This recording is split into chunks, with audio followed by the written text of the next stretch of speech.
apartheid regime in 2021. Amnesty International declared Israel to be an apartheid regime. Don't fucking stop me while I'm cooking, you baboon in a suit! The chef is in! About to give you a fucking Chelsea Green, you donkey! Donkey!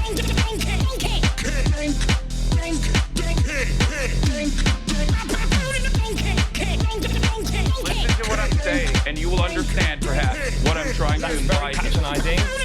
Yeah, I am being patronizing. I don't know who the fuck you are, and you're over here chirping all the way from fucking London about you want to fucking free Palestine, but also simultaneously you're talking about both sides are fucking fine. Shut the fuck up. You don't know anything, okay? Who the fuck is this pink-haired twink?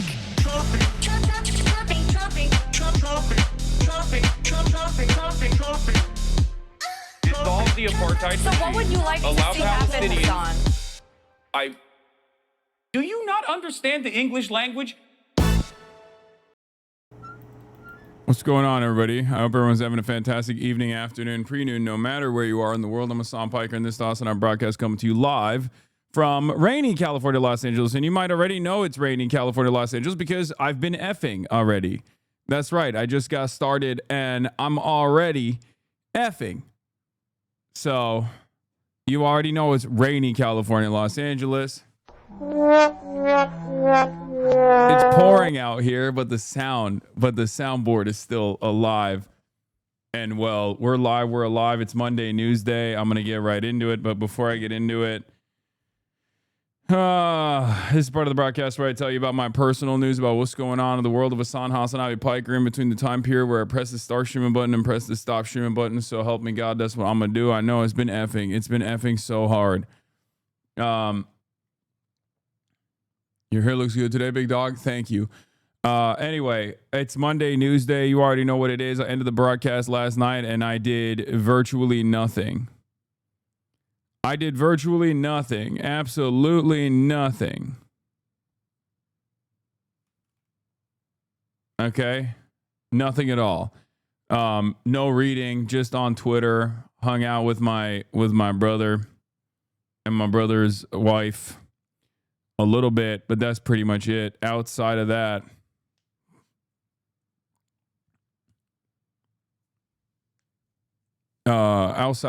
nothing else going on in the world of HasanAbi Piker. I woke up this morning. I worked out. I couldn't even take Kaya to the gym because it's been raining like crazy. It's been raining cats and dogs, if you will.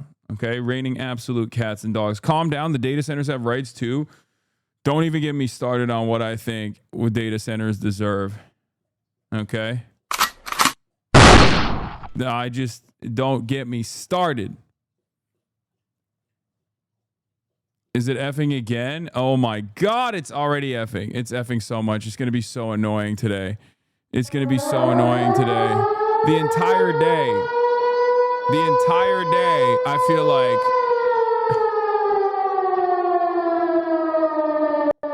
people are going to be up my ass nonstop with this shit. Everyone is going to be consistently complaining about how bad the fucking internet is. Hopefully they won't be complaining about how bad the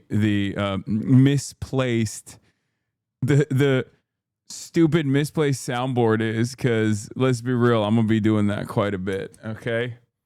I have an insane soundboard in front of me. I don't even know what half of this stuff does. I just click on them. And sometimes it doesn't even make a real sound, apparently. I don't even know. I didn't even know what it did. But, yeah. Stop robbing RM Brown's gig. I feel like everybody also uses, like, there's a lot of...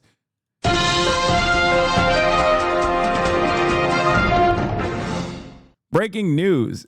A lot of streamers use soundboards, okay? And I'm going to be a part of a lot of streamers that uses soundboards. Okay? That's right.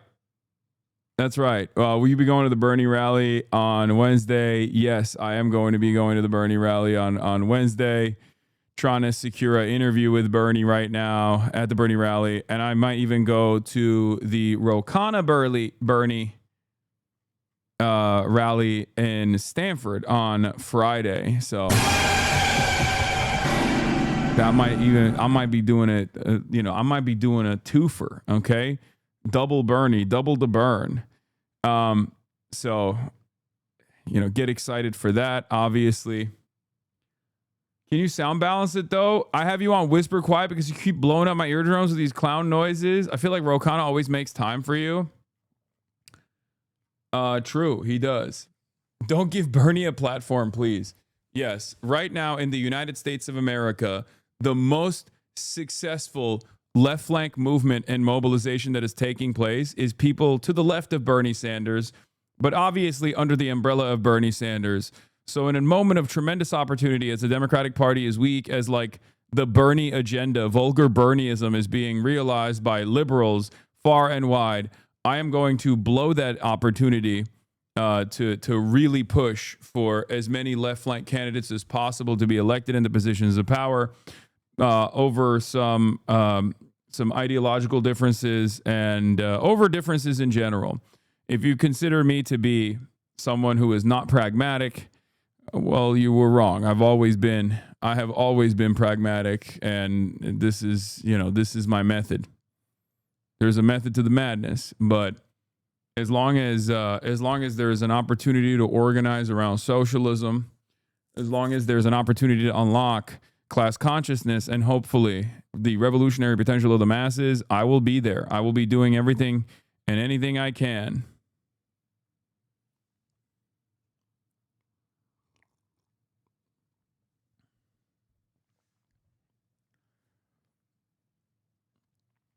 Yeah, I love the soundboard, but it's a bit loud. Yeah, I know.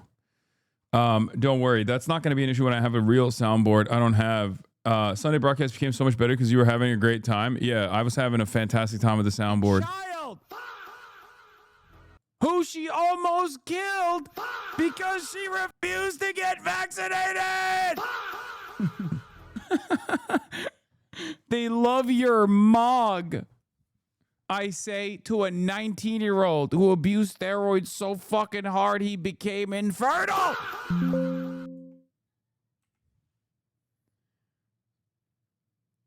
Yeah. That's true.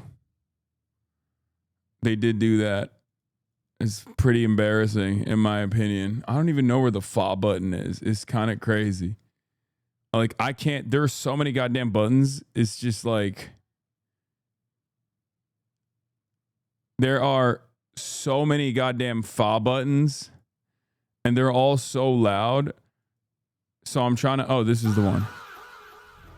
Okay, this is the one. All right, good. I think I found it. Okay.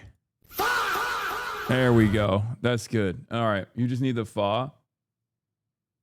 Israel finally bricked us on. This is the only way he can communicate. Politician in this country, this administration and even previous administrations love to bend over for Israel. I came into Congress 13 years ago with the stated intention of being the leading defender of Israel in the United States Senate. Right. And I've worked every day to do that. We need America to wake up and prioritize Israel and bring home Israelis and make sure we stand by our #1 ally in Israel. That's right. What cause is dear to your heart? Cause is dear to my Israel, defense of Israel. What is #1? I have said to people when they ask me if this Capitol crumbled to the ground, the one thing that would remain is our commitment to our aid. And I don't even call it aid, our cooperation with Israel. That's fundamental to who we, fundamental. So instead of gaming, you use a soundboard. Yeah. The soundboard is great because if you're a boomer, and by that I mean if you're a millennial, then you're already familiar with it with the shock jocks and stuff. And all the Zoomers love it. The Zoomers love it so much. Fear and is cinema. Clip from it. That's interesting. I texted. It's at 9 a.m. on a Saturday, by the way. Yeah. I said on Valentine's Day. On Valentine's Day. I texted Hasan. I said, "You want a coffee?" He said, "I'm supposed to ask you that." He didn't. I said, "Gotta wake up pretty early to best me, brother." Then he sent me a selfie of himself at the gym. What is happening here? And said, "But I recommend Koufax cold brew. if you like that. I said, let's discuss their breakfast burritos. He said, they're fire. I won't be partaking though. In what part of that message did you think I was supposed to bring you a cold brew? Well, I was just trying to subtly say I would like a cold brew. That's crazy. But the thing about Hasan that you have to understand, you have to ask him multiple times. Sometimes he won't. Yeah, I was respond. texting driving in too. person. It's like trying to become Jewish. You have to go to the rabbi multiple times. Yeah. You have to beg. Yeah, no, I mean, Are we gonna talk about Huggate? Dude, it was so funny. One of the funniest episodes we've shot. I'll be honest. One of the funniest episodes we filmed. Hasan, they're saying this is you. Okay, I can't wait. I'm sure it's not me. Oh, you want to go back home? We're gonna stay here for a few days, baby. It's okay. We're gonna have fun on the beach.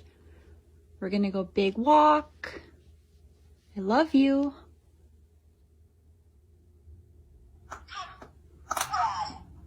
Come, Dad. Dad's not coming. It's just you and me, baby. That's me. This is my soundboard, actually. This is how I communicate with the fucking Zoomers now. Oh, you want to go back home? Yeah. All right. Anyway,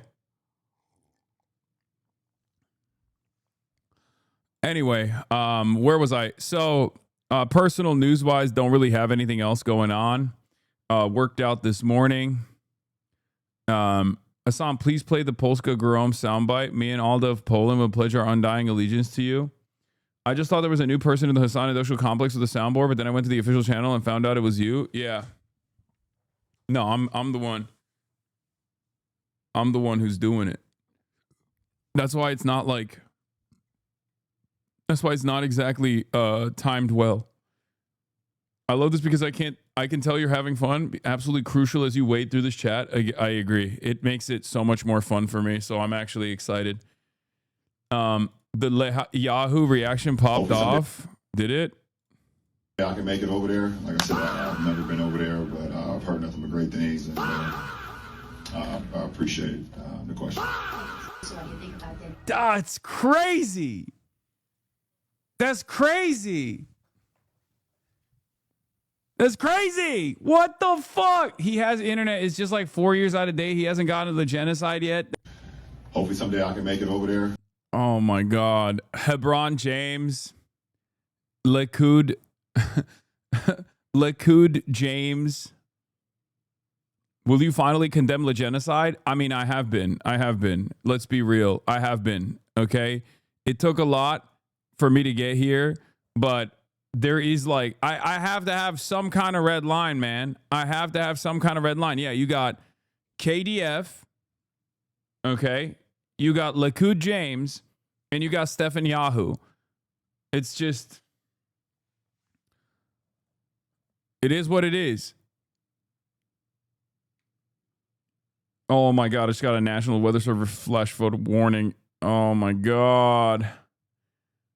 Hasan's shoe cabinet just went up in value.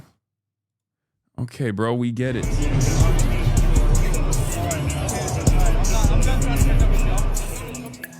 Oh yeah, Kyrie. Kyrie is the most vindicated man in so many ways, because like for the last like 2 years they were yelling at him for good reason. Like he was saying some like ridiculous shit, right? He was like, oh, I don't know. I watched a documentary on Amazon about like the Jews and their participation in the African slave trade, all this stuff. And you're like, come on, bro, what are you saying? And then like he literally has at a time when not a single person would speak out, he just was like, no, this is completely unacceptable. What's going on in Gaza is completely unacceptable. Free Palestine. Like, it's just, he flipped the script, I think, so perfectly. I remember when I got the Kyrie threes, I was so embarrassed from his flat earth comments. Well, here's the difference. I stood by his side. I stuck with him, mostly because his shoes are really good. And I bought a fuck ton of his shoes, and now they've gone up tremendously in value. So, you know, that's right.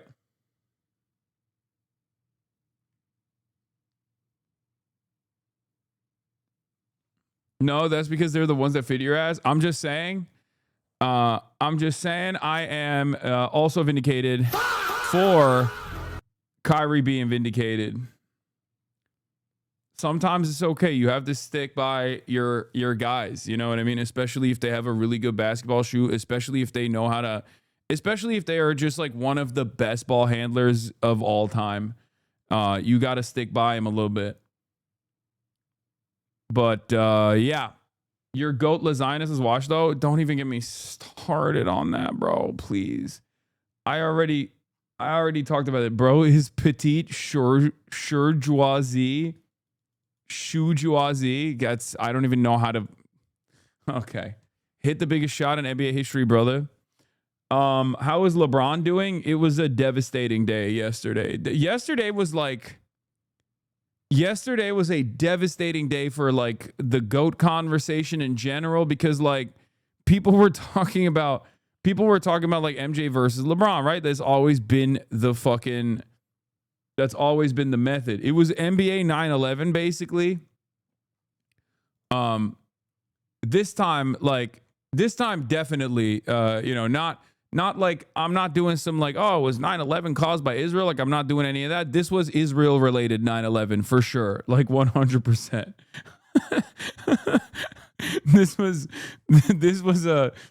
was directly Israel related 9/11 for so many of the GOATs. Okay. They all came down crashing pretty spectacularly. But are you going to cover the KD files? Yes. Call me investigative reporter Pablo Torre, the way I'm going to be covering the KD files, KDF. Truly devastating stuff. And let's blast off real quick, obviously, and then I'll get to it because there's not really much going on in my life other than that. I just tweet a lot, and I am a fucking loser. I'm a whole ass loser. Who doesn't really do much. I just tweet. I tweet. I'm effing right now. That's not good. Silenced by the KDF. Yeah, that's.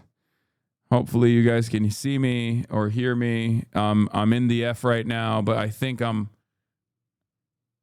Yeah, there's a little bit of rain, so you already know. It's back already. There's a little bit of rain, so it's going to go in and out today. It's just LA infrastructure, baby. You already know what it is, okay?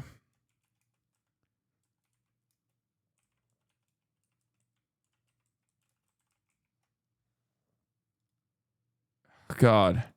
Moments like this, I'm like, if I was in China, this would not be an issue, you know? Actually, not even China. Like any competent government. Like even, I feel like even in like a European state, or even like a developing nation, I feel like I would probably have better infrastructure. Honestly, it just sucks. Like in Turkey, we have a statement. We have a saying. Paramızla rezil oluyoruz. Okay, it means we're being embarrassed with all of our money. Like although you are spending so much money, you're still being humiliated. And that's pretty much it. That's just the American experience. That's the Los Angelino experience in general, I think, is just you spend a whole deal of money. You live in this incredibly expensive real estate market, and it rains a little bit and boom, everything falls apart. It's so shitty. It's so lame. You know? You're getting repped at Alveus. Am I? Okay, let me see. Oh my! I thought you were just gonna be mac and cheese. No, it's a t-shirt. Which I was like, that's for everyone.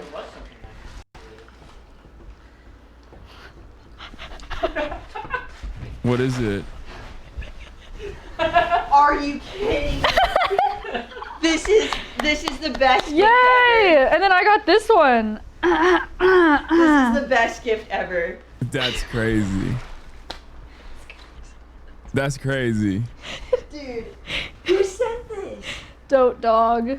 Oh my god. They're from. I will cherish this. Wait, what does her say? New Theorem was awesome. Thank you. I thought it was pretty good.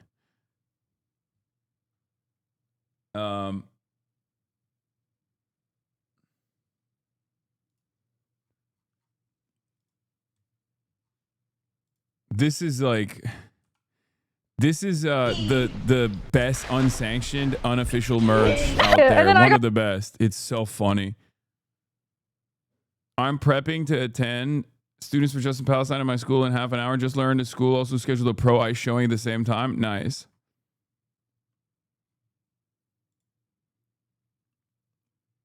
Shangun is washed too for being friends with Denny. Yeah. Anyway, Clutch leaked the KDF files to distract from Hebron James. Open your third eye.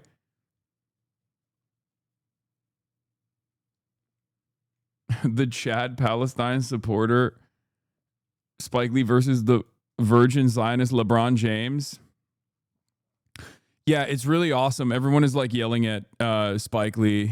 All of like the Zionist accounts are yelling at Spike Lee on the timeline, where it's like they find it to be completely unacceptable that he is repping Palestinians. Like it's great. Like I obviously don't make any, like I don't shy away from saying what my position is, position being fuck Israel. But like even a lot of superstar celebrities can just like do their part by simply being like, yeah, actually I'm pro-Palestinian. Because that's enough for a lot of these guys in the media to just like lose their fucking minds. They're like, how dare you recognize that Palestinians are human beings? Like, how dare you do that?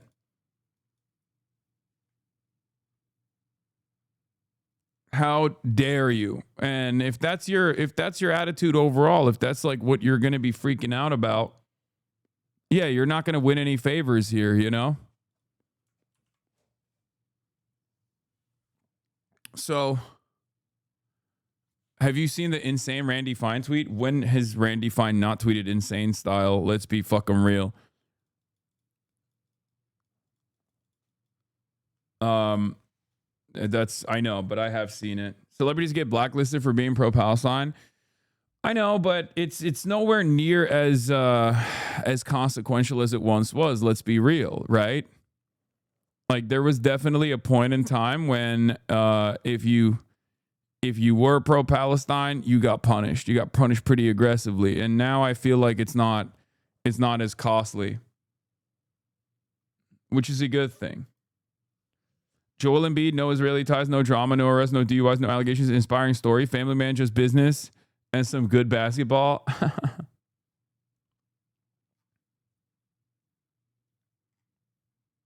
Did you talk about the Dwight Howard video from a while ago? Yes, I have. I have talked about it before. What is this? Newsom support went down, but at what cost? Oh no. Harris at 38%, Newsom at 13%, Buttigieg at 5%, Shapiro at 4%. Where is AOC on this? I don't think Kamala Harris is going to run. I mean, she might, but I don't think she's going to win. You know what I mean? Melissa Barrera came out in favor of Palestine and got fired from the Scream franchise. Insane looking back on it. Is it that insane? It was at the peak. That was at the heat of it. AOC is at 2% on there. I don't believe those polls. Those polls are fake. That poll is fake. AOC at 100% in my poll. Okay. She's 100% in the poll that I made up in my mind.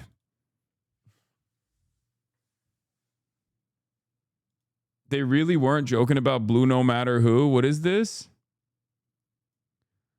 Admitting that you'll vote for someone objectively worse than Trump if they have a D next to their name. We know. That's our entire criticism. Counterpoint. If the Prince of Darkness rises from a fiery portal at the Iowa caucus declares opposition to Donald Trump, I will ride to battle with the host of hell.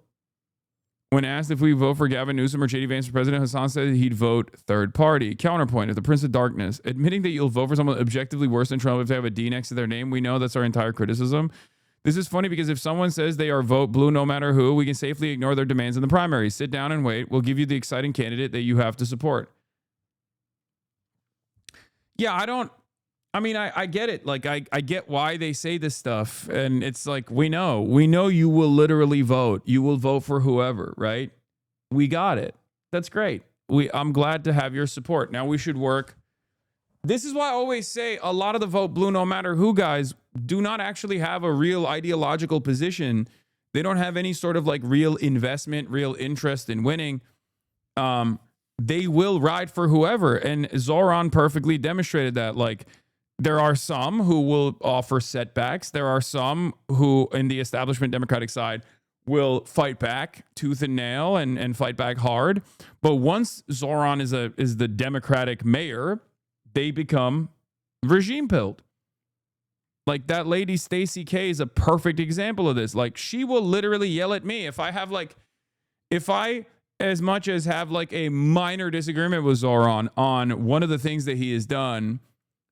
She'll come out and be like, you need to be disciplined. Like, you need to maintain rigorous ideological discipline. You are not praising dear leader hard enough. Like, which is, I mean, that's fine. Like, I don't think that's a bad thing. We need people like that, you know? I mean, they're fucking annoying, but as long as the candidate is doing the right thing and these guys are pushing for it and they're basically party apparatchiks, like, I'm happy with that, you know?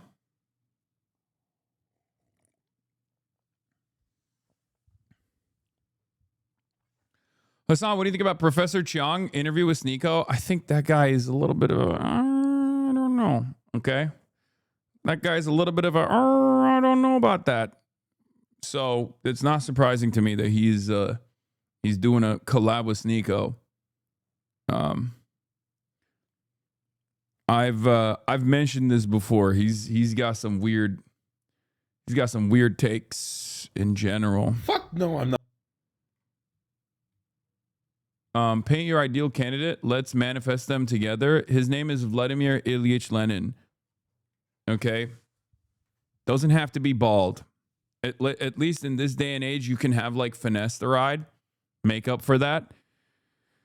Science and medicine have advanced in that to a place where like you can literally be not bald and be Lenin regardless. But yes, that is my ideal candidate. Just a man who understands what must be done. Who is Professor Chung? It's Professor Jiang. He's just like the predictive history guy. He does these like whiteboard posts, and he really started popping off when he was talking about like American foreign policy, but he's got like a strange,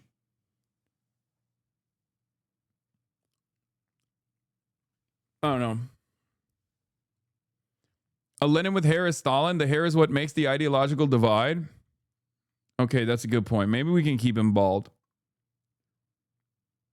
Yeah, he's just kind of sus, man. He has like weird takes and a strange worldview. And I think he's also anti-China, if I'm not mistaken. So, but in a lot of circumstances, there are guys. There are guys out there who are crank magnets, right? He's one of those guys. He is basically like, a magnet. He's not anti-China, or maybe I'm thinking of, actually, he might not be anti-China. But I think there was a point in time where he was anti-China, maybe. And I think he's not. I remember looking into his background a little bit, and he had like some weird shit. And also, he is one of those guys. He is one of those guys that will. He's got some good takes, and he's got a whole bunch of sus takes. Okay, that's all I'm saying. I mean, we can look into it. We can look into it a little bit better. But he teaches at Beijing High Law, brother. Do you want me to do it right now? Do you want me to look into it right now? Please read up on him better before commenting. I mean, I have seen stuff that he has said that I find to be a little weird. Okay. I have seen stuff from him that are strange. The problem is there are a lot of cranks in this community as well. There are a lot of cranks in my community as well, because obviously my politics is not mainstream politics in America. And therefore I have a lot of people who are like looking for alternatives, looking for a different, looking for a different method, a different approach. And they come into this fucking community, But instead of doing like the appropriate political education, they look for interesting conspiratorial sentiment. They look for like interesting conversations and interesting theories. And then they end up finding themselves in the throes of the likes of Jimmy Dore and fucking Tulsi Gabbard. And I have spent most of my career yelling at people like that and just telling them to shut the fuck up. And it's very fucking annoying because the more some of these cranks blow up, the more they basically engage in like sectarian infighting, the more they create opportunities of sectarian infighting. And yeah, he is 100% a fucking crank. And he has like some very weird theories in general. I don't think his like worldview of predictive history is based or rooted in dialectical materialism. That's all I'm saying. And when you don't have that, foundation in your predictive history, you end up finding yourself super invested in silly, nonsensical bullshit, like silly theories, silly opinions, sometimes scary opinions, as a matter of fact, opinions that I consider to be morally repugnant, right? I believe he's said some things that I consider to be strange about Jews and Judaism in general. That is the reason why a lot of fucking cranks actually lean into whatever he's saying. They love that shit. Anyway, couple things I want to bring up about AOC's foreign policy. Zaid Jilani, who sometimes has good takes, sometimes is far too invested in the culture war narratives, comes out and says AOC's a lightweight, and David Weigel as well. Consensus seems to be that this didn't work. AOC's pushing Democrats to take her seriously. Munich could launch her rebirth. David Weigel doesn't agree with this, and Zaid Jilani doesn't agree with this. I think it's good that a lot of the DC crowd that have spent a good deal of time in DC are considering, you know, her commentary on American foreign policy to be bad. I don't think that's necessarily a bad thing. I believe it was literally Matt Iglesias who had like a decent take on this, where Matt Iglesias straight up said like AOC is so stupid. She doesn't know anything she's talking about as far as foreign policy, but here is why it's good. And it wasn't wrong. Like Matt Iglesias being like, look at all the most successful like foreign policy. Look at all the most successful presidents in our lifetime. Donald Trump doesn't know shit about foreign policy. And is communicating it in a way that like people can understand, oversimplifying it, blah, blah, blah, all this shit. And it's objectively successful. So I do think that the think tank pedigree, NatSec liberalism isn't going to cut it, right? What AOC needs right now is more confidence in her worldview and more confidence in her advocacy when she's talking about these issues. And she needs to also present her worldview a little bit better, or rather, she needs to openly state that her worldview is antagonistic to the business as usual foreign policy machine that we have seen both from establishment liberals and also Republicans as well. That's it. That is the major problem, I think, or not major problem, but like just the only criticism that I would have. I feel like AOC gaffing her way through a series of prestige foreign policy questions is bullish for her presidential aspirations. That's how Bush, Obama, Trump all did it. Not caring or knowing about this stuff means you're in touch with the voters. She'd be non-optimal nominee for obvious reasons, but has more upside than Newsom, is a clear shot at the nomination. Her apparent ambivalence about actually running is odd. It's not odd at all. It's actually very good that she's being ambivalent about her aspirations, because that way you can present yourself as a serious contender because you understand the seriousness of the time itself. And you can say, I am being pushed into this position because I think that there aren't any good alternatives right now. Okay. Presidential candidates with detailed opinions about foreign policy: George W. Bush, John McCain, Hillary Clinton, Joe Biden. People I have a lot of respect for, but his loser energy. Low key, low Kirk. He kind of cooked here. Nobody gives a fuck about someone who is like super dialed in on foreign policy. I made fun of Joe Biden for that over and over again. He was Mr. NATO, if you recall.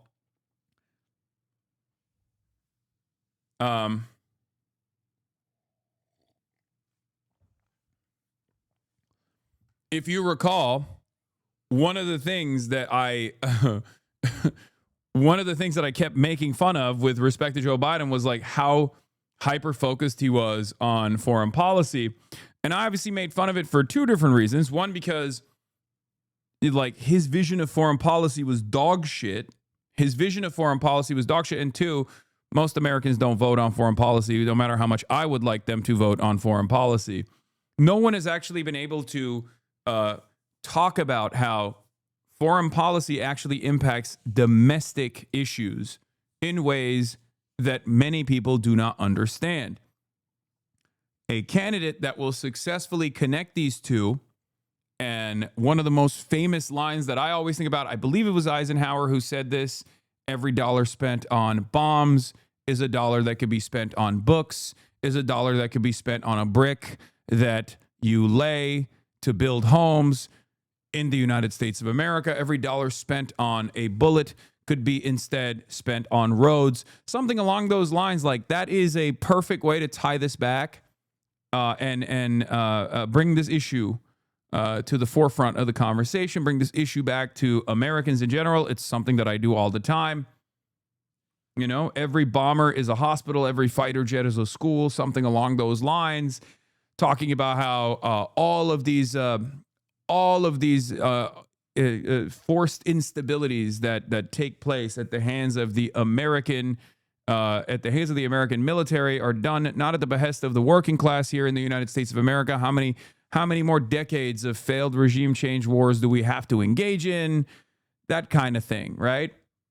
Contrast with how you spoke here. I know you don't want to compare. I love AOC, but she needs some spark on the panel. He's right. Steven Crowder, Stefan Molyneux. Wait, this is not even about my foreign policy. That's what I mean. Ted Cruz. What the hell was that? Yeah, Canadians in America. You're ruining. I think you sent the wrong clip. The other POV of your UBC visit. Fuck America got nothing on you in March. Yeah, this was fucking nutty, dude.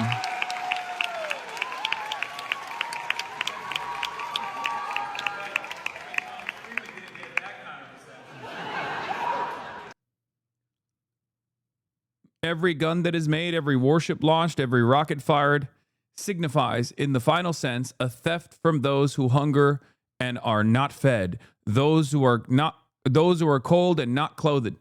Eisenhower said this in 1953. Yes. So that, I think, will be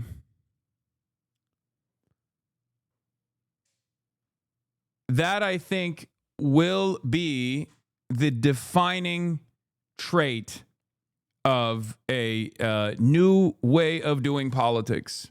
Okay?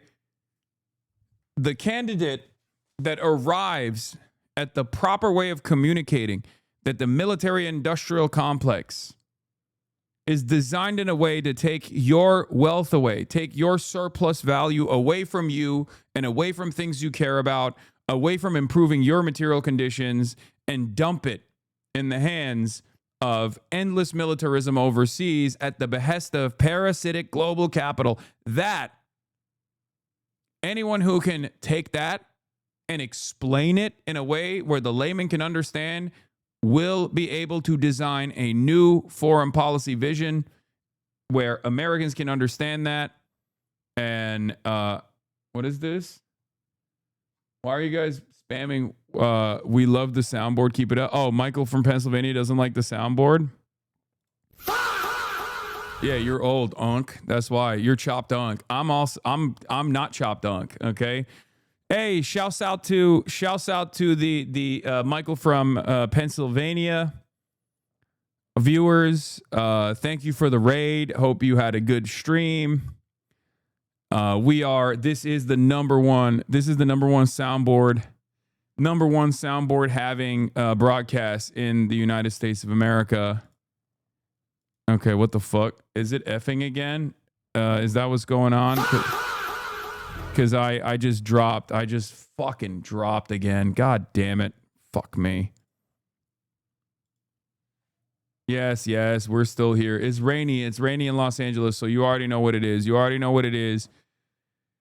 Hasan never raised anyone. Big L. I think I know why, though, by the way. Yes. Yes, I never rate anyone. I wonder why.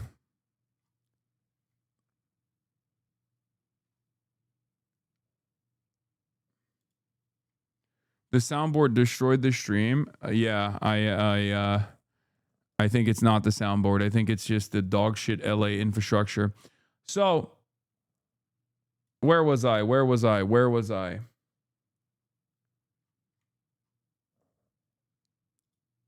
Yeah, any candidate that communicates that vision is good. As far as like Venezuela being above the equator, it's like, yeah, I think she meant global south. She meant global south. We literally have a potential president and the left chooses to do this. It's not even primary season, and 2028 primaries are already looking insufferable. Yeah, she meant global south. Venezuela is a global south nation, even though it is above the equator. That's it. That's literally what was going on here. I don't know why we're having a back and forth on this. Like it's very obvious. It's very obvious what the fuck she was saying here. I think most people understood it.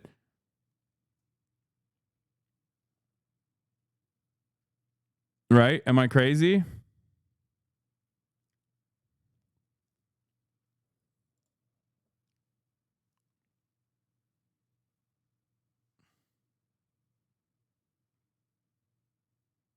No. Isn't it technically Europe, not in the West, but it's the West? Yeah, like these terms, like Australia is a Western nation, okay? Australia is a Western nation. Is it in the fucking West? I guess if you go so far west that all of a sudden it loops back around because the Earth is a goddamn sphere, a globe, right? Like it's the same principle. Like what she clearly meant to say there was that Venezuela is a global South nation. And then the people are mad that she said like, Maduro stole the elections or Maduro denied elections, which is wrong. Maduro did not deny elections, okay? And the jury's out on whether or not it was like electoral theft, but it doesn't even fucking matter because the point that she was making in that situation. What? You can't say that after you glazed Irving. Listen, I've already maintained my position on this. If I could ball handle like Kyrie, I would maintain the position that the Earth is flat. If it helps me with my ball handling, or the Earth is flat. You know what I'm saying?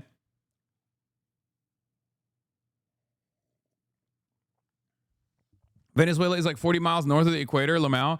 No, it's irrelevant. What she's trying to fucking say there is that Venezuela is a global South country, which is true. Okay, it's true. And it doesn't mean that it's supposed to be south of the fucking equator.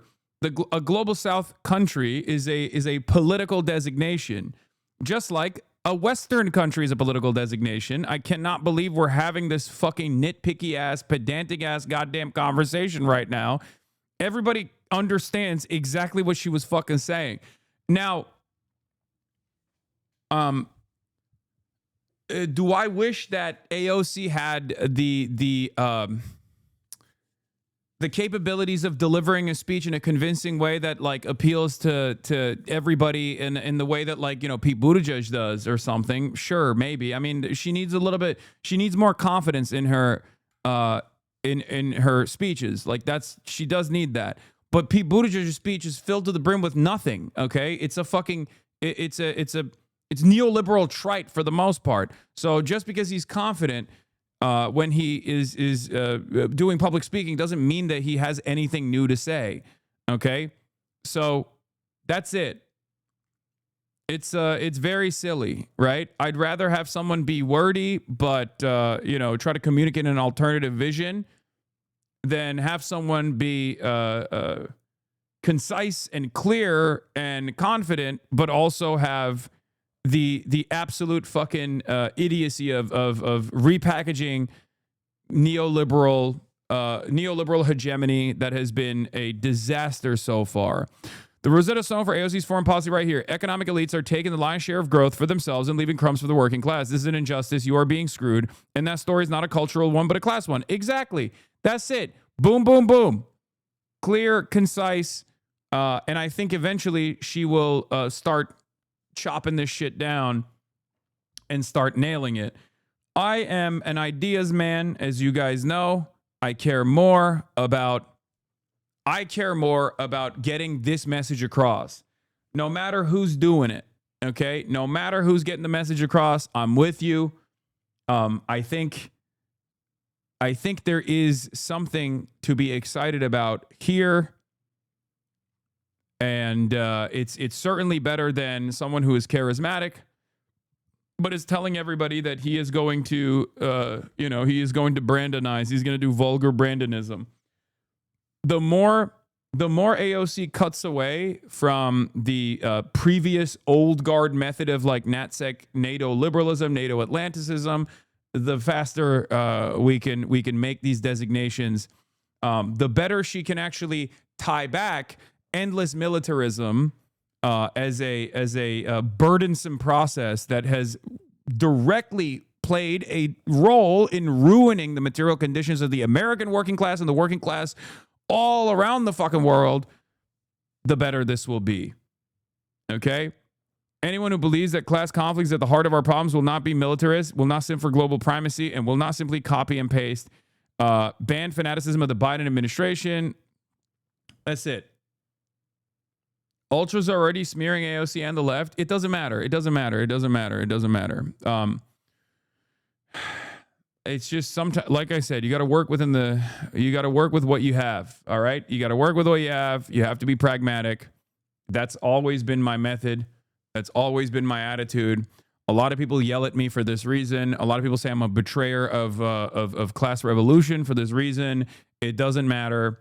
Ultras will do the same thing that liberals do, or they'll basically do a handshake of claiming that I am a wealthy, white, privileged person who is not impacted by the devastation of the global South. And therefore, that's the reason why I'm actually sheepdogging people into the liberal side of things and cutting away at the revolutionary potential of the masses, when in fact I am fully cognizant, fully aware that there is no currently revolutionary potential of the masses because there's no class consciousness of the masses. And I want to instill class consciousness so that we can engage in organizing, revolutionary organizing down the line if necessary. Okay? That's it. Bro, please stop smearing people who follow Lenin as ultra. First of all, I follow Lenin. I am not an ultra.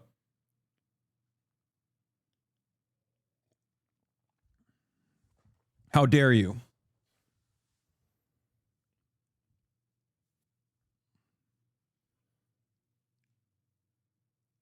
Anyway, I've long maintained the position that I'm agnostic as far as how we get there. I don't, I'm going to try to get there regardless. Yes. Also, Leninists are not ultras. I don't know what you're talking about. And no, ACP is not ultra either. They're not ultras either. Why are you caving in to liberals? Pragmatic, aka caving in. Why are you caving into liberals? I love that every day we have to have these sorts of conversations, this back and forth. I'll bring you with me no matter what, okay? You'll get on the journey and you'll like it.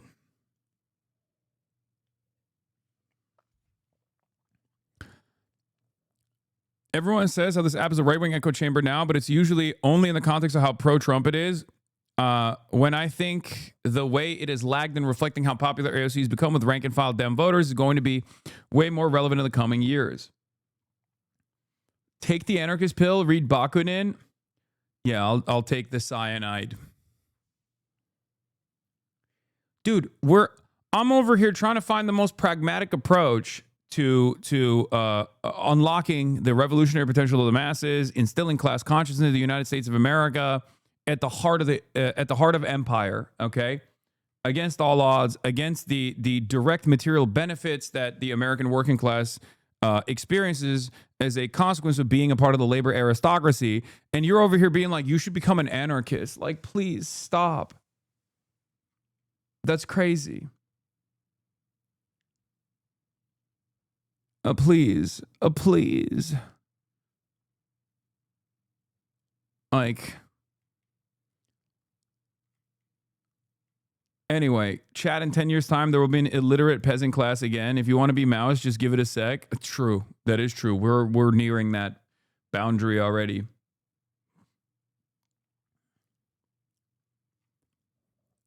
Once again, I'm going to say it over and over again. Not only am I a pragmatist, I am in favor of results, okay?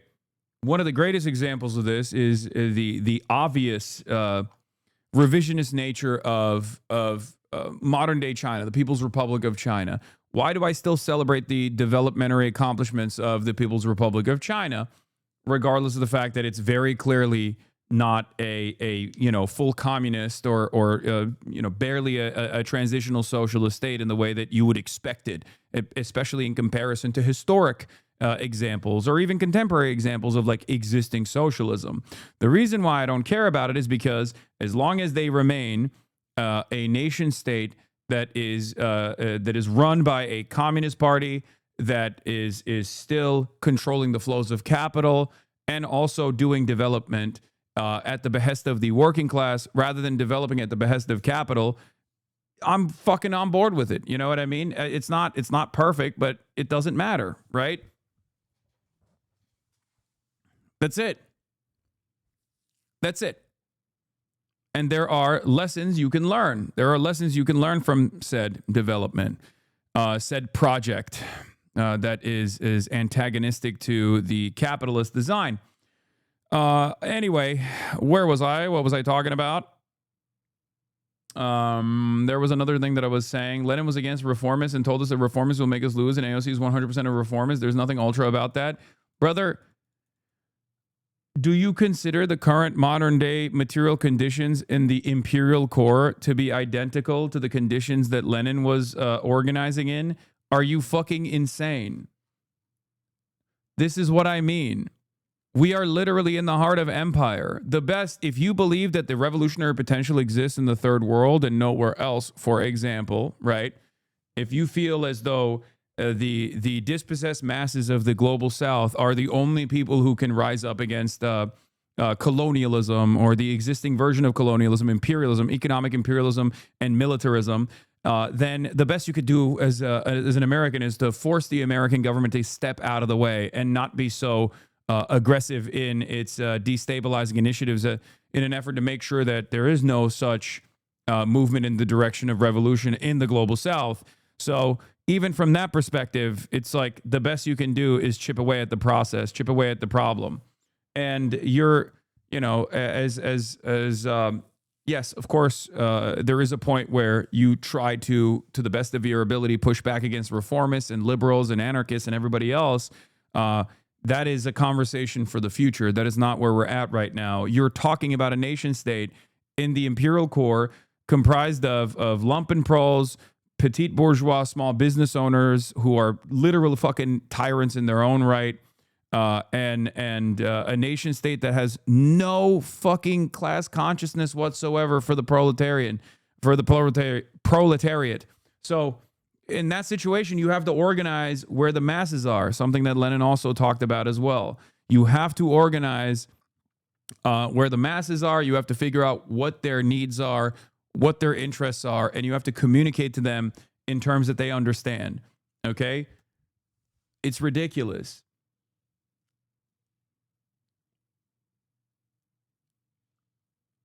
In any case, this isn't to say that like AOC is a Leninist or anything. That's not what I'm saying at all. Obviously, I wish she was. That'd be fucking awesome. She is not. That's like, that's not. Also, it doesn't even fucking matter. Ultimately, it's just, you got to work with what you have. That's it. That's it. You have to chip away at the problem over and over again, and you have to work with what you have. And that's what I'm going to continue doing, right? Because what else can I do? Just sit around and fucking expect spontaneous revolution to happen? It's not going to fucking happen. Okay? It's been 12 years of this. I would have expected a lot of people to have, figured out what I'm about by now, right? No one gives a fuck about politics. It's another hobby to people. Instead, ask what people do care about, like healthcare and rent, and focus on that, please. Dumbass shatters. Yeah. In practice, there's no difference between a social democrat and being a Leninist in America today. Yes, especially when it comes to moving in a political direction. There is virtually no difference whatsoever. This will piss off a lot of people, but the reality of the matter is, like, the most like left position that has any sort of viability in mass politics in the United States of America right now is modest social democratic change. Let's be real. It's unfortunate, but that is the reality. Hopefully, we can move in a direction where that's, where the reality moves beyond that, right? Who are you debating next? It's not a debate necessarily, but I will be having a conversation with Adam Mockler. Or I like to call him Adam Mocklib. Got him. About the what is to be done, the best pathway forward, all that good stuff. Especially with this like Gavin Newsom conversation that's been exploding in liberal circles. He is a very good debater. And I think we're going to have a lot of agreements at the end of the day. But, it's a conversation. It's a necessary conversation to have. So,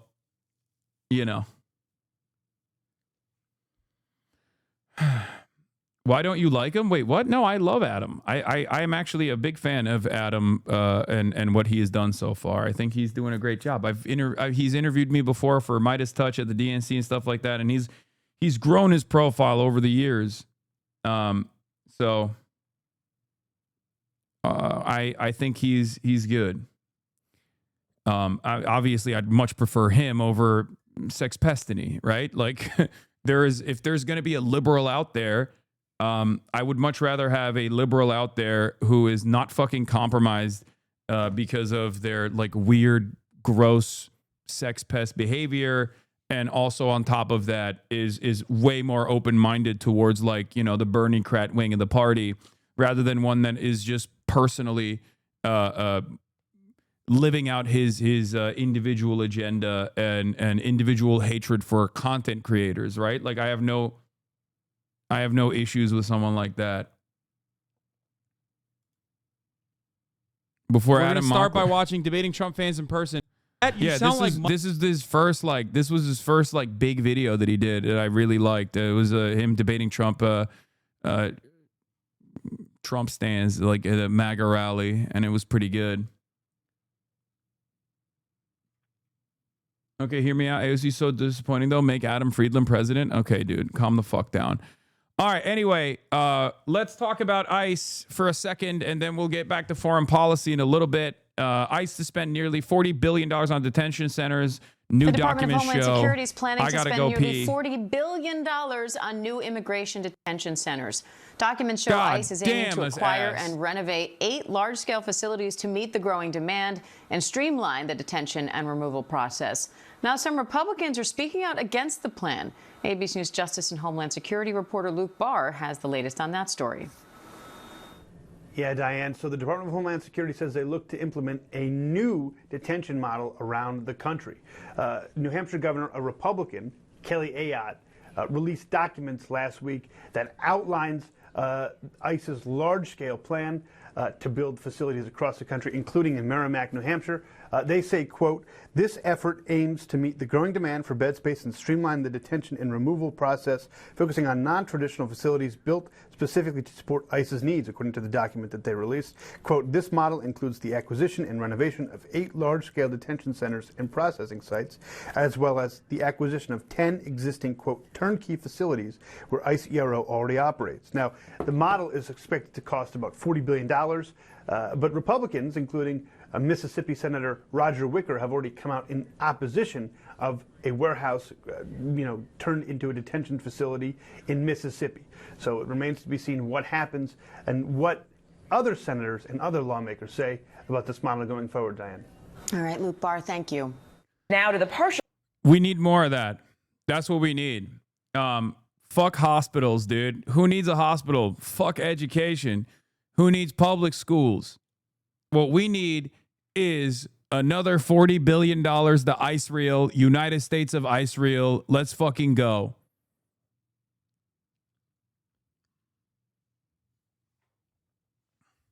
That's what we need. More concentration camps. Let's go. There's a huge warehouse in my town of Georgia that was in the process of being sold to ICE, and local groups here protested so much it got delayed. Hell yeah. We have to be on the ball every single moment. Okay? I have so much respect for the people in Kansas City. I have so much respect for people that are just like constantly paying attention to this stuff, because these big landlords, these corporate landlords will sell off their business properties to ICE over and over again so they can create concentration camps in your fucking backyard. Okay? 100%. They will do it. And they are doing it right now. So you have to constantly pay attention to what's going on, and you constantly have to organize around that, and you have to constantly organize against that. Okay? Shouts out to Kansas City. Yes. Kansas City was an example of the success that you can achieve if you are actively on the ball and you bring awareness to these sorts of initiatives, and you get your otherwise liberal neighbors to also organize against this sort of thing. Did you blast off yet? I did.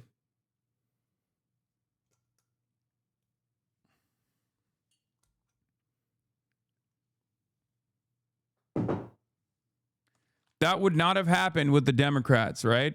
That didn't happen because like a bunch of Democrats got together and were like, "Oh, this is unacceptable." That happened because a bunch of voters, non-voters, a bunch of Kansas City locals, ordinary people got together and said, "I don't want this shit. What do you mean you're setting up a concentration camp in my backyard and like instead of businesses that could help people," right? That's how it happened.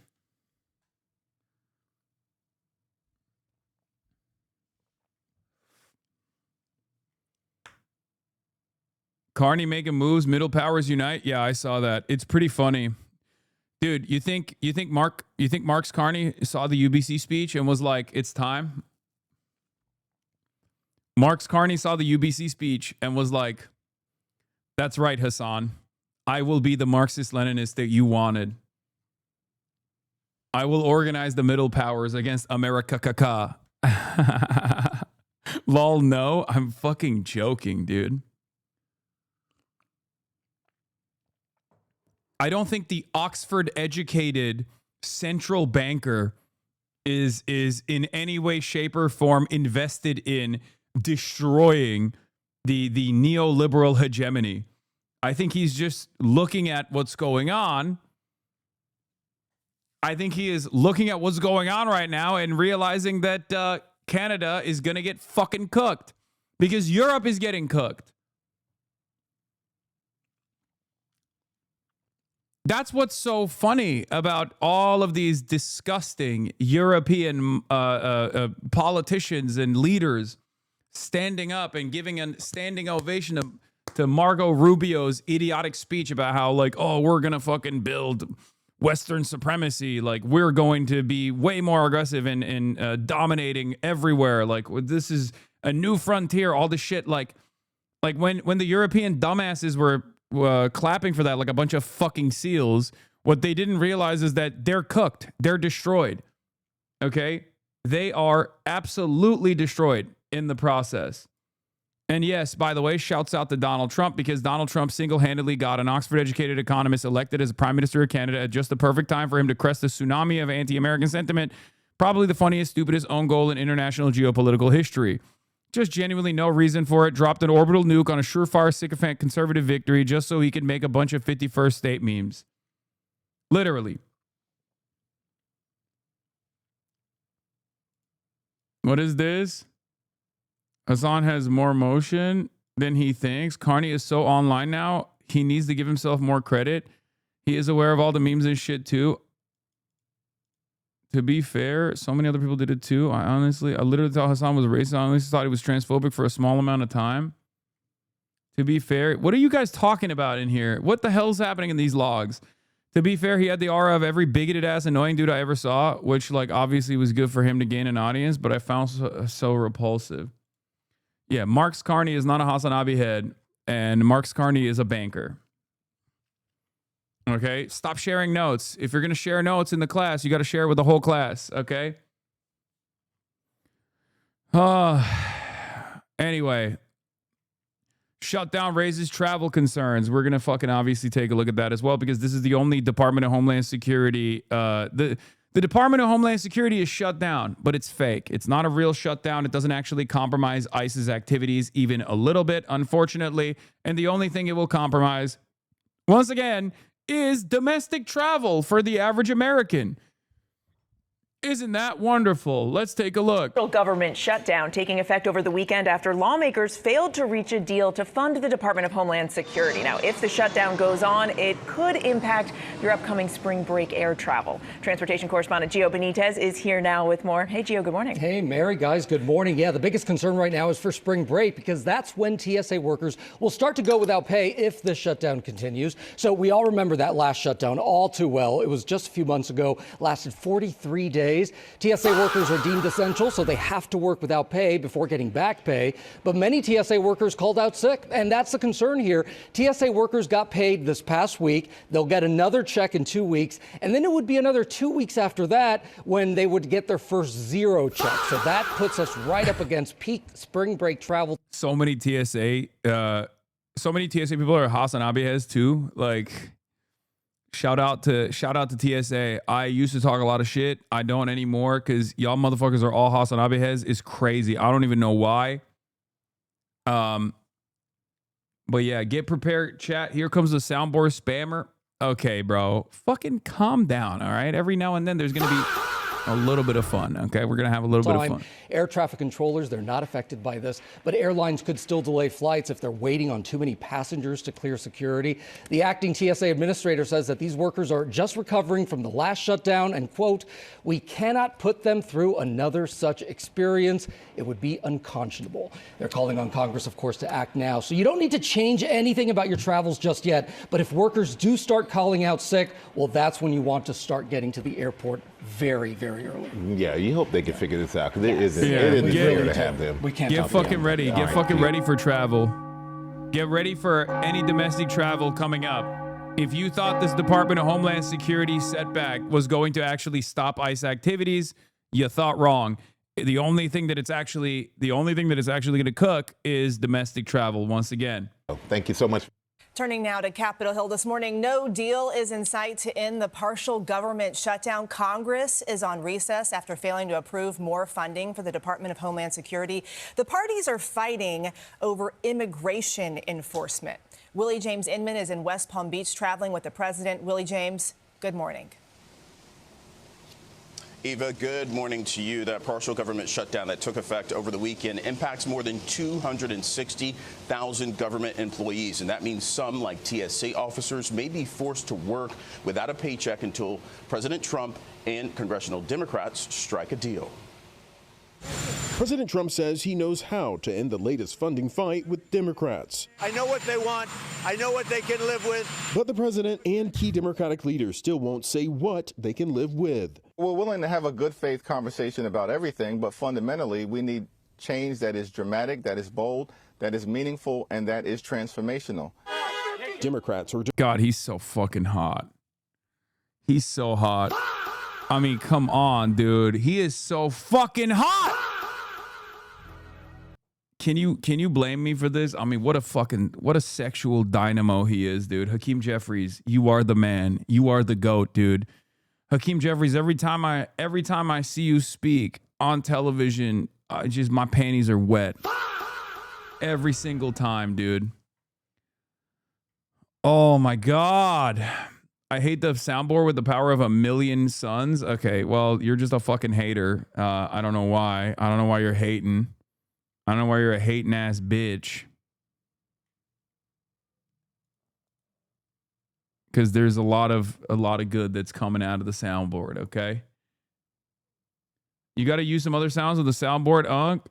Yeah, I know. Like this one. Is that better? That's how I feel. That's how I feel every time. You can learn from him and fuck all the worker. Learn from Funk Flex.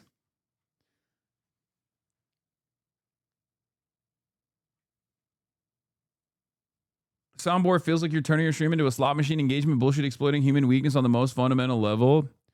Wow, we got the esteemed Marxist Leninist in the chat, dude. Oh my God, you are so fucking intellectual and so well read.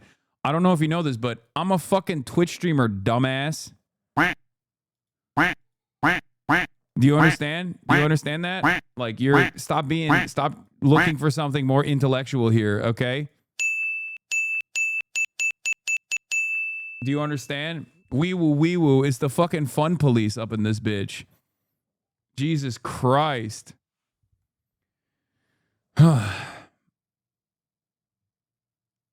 No fun allowed. Soundboard is necessary for to hold the attention of Zoomers. Yeah, soundboard exploitation. It's fucking crazy. It's crazy.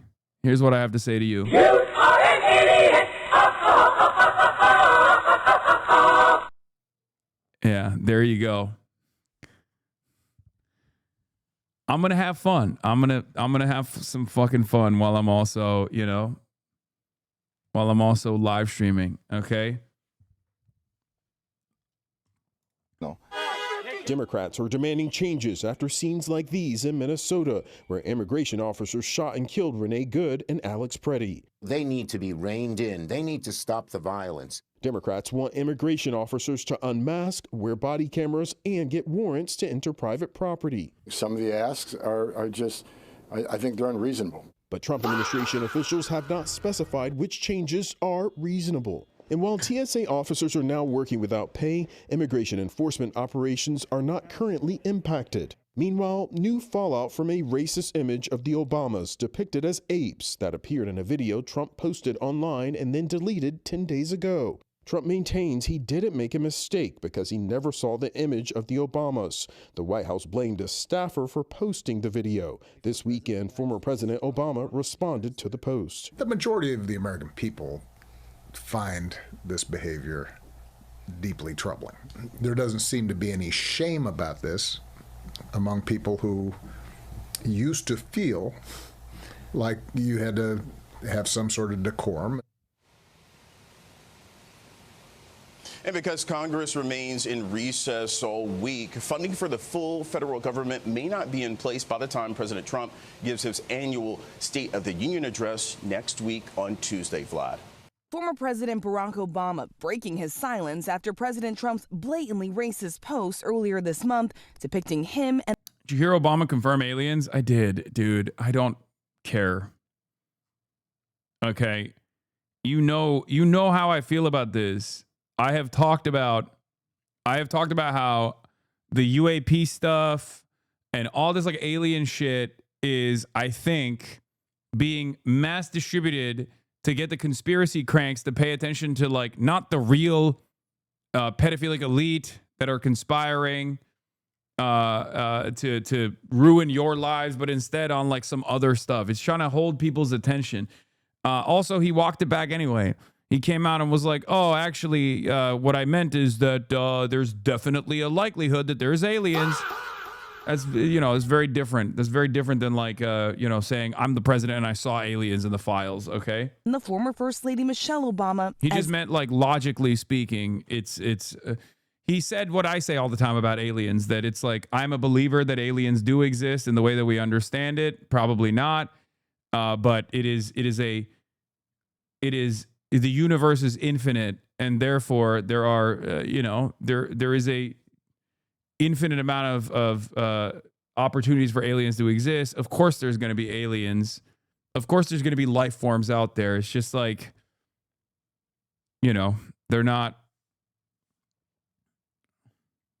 Universe is finite. Okay, well, from where we're standing, it might as well be infinite.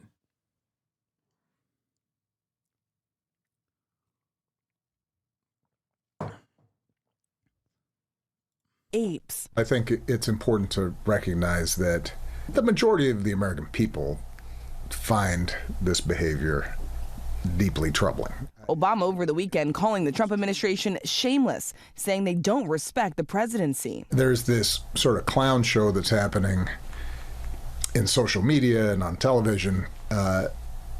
And what is true is that there doesn't seem to be any shame about this among people who used to feel like you had to have some sort of decorum and a sense of propriety and respect for the office. Right? So that's been lost. Obama's reaction coming more than a week after both Republicans and Democrats condemned that post. The White House initially defended it, calling it fake outrage. But the criticism only grew. Senator Tim Scott of South Carolina, the Senate's only black Republican, calling the president's post the most racist thing I've seen out of this White House. Senator Roger Wicker of Mississippi writing, "This is totally unacceptable." The president later deleted the post 12 hours later. The administration later telling ABC News a White House staffer erroneously made the post. And then on Thursday, a week after that video was posted, President Trump telling reporters he had not disciplined the staffer. And despite lawmakers on both sides calling on the president to apologize, the president refusing. No, I didn't make a mistake. So Obama says this is all a distraction. He said that both he and the former First Lady still travel the country and that they still believe in kindness, decency, and courtesy, Rebecca. All right. Well said. Rachel, thank you. I love the soundboard. I fucking love the soundboard. Holy shit, I love the soundboard. Hasan, so giddy over the soundboard. I'm crying. So cute and refreshing to seem so happy. Thank you. Sometimes your 34-year-old comfort streamer is a little baby, okay?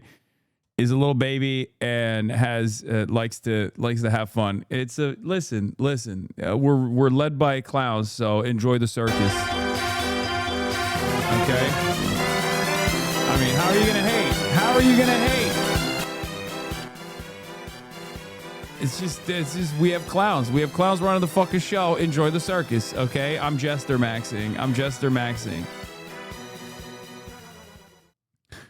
Anyway, where was I? Have you watched too many Gatsu videos recently? No, but it's just, I love it knowing the ultras will snap one time you use it and they're having a bad day already. Yeah. Okay.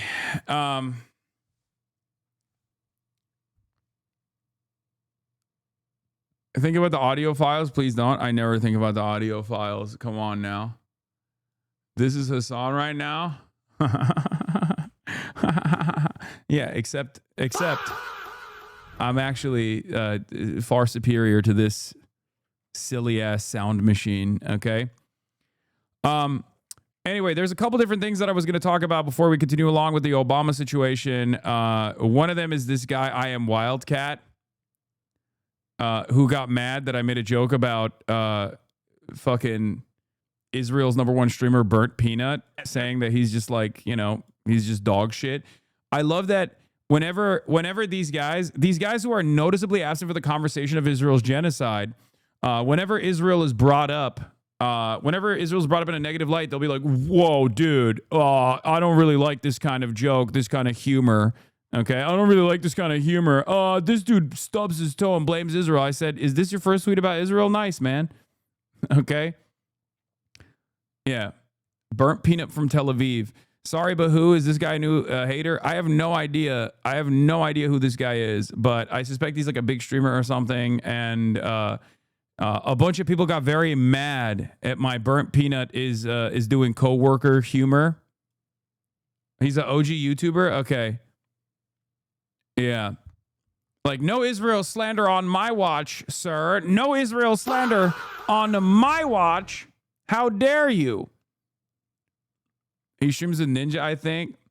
Yeah. Also, Asmund Gold was doing the same thing as well. Again, a servile little dog, a servile little piggy, hitting the Hasan is anti-Semitic lines.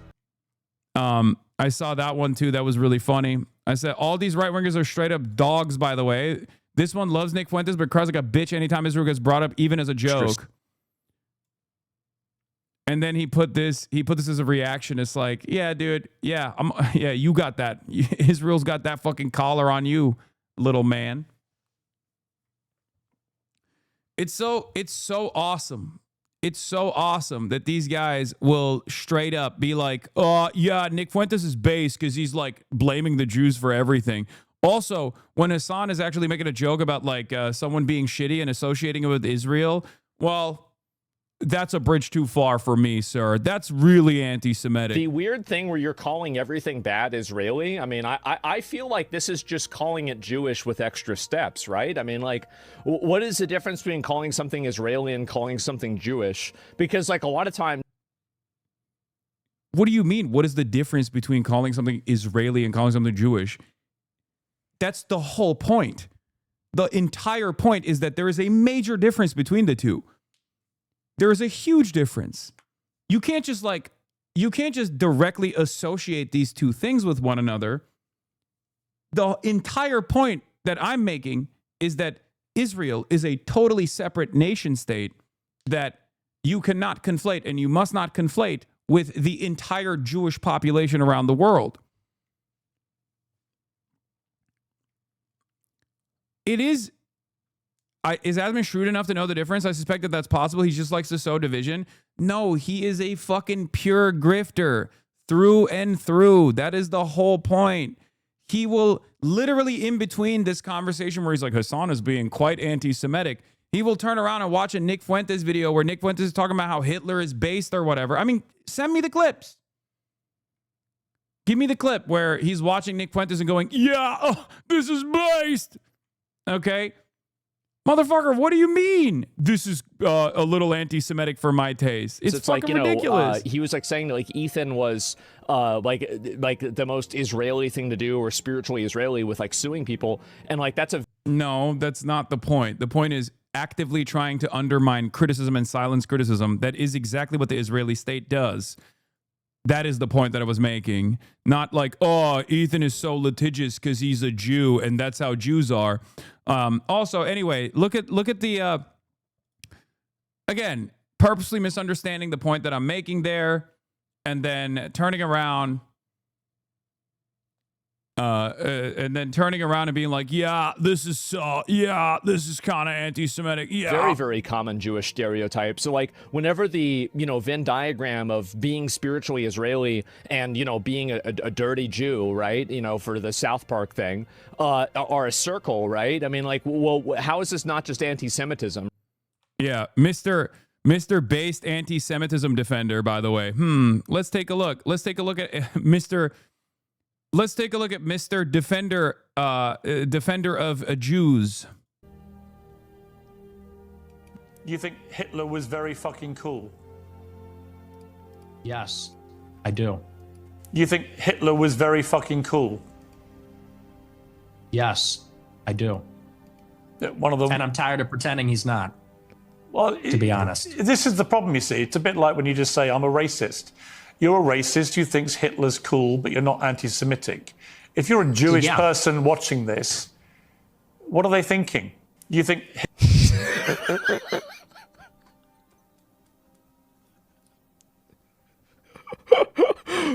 Bro, we didn't shift the... Look at his audience. Look at holy base, we're so back. One of the most lied about men in history. Talking about Adolf Hitler. That's his chat. Overton window. We burned down the house.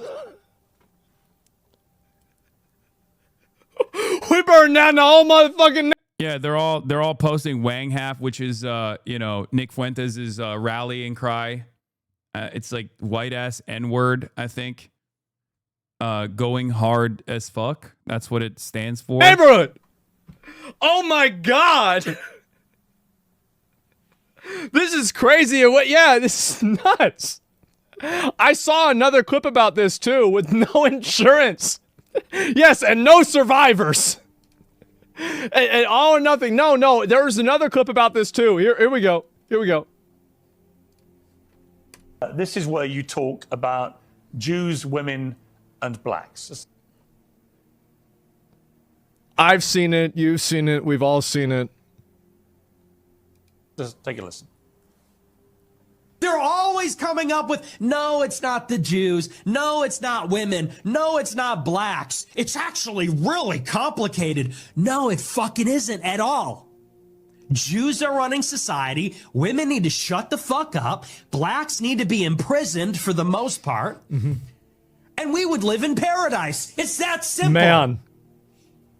Okay. He's just nodding. Would you like to clarify base? That's a take. True and real, King. What you meant there?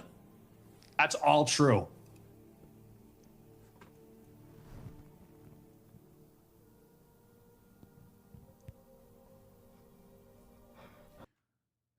Yeah. So that's the guy who's like, oh, Hasan is being quite anti-Semitic for associating negative things with the beautiful state of Israel. Asman uses Jew as an insult. I'm not surprised, but I haven't seen that. Yeah.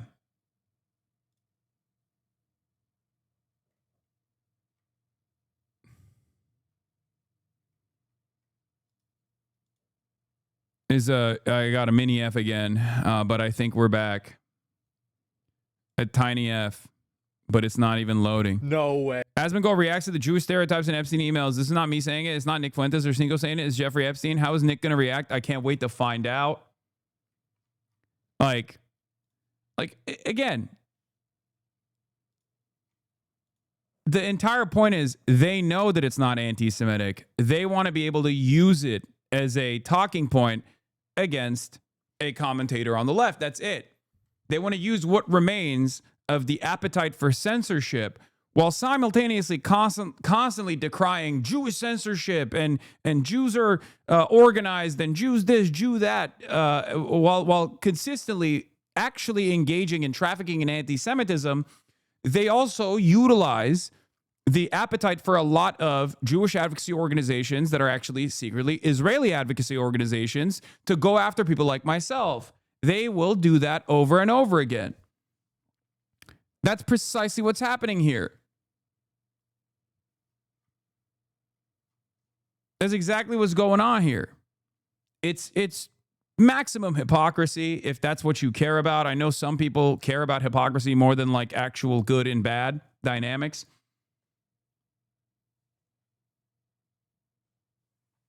You know? But it is what it is.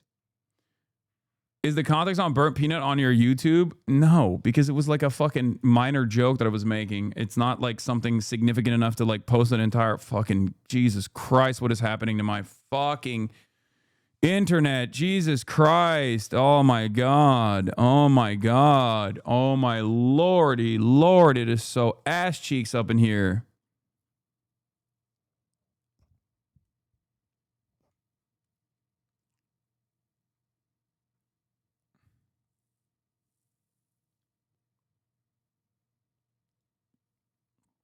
What did Tectone say? Oh, yeah. The pedophilia brigade is suffering. HasanAbi did not hold back on infamous person Chibi reviews after finding out his fiance cheated on him with his best friend and everyone turned on him on the internet. Okay. And then Tectone, I don't know, maybe the guy laughing at people's suicide attempts, abusing his dog on stream, saying America deserved 9/11 and encourages audience to kill high power American officials is like evil or something. I don't know. Rape Tone says what?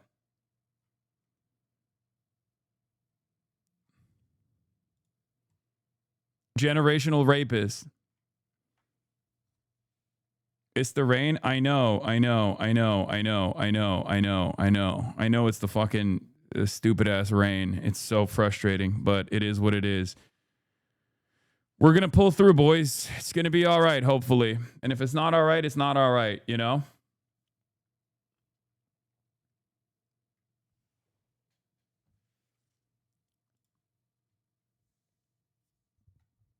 Yeah, here's the reality, okay?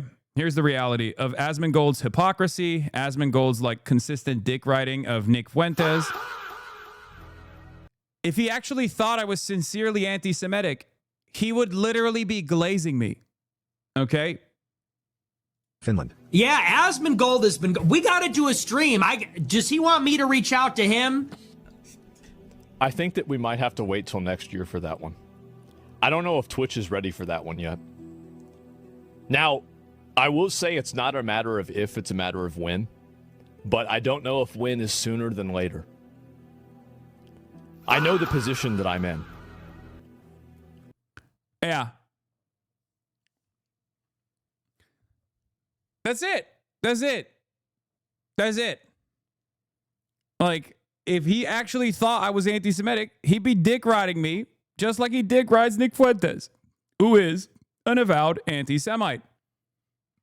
That's it. That's how you know. That's how you know this shit is fucking completely fake, completely phony. And a lot of people with Hasan derangement syndrome will lean into it because they think, oh, this is another opportunity to try to get this guy banned. We hate this guy. We have no real political We have no real political opinions at all. So, of course, we'll align with neo-Nazis as long as these neo-Nazis are fucking anti-communist, anti-socialist, anti-Hasan. And that's what it is. That's what it is. I'm a Muslim terrorist. I'm a Muslim anti-Semite terrorist. Unlike an actual anti-Semite neo-Nazi, I am a far greater danger to America. You know?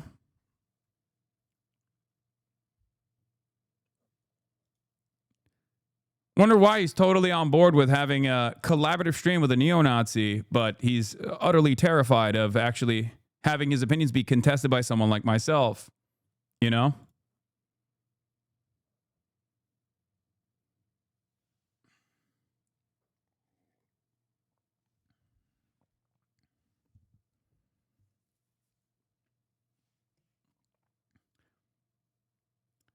Twitch loves platforming Asmongold. Yes, they do. In any case,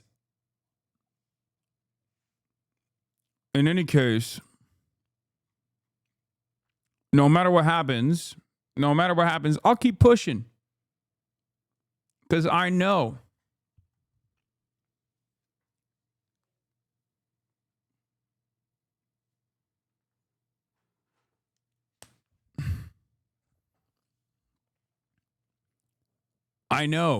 that our cause is just. I know that our cause is just. We don't need fucking bots. We can push through it. We can organize. And when we organize, we will inevitably win. Okay? God. Why isn't anyone talking about our high electric bill? For some, it's getting to be as high as their mortgage. You can't because we have to get the data centers going. It is what it is, you know?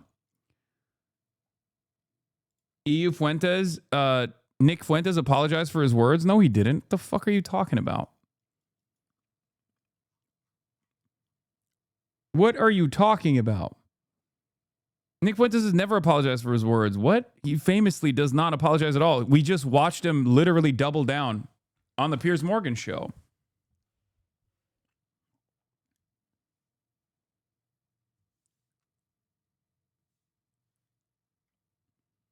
I've been working on an Asman video and I've been going through footage. He's been on a crazy ethno-nationalist rant for the past few days. He's just coming on stream about Rupert Lowe's tweets. It's getting worse and worse and more extreme. Yeah, that's because Elon Musk is boosting Rupert Lowe. And Asmongold is Elon Musk's little puppy. So that's the reason why he's like hyper focusing on Rupert Lowe that is like even more right wing than Reform. New guy. They thought Nigel Farage was a little bit too woke for their opinion, for their takes. So Elon has moved on to another guy, Rupert Lowe. And because Asmongold is a billionaire lapdog and a dick rider of billionaires, specifically Elon Musk, he is Elon Musk's little lapdog. Elon Musk has the shock collar on Asmongold, let's be real. He will suck his cock, his weirdly misshaped penis, every day of the fucking week for a crumb of right-wing billionaire clout. He is now dick riding Elon Musk's new guy, Rupert Lowe. Yes, Elon Musk from the Epstein files, that same Elon Musk.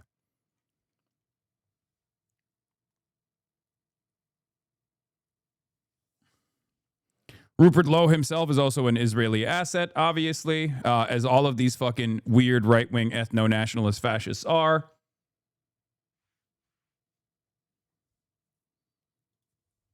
Asmongold says being listed on... Asmongold goes back and forth on his position. He distanced himself from Trump following the Epstein scandal, but then he goes back to him. He's also talked about how being listed on Stop Anti-Semitism is a sign of authenticity. But obviously, when it comes to someone like myself, he considers that to be an opportunity to fucking, deplatform someone he considers to be a threat. And that's precisely the reason why he's not like a principled First Amendment defender at all. It just sucks. It sucks that there are so many fucking stupids out there. So many stupids out there that just do not understand the inconsistency here at all, have no investment or have no investment in the truth at all. Okay? Have no interest in fixing any of these issues that pertain to their everyday existence at all. That's it.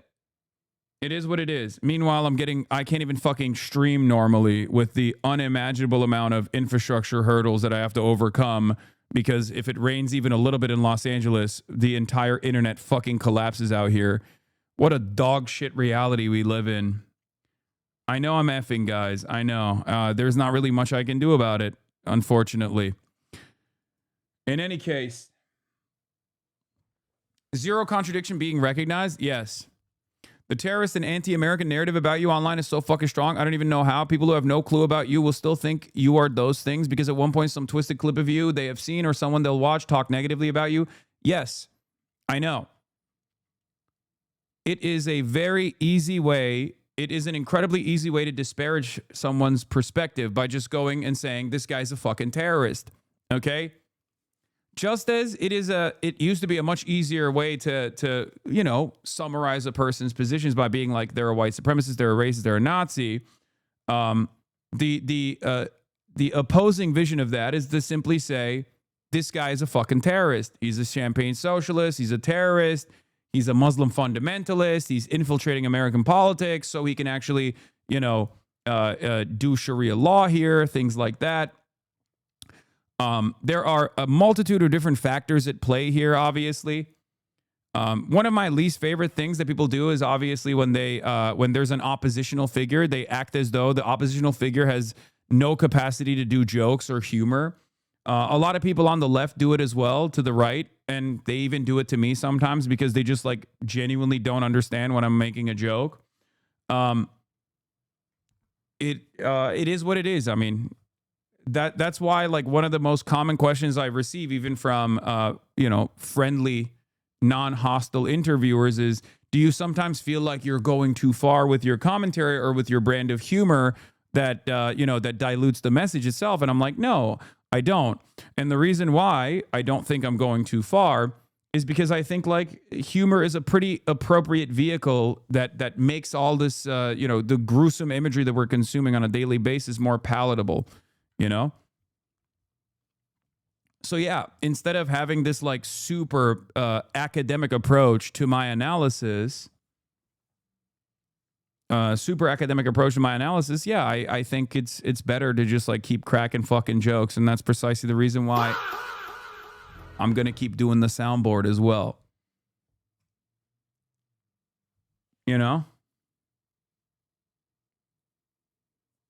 The other side says they are Nazis and unashamed. Who cares about jokes? Exactly. So for me, I don't necessarily mind. I don't have an issue. I just urge you not to be to be more mindful of the use of the soundboard. Okay, shut up. The more you say be mindful of the usage of the soundboard, you aren't. You are doing everything correctly, in my opinion. The people that have good in them and are not stupid will find what you actually stand for. And what you stand for is morally correct. Let not those motherfuckers demotivate you. They can't. I am very motivated, especially right now. Especially right now, more than ever before. The reality of the matter is, our movement is growing, right? Our movement is growing. There are more people who are self-identifying as like socialists in this country. That's massive. That is a massive thing.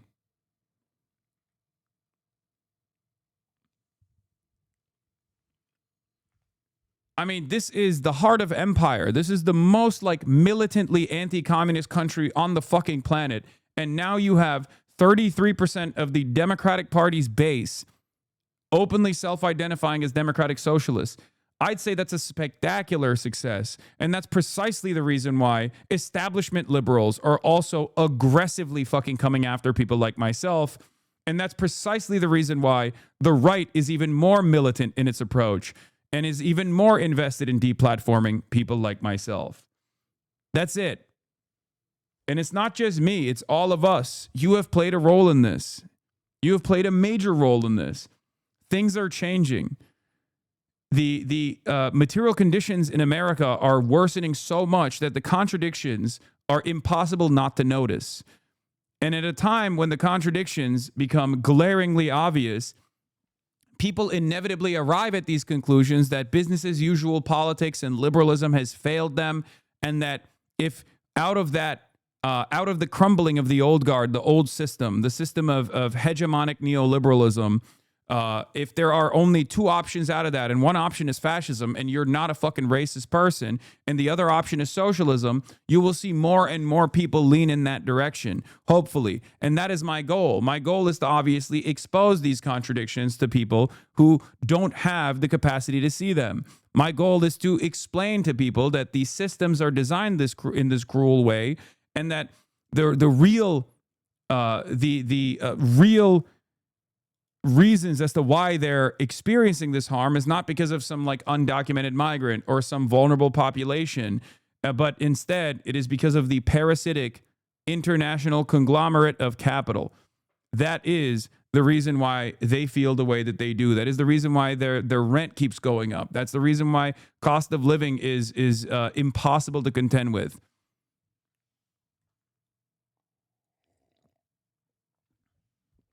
There is a better future that is possible, but we have to fight for it. We have to fight for it every step of the fucking way. Okay? We have to fight for it tooth and nail. We have to organize. But before we organize, we have to unlock class consciousness. First, we unlock class consciousness, then we organize, then we educate, and then we engage in revolutionary organizing. Okay? That is in the simplest ways, in the most reductive ways, that is how you actually make the change you want to see in the world. Okay? Yes, your rent goes up 30% in 1 year, but your pay does not. How do you deal with that reality? You can either get mad, and in all of that anger, you find yourself malleable, you find yourself vulnerable, and you find yourself more perceptive to shifting the blame over not to the capital owners that are responsible for this system, but instead to vulnerable populations and marginalized communities. Oh, undocumented migrants exist. That's probably why my shit sucks right now, right? My goal is to move your attention back to the real issues, the real systemic problems, the real reasons as to why you're experiencing this unjust and incredibly cruel system.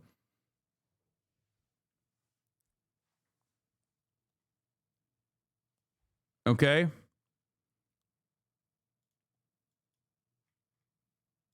That's it.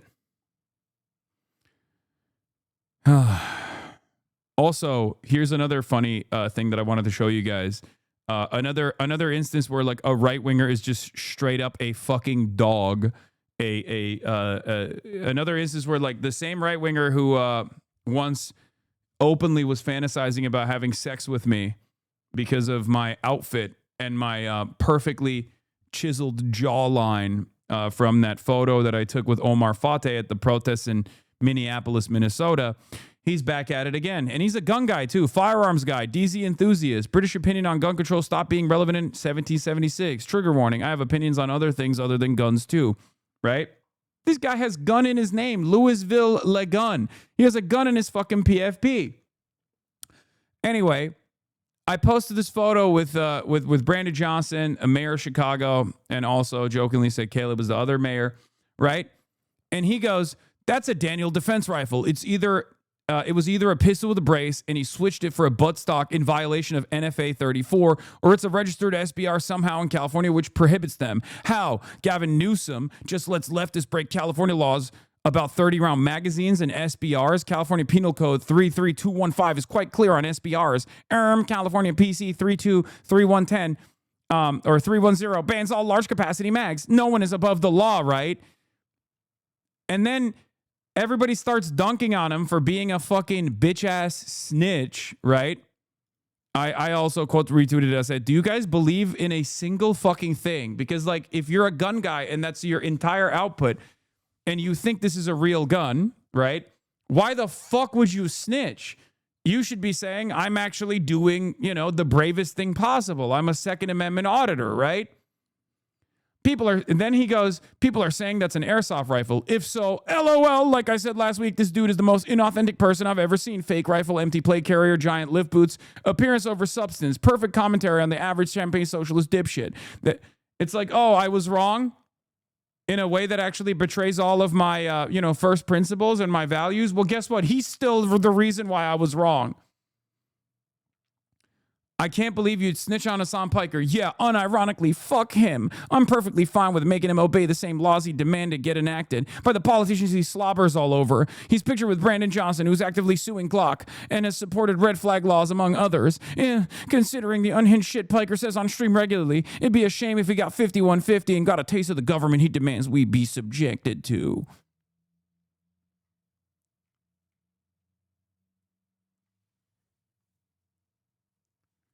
So-called gun enthusiasts, Second Amendment defenders, when they see a fucking airsoft gun, they have the most hysterical approach. This is exactly the type of approach that they would be admonishing, that they would be shitting on if it was like a leftist doing this.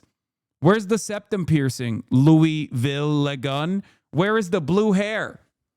You fucking shrieking hyena. You goddamn SJW, you. What the fuck is that? On the one hand, he's like, I love caring about guns. Every American should have a gun. On the other hand, you fucking chirp like you put together the most soy chirping I've ever seen in my fucking life. My favorite psycho gun nut even defended you. Not a felony. Don't worry. I don't think he was doing that. I think he was basically. Oh, he's saying it's airsoft. Never mind.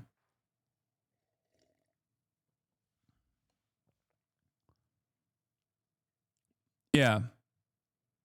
You have a Texas flag shirt on, you're literally in a costume. Yeah, that's the other thing. He's like, his life is a costume. It's like, yeah, you fucking idiot. That is actually a costume.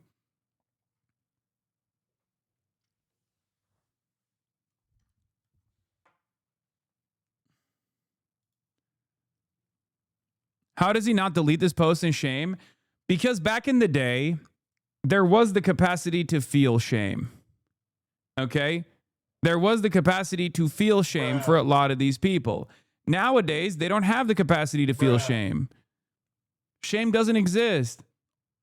It's all information warfare. Okay? For them, it's like, he got 12,000 likes on this. This banged. All these fucking right-wingers are like, hell yeah, let's go after him. All you need to do is double down. All you need to do is double down over and over again. That's it. You make money from all the likes and impressions? No, I don't. I don't fucking monetize my Twitter account.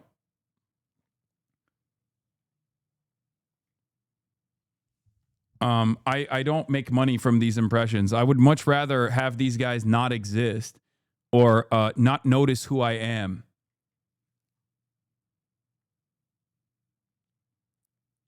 Not gonna lie, 10K is the baseline for your farmers. Anything past 20K, then the shit has online motion. Yeah. We live in a post-shame society. We live in a post-truth society. It is what it is. You just got to fucking live with it, all right? They do this. It's sad because they do this shit because it galvanizes their side. It gets them around like, $20 in Twitter revenue. That's another reason why they do it, obviously. But this is like how neglected dogs don't know the difference between good attention and bad attention. Yeah, exactly. Why not monetize it and give it to charity? I don't care. I don't want to monetize Twitter. Okay, shut the fuck up, please. Oh my God, you guys are so fucking annoying. Everyone knows exactly. Everyone knows better on how to do my job for me, okay? Well, then you do it, all right? It's just like, I can't deal with motherfuckers in my community that are like, I actually have a really good suggestion for you. Something that you probably have not considered. Have you considered monetizing your Twitter account and then fucking, donating it to charity? No, I hadn't considered that at all. Thank you for letting me fucking know, chatter. God damn.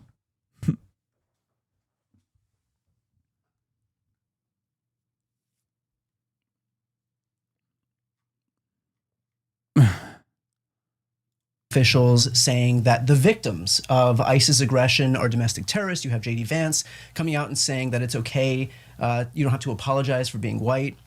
Just days ago, Donald Trump put a picture of your face on an ape's body. And so again, this is kind of, we've seen the de-evolution of the discourse. How do we come back from the place that we have fallen into? Well, first of all, I think it's important to recognize that the majority of the American people find this behavior deeply troubling. It is true that it gets attention. It's true that it's a distraction. But, as I'm traveling around the country, as you're traveling around the country, you meet people. They still believe in decency, courtesy, kindness.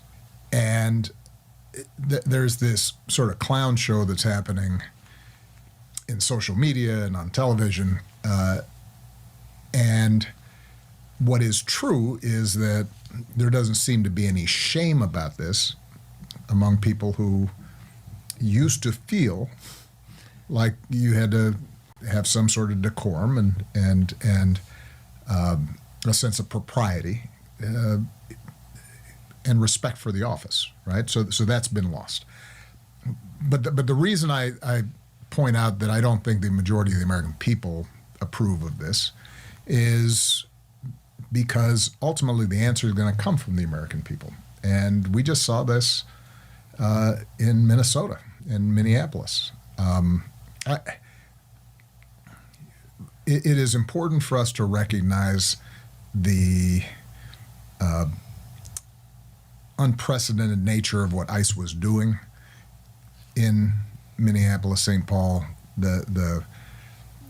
I don't understand why a lot of these guys act as though there is no precedent, that this is not a logical continuation of endlessly dishing out unlimited funds to an unaccountable organization that is behaving in this unconstitutional manner, that is singularly under the control of the federal apparatus. Of course, ICE is going to be like this under Donald Trump. You guys gave him unlimited funds. You used ICE. You were the guy who gave Tom Homan a medal. It's so frustrating to me that Democrats will consistently fund ICE, defend ICE, utilize ICE, do these mass deportations, refuse to actually counter message against the endless appetite that Republicans have towards mass deportations.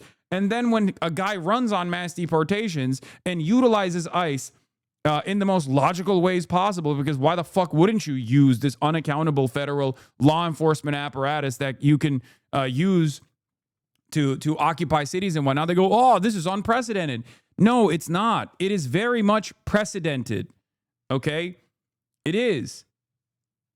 It is very much precedented. We act as though there is no context that came before Donald Trump, that Donald Trump is not simply expanding on the pre-existing confines that were set by both Democrats that came before him and Republicans that came after those Democrats. It's very frustrating.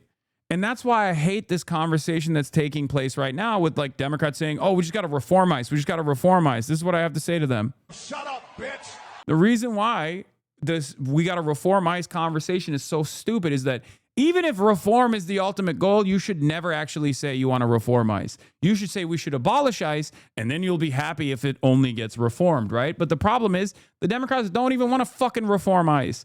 They don't want to reform ICE at all. They just want business as usual politics. They want the base of support to shut the fuck up about ICE. That's the reality. Just as the liberal capitalist safeguard in the European Union is frustrated not at the fact that they are vassals, but frustrated at the fact that Trump is reminding them that they are vassals, a lot of the Democratic Party is frustrated at the fact that is frustrated at the fact that Trump is basically making it much harder for them to be controlled opposition parties without their base demanding more from them. They don't like that. Trump is fucking up the bag because he's behaving in this like very vulgar, very crude fashion. You're throwing out a whataboutism that conservatives do. Wait, what do you mean whataboutism? Describing the logical conclusion of Trump's utilization of ICE after decades of Democratic administrations that gave additional unlimited funding to ICE that was always an unaccountable force. To a guy who also criticized this under Obama, for the record? Like, what do you mean? That's not whataboutism. When Obama was the fucking president, what about the Democrats using ICE? That's not whataboutism! You fucking idiot! When I was a young, up-and-coming political commentator under the Obama presidency, I criticized Barack Obama's utilization of ICE back then as well. Just as I criticized Joe Biden refusing to do something about the migrant crisis at the border when he was president. This is not whataboutism.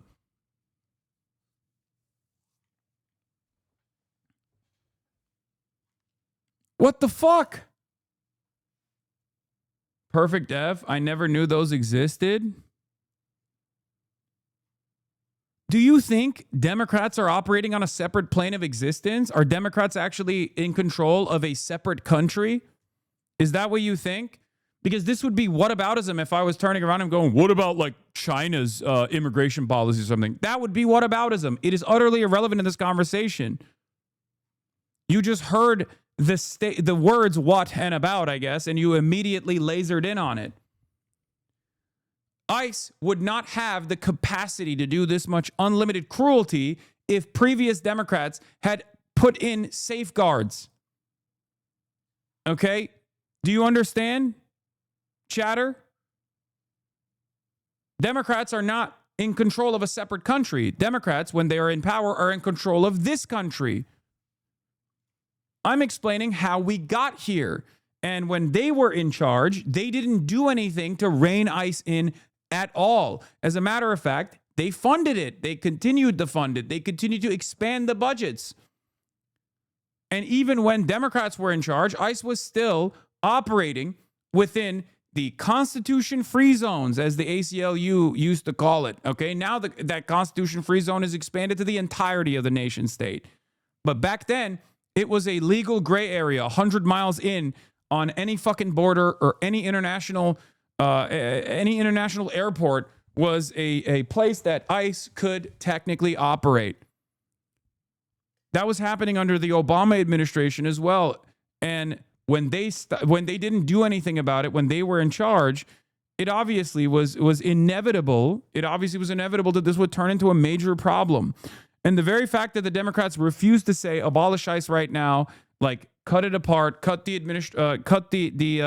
federal agency apart. The Department of Homeland Security needs to go back to the pre-9/11 structure where there were three totally separate agencies. Customs was one thing, Border Patrol was another, and INS was for interior removal operations, but not even interior removal operations necessarily, but more so to issue the paperwork necessary.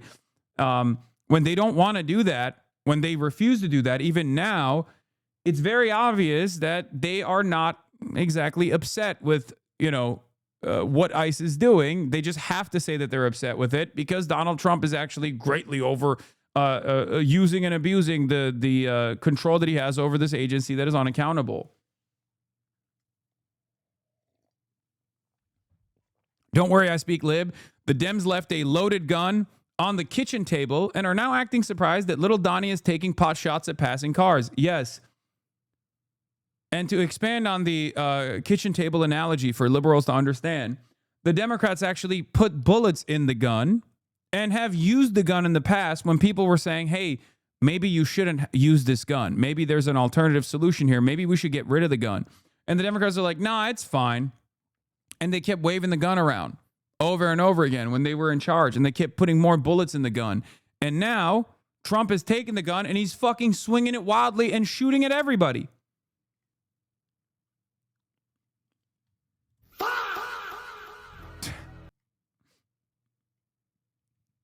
The delay. You even told Kamala exactly how to campaign against Trump's immigration policies and what would lead to these concentration camps. You fucking ignored it to campaign with Liz Cheney. Exactly. So yeah, I'm a little bit frustrated when Democrats come out and they're like, well, you know, there's a reasonable way to do this and there's a non-reasonable way to do this, and Trump is doing it in an unreasonable way. The way that federal agents, ICE agents, were being deployed without any clear guidelines, training, pulling people off, out of their homes, using 5-year-olds to try to bait their parents. All the stuff that we saw, tear gassing crowds simply who were standing there not breaking any laws.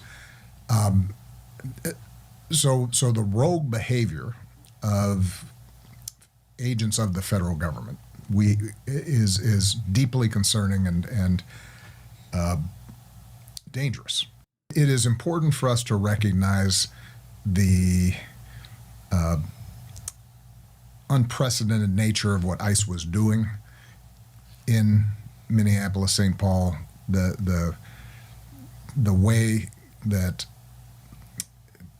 federal agents, ICE agents, were being deployed without any clear... Wait, isn't this the same one? Anyway.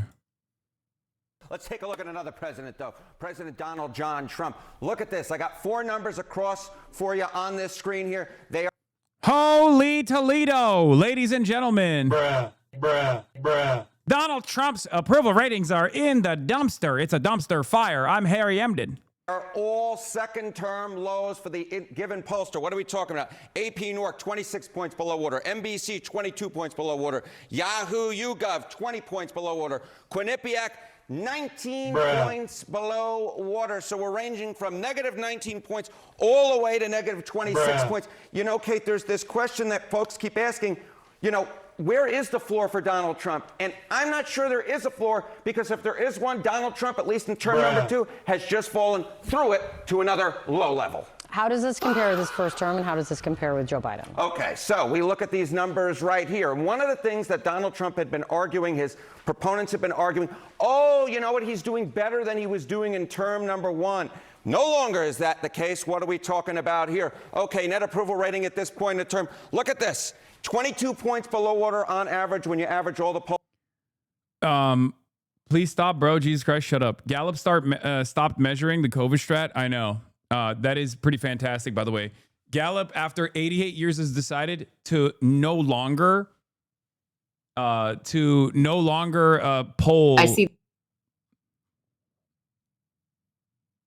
After 88 years, Gallup has decided to no longer poll the presidential approval ratings, which is crazy.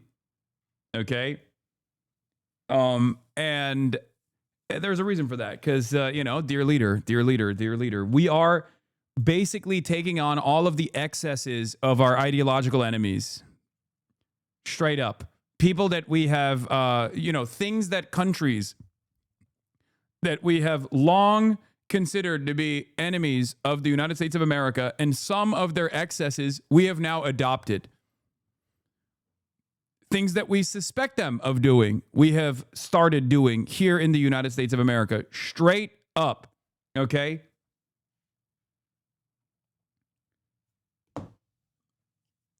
Yes, it is an indication that the empire is collapsing. Peter Baker of the New York Times says, this is a huge loss for journalists and others who follow politics. Gallup has been the top source for presidential approval since FDR, and particularly valuable because of that historical context with apples to apples numbers that allow us to make comparisons and see patterns. After 88 years, Gallup has decided to hit the COVID strat. We will no longer calculate the presidential approval. We will no longer track the presidential approval, because if you don't track it, then it's fine. Everything is fine, actually, and the situation is better. It's the COVID strat. The only reason why the numbers are so high is because we're tracking them. We should stop tracking the COVID numbers, and then COVID will go away. Bye-bye. Pollsters from the last slide. That is actually lower. That is lower than he was at this point in term number one, when he was 17 points below him. So he's doing 5 points worse, and he's doing way worse than Joe Biden was doing at this point in his term number one, when he was 13 points below water. So the bottom line is this: Donald Trump is setting new records for himself in term number two, setting new records for himself compared to where he was at this point in term number one, and he's doing worse than Joe Biden, which is, of course, the comparison that Donald Trump does not want to be, because we all know what happened to Joe Biden. His party lost the House in term number one, that midterm elections, and of course Joe Biden was not reelected to another term. At this point, the numbers are no bueno for the President of the United States. What's driving this that you're seeing right now? Okay, Kate. You know what? This is the segment. We have done it over and over and over again because he keeps setting new lows for himself. What are we talking about? Well, we're talking about independence. We're talking about independence. When you lose the center of the electorate, you lose the American people. Trump's net approval rating among independents, you know, at this point, you go back term number one, he was 17 points below water. Now, according to Quinnipiac, he is 27 points below water. I don't understand how this works out well for the President of the United States. When you are 27 points below water, underwater, with the center of the electorate, with independents, you lose, your party loses. You know, I've made the comparisons before, you know, oh, he's more underwater than Greg Louganis. I've made the comparisons with all those different divers. And the bottom line is this: you can continue to make those, but over time, when you keep making those same comparisons, they run a little bit old. But at this point, I don't really know who to even compare Donald Trump to, because he's just so low, and he's so low with the center of the electorate. 261 days to go. Yes, the midterms may seem far off, but they are starting to dominate the dynamics here in Washington and are fresh on President Trump's mind. As the GOP now confronts a daunting political environment, Trump is taking his pitch to the nation's battlegrounds, even before U.S. troops in North Carolina, where he urged them to vote Republican. Biden, who is the worst president in the history of our country. 0 illegal aliens have been admitted into the United States, and that's done by the radical left. Michael, will you come here for a second, please? He's running for the Senate, and if he gets in, you're going to be taken care of. If he doesn't get in, we're going to be stripping the military like they always do, the Democrats. When I heard they were taking the name Fort Bragg off, I said, no, they're kidding. Again, always immaterial nonsense, always aesthetics nonsense. How much longer will this nonsense work on the unwashed reactionary masses? Because for the time being, when he first came into office, everyone's like, hell yeah, we're winning. It's awesome. It's like we're winning together, right? Anti-woke is on top. Woke is dead. Let's go and, blame transgender people. Let's go ban transgenders from playing sports at the NCAA. But like, he got a sequence of those executive orders in action, and nothing actually changed for the better. So there's only so much you can do in terms of culture war issues, in terms of advancing the culture war agenda, until people realize, wait a minute, my pocketbook is still hurting. It's not helping. Like, groceries are still expensive. The electricity bill has skyrocketed. What the fuck are we doing this for? I'm not winning in this process. Oh, you named the Gulf of Mexico to Gulf of America? I don't give a fuck, dude. And even in the absence of the Democratic Party presenting said alternative loudly and proudly, engaging in politics from the perspective of class and saying, we're going to do class first politics, we're going to do class first politics. In the absence of the Democrats doing that, people still realize that this shit is not working. Okay? That's it. There's a reason why he has to turn around and say, affordability is a hoax. It's a hoax. It's a Democrat hoax. Why does he have to do that? He has to do that because affordability is a real issue, okay? It was a shot across the bow when Zohran Mamdani won on the affordability agenda. Do you know what I mean? They did. They took the name off. We got it back very quickly, but they took it off. And if we don't win the midterms, they'll take it off again. It's another reason you have to vote for us, because they'll change it back to whatever it might be. And this weekend, Trump also renewed his calls to place new restrictions on voting, as he started to see some fraying within his coalition, all while possible 2028 contenders, including Secretary of State Marco Rubio, flocked to Europe this weekend, where they're getting some attention. Let's break this all down with my excellent panel: Tia Mitchell from the Atlanta Journal-Constitution, CNN's Phil Mattingly, and Julie Davis from the New York Times. Good morning to you all. So look, Trump is, of course, as he does, demand total unity as we head into this very daunting stretch for the GOP. His party wants him to focus on issue number one, the economy. And we've seen time and time again Trump trip on his own message or create distractions and do things that are causing significant pushback within the ranks. Just this past week, we saw the Justice Department try and fail to indict 6 House Democrats. A lot of Republicans uncomfortable with that. How he's handled these ICE surges, particularly in Minneapolis in recent weeks, has caused pushback among Republicans, nervous about going too far. Of course, that racist video of the Obamas that he later was forced to delete, though did not admit a mistake. Phil, how is this playing as we head into the midterms with his party? Not great. I think, and Monty, honestly, like I watch you work the halls every single week, and it's always a really good barometer of when do we hit self-preservation mode for members of Congress? And I think that as powerful as Trump's grip on the party has been, and I think we should all be very careful to pronounce some grand break or diminishment of his authority over the Republican Party and over his members, which has been so kind of ironclad over the course of the last 13 months. But the moment where Republican lawmakers, particularly frontline Republican lawmakers, start looking around and say, if I need to actually win in November, I need to start creating some distance. Not dramatic scale of distance that we've seen perhaps in past administrations, but I think what we've seen over the course of the last couple of weeks, but in particular this week as well, is some of those members saying there are opportunities for me to break.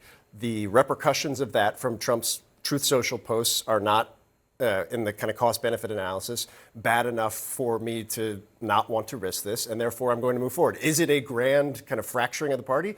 No, it's never going to be a grand fracturing of the party. They're never going to fucking fracture, okay?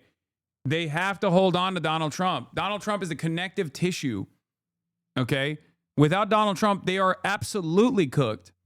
They have to circle around the dear leader and offer him unlimited praise because he is the glue that holds the base together.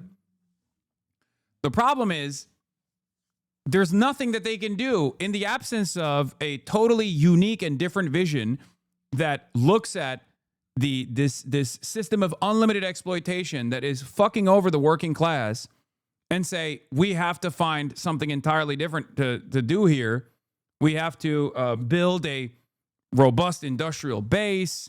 We have to bring back manufacturing into the country, which Donald Trump is saying he wants to do, but he's not actually following through on because he wasn't elected into power to do that. He was elected into power to defend the pedophilic billionaire cabal. In the absence of socialism or an alternative vision or even moving into the direction of social democracy, which is not going to do because it undermines the interests of capital, and no Republican's ever going to do that. No Democrat is really ever going to do that either. They're out of options. He just has to keep hitting the same button over and over again.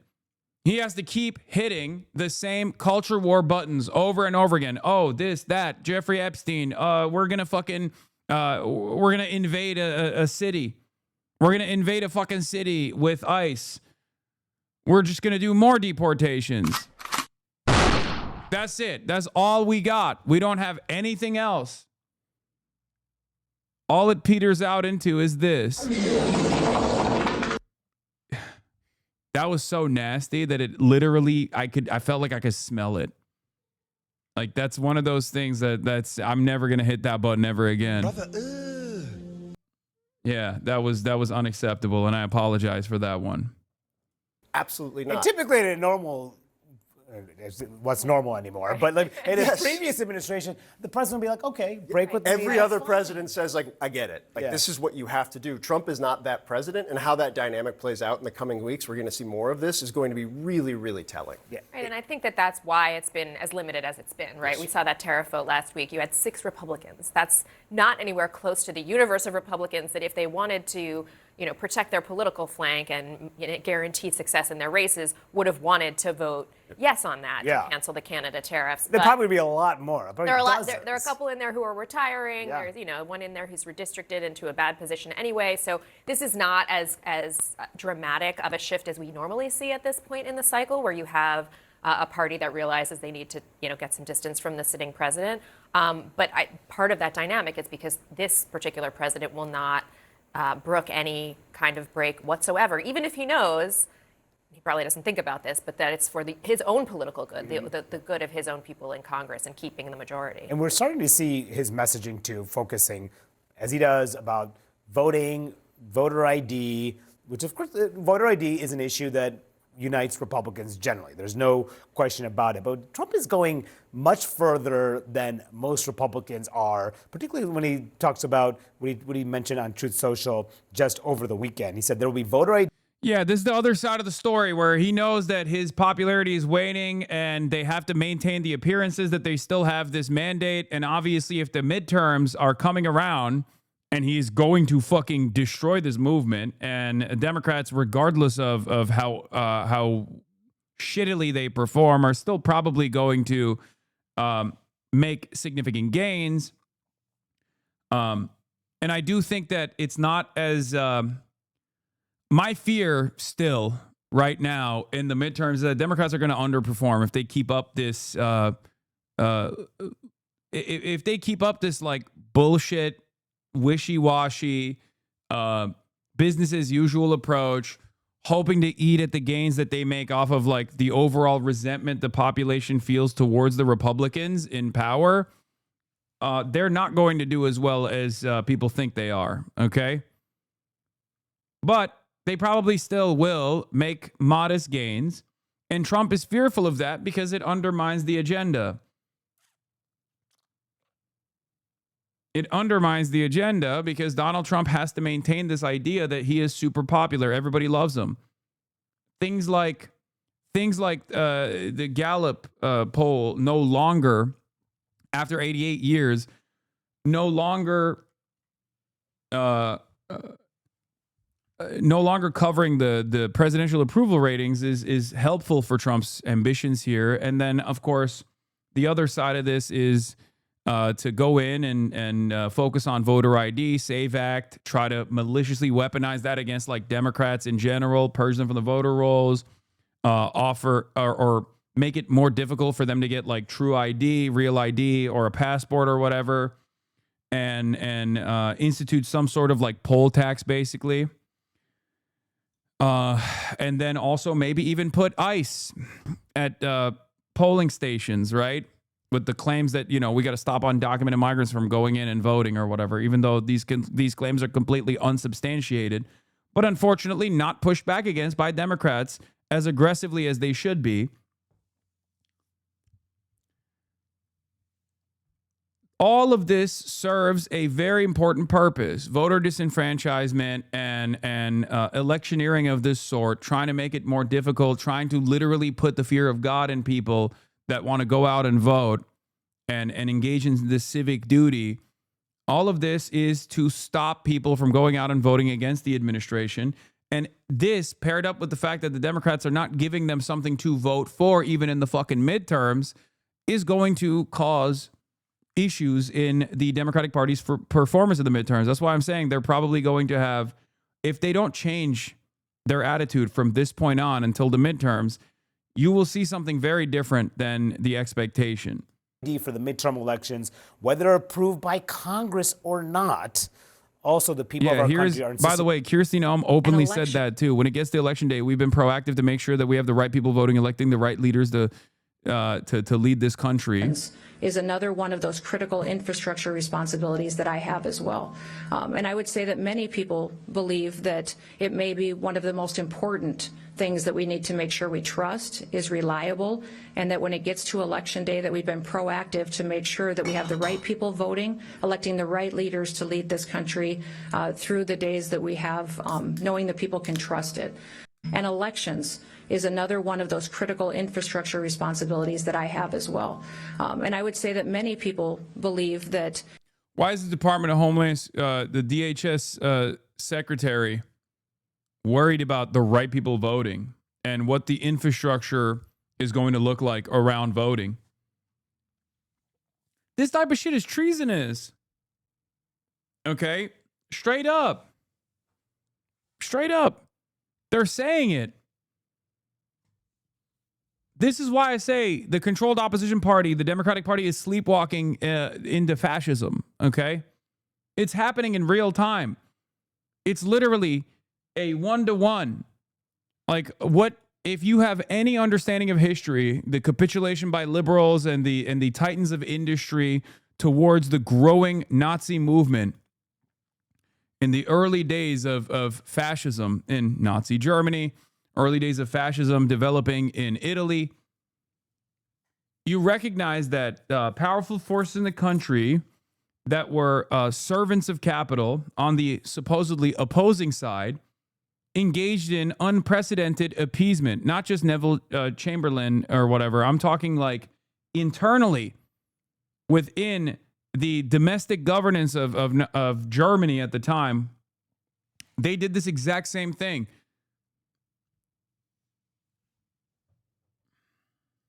Citizenship and no mail-in ballots, okay? And then he goes on to say, if I can't get this through Congress, there are legal reasons why this scam is not permitted. I will be presenting them shortly in the form of an executive order. What is he talking about? And states run elections, not the federal government. And here he is again saying that we will just do this, regardless if Congress approves this. States run elections. The Constitution outlines some of this stuff. So what he's talking about, you can't do by executive order, and you can't do without violating the Constitution. You know, it's the way our government was set up. But I don't think Donald Trump cares about that.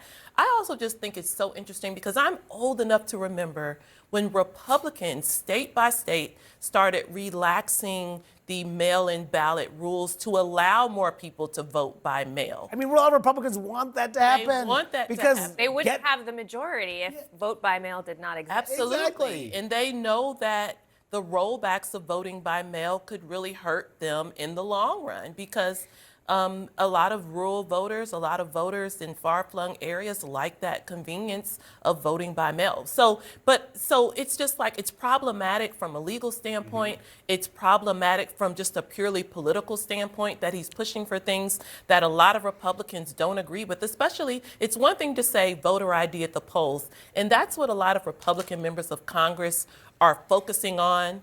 But that is not all that what President Trump is asking for. He's talking about proof of citizenship, which again goes back to the fact that, yes, there are some states that have different rules because we have determined that, well, the Constitution outlines that states run their. Dude, people say we need voter ID bad. You have to ask if the elections in the United States of America are fair and free. At least a lot more fair and free than the way Republicans presented. You got to ask why they want to do voter ID. As a principle, I don't care about voter ID one way or another. Like, I would be fine with, showing a piece of paper that says you're an American citizen when you're voting if that piece of paper or that identification was readily available and accessible, okay? But in the absence of a real necessity for this, the only reason why they're doing that is because they want to engage in voter disenfranchisement, okay? That's it. If you can't comprehend why they're doing this, I don't know what to tell you.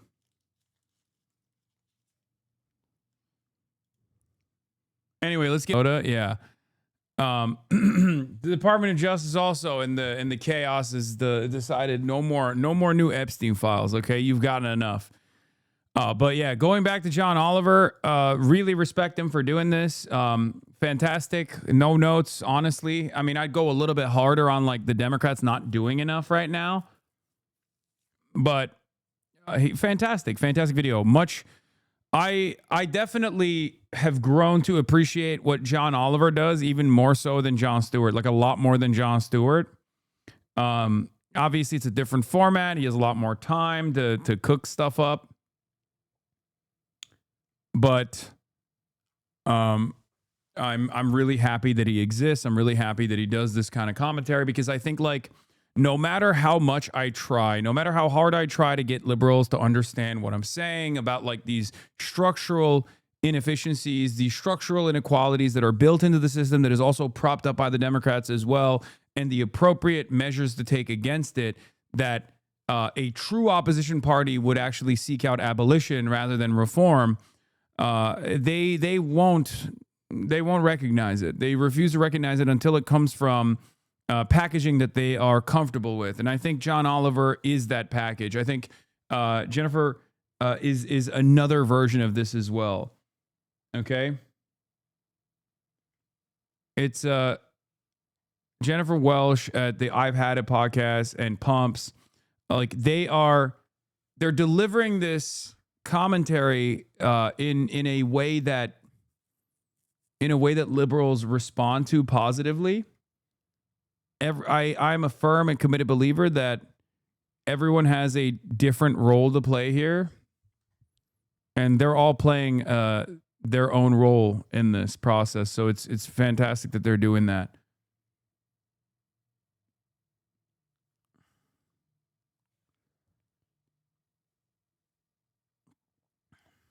Josh Johnson is the one who got my centrist parents. Great. Whoever plays a role in convincing your centrist adjacent parents, I'm on board with. Anyway, we got John Fettery Wap. And I think that personally that the idea of completely unconditional aid, no matter what one does not make sense. I think it enabled a genocide in Gaza. She talks about a genocide, but I have a Jerusalem Post headline this week that Iran is shooting protesters in their hospital beds. But she makes no mention of that. This is such a fucking... This is whataboutism, for the record. If that chatter earlier who was like, oh, dude, aren't you doing whataboutism? No, like, this is actual whataboutism. Okay? The fuck does this have to do with Israel doing a genocide? It's so stupid. TNC want you back. He's got his thing. He What is this? Oh, the necessary conversation.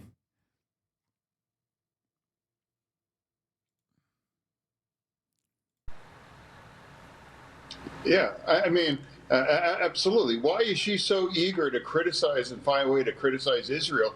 But I don't really recall them saying anything as Iran was executing thousands and thousands of their... That's also bullshit. You don't recall anything because you don't have a working brain, dumbass. Of course, AOC and every other liberal instantly said what is happening in Iran is unconscionable. Like, I love that there's no investment of the truth anymore. Like, it's over. I don't know how we move on from this. I don't know where we go from this, but like, there is no need to say the truth any longer. You can just be biased in a certain direction and just lie about your enemies, and no one will go, wait a minute, I did see AOC actually fucking condemn Iran. What the hell are you talking about? Right? It doesn't even fucking matter. You could just lie. You could be like, AOC actually delivered weapons to the IRGC, and Kayleigh McEnany will be like, yeah, you're right, Mr. Ogre. You're right. Protesters for that. Now, there was never any genocide in Gaza. Okay, yeah, there was no genocide in Gaza, but the real genocide is taking place in Iran. Absolutely. And there shouldn't ever be any conditions for aid for Israel because they were in an existential war. That's part of the problem with the very anti-Israel part of my party. So call that what it is. Why wouldn't you can't just stand? And why would you align yourself for raging anti-Semitites and very pro-Hamas people like Hasan Piker? And now, why can't you just call it what it is? You know, there's a rot in my party standing with pro-Hamas people like that, whether it's even in the New York Times. They're fascinated with him. So, I mean, where we are, and call this is and stand with Israel. That's our special ally. And there was never. Oh, our special ally. Dude, we got it. You think it's fucking boring and annoying. Okay, shut the fuck up.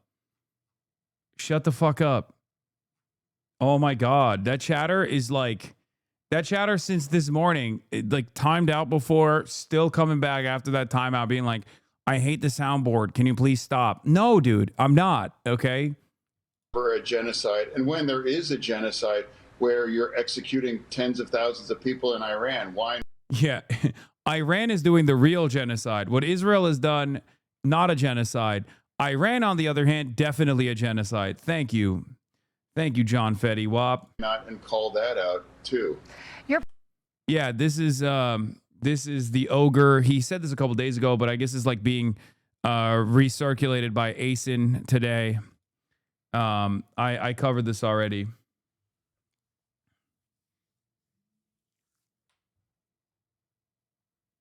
HasanAbi's rather serious. Stuff your face with food for 30 minutes, then rather hear that soundboard. Okay, take a day off.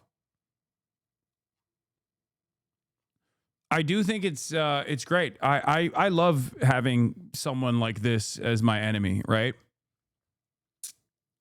He's incompetent.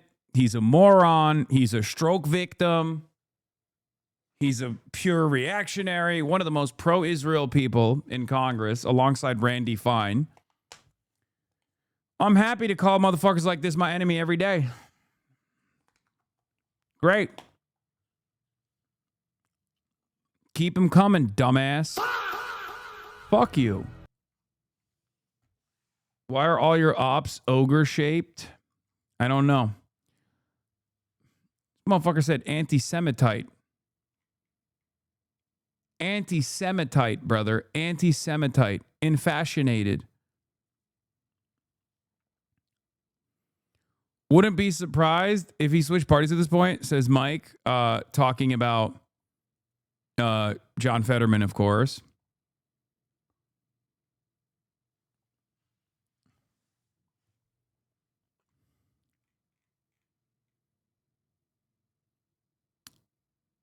Serious question. In the UK, MPs can have the whip removed, effectively being kicked out of the Labour Conservative Party. Can that happen in the US system? I don't think the Democrats are ever going to do that.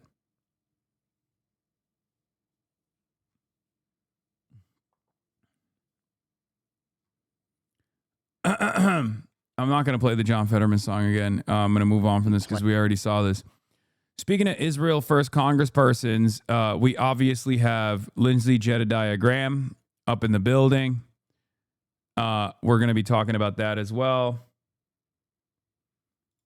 Lindsey Graham came out and openly said the quiet part out loud, which, you know, once again, I respect it. I said, so we're going to get U.S. troops killed for Israel's ambitions of regional domination. Got it. Anyone who thinks this is for the Iranian people is being disingenuous or outright stupid. Let's take a look at what he said.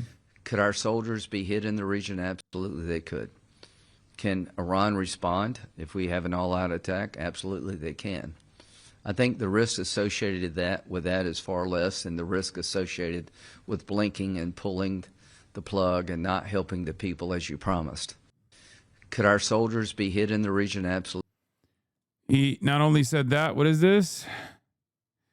Okay, dude, calm down. Sometimes Senator Graham just puts it out in the plainest language. The wars of the future are being planned here in Israel because if you're not one step ahead of the enemy, you suffer. The most clever, creative military forces on the planet are here in Israel because they have to be to survive. So what we're looking at is that Israel is advancing down the road of new weaponry far beyond us, and it would be nice to have a process where we could be partners. The war. Yeah, Israel, Israel, Israel. The more your uptight, humorless part of chat cries about the soundboards, the more I just want you to let it rip. I know. It actually, I think, is a perfect filter for a lot of the fucking uptight, like, laughter is bourgeois decadence ass people, laughter is counter-revolutionary ass people. I kind of like it a lot. To them, I say, shut up, bitch. You know? It actually, I think, look, I've talked about this already. It is important for someone like myself to make this as lighthearted as possible, even though the news is awful. And I need to make it more approachable. I need to make it more palatable. And I think a soundbite, like a soundboard, makes it funnier. Like I'm entertaining myself, you know?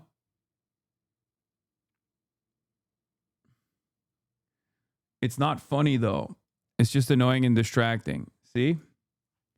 It's great. And I suspect in the upcoming days, there will be a lot of think pieces being written on Twitter talking about how Hasan has actually betrayed the revolution once again by using a fucking soundboard. And, you know, for those people I say, once again, for those people I say, shut up, bitch. You know, on Reddit probably too. Yeah.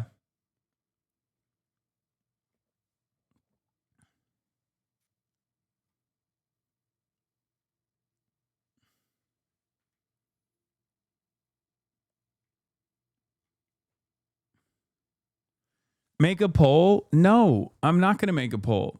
Because while I do believe that the poll would show overwhelming support for the fucking soundboard, I want to stress the importance that this is not a democratic process. This is not a democracy. This is Stalinist, okay? We have a dictatorship of one guy that is doing his very best to abide by the needs of the proletariat. Sometimes dear leader knows better. Okay, that's how it is. Oh, wait, someone already wrote about it?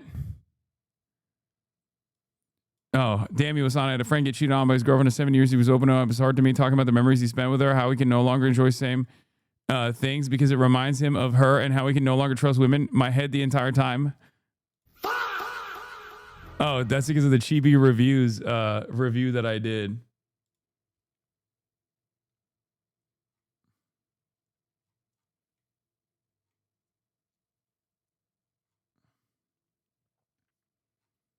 Yes, we will do some custom. We will actually use a full soundboard. Right now, I don't have a physical soundboard. I'm just using a fucking soundboard mix on the internet, if you haven't noticed. But when I have a real soundboard, when I have like a real normal soundboard, like a physical one that I can hit, I will end up using. Well, I mean, I already have one right now. Oh wait. It didn't work. It doesn't work. I guess the Rodecaster soundboard is not working. Or did it work? Did you guys hear the applause? No, right?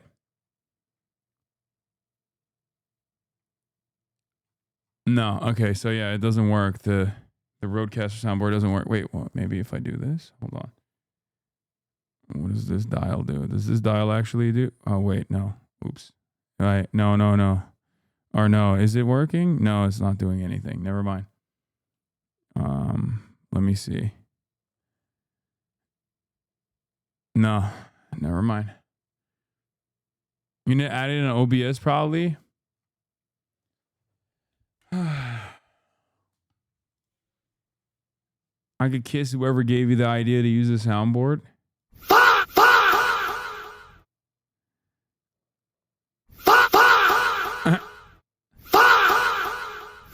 Dude, I love that.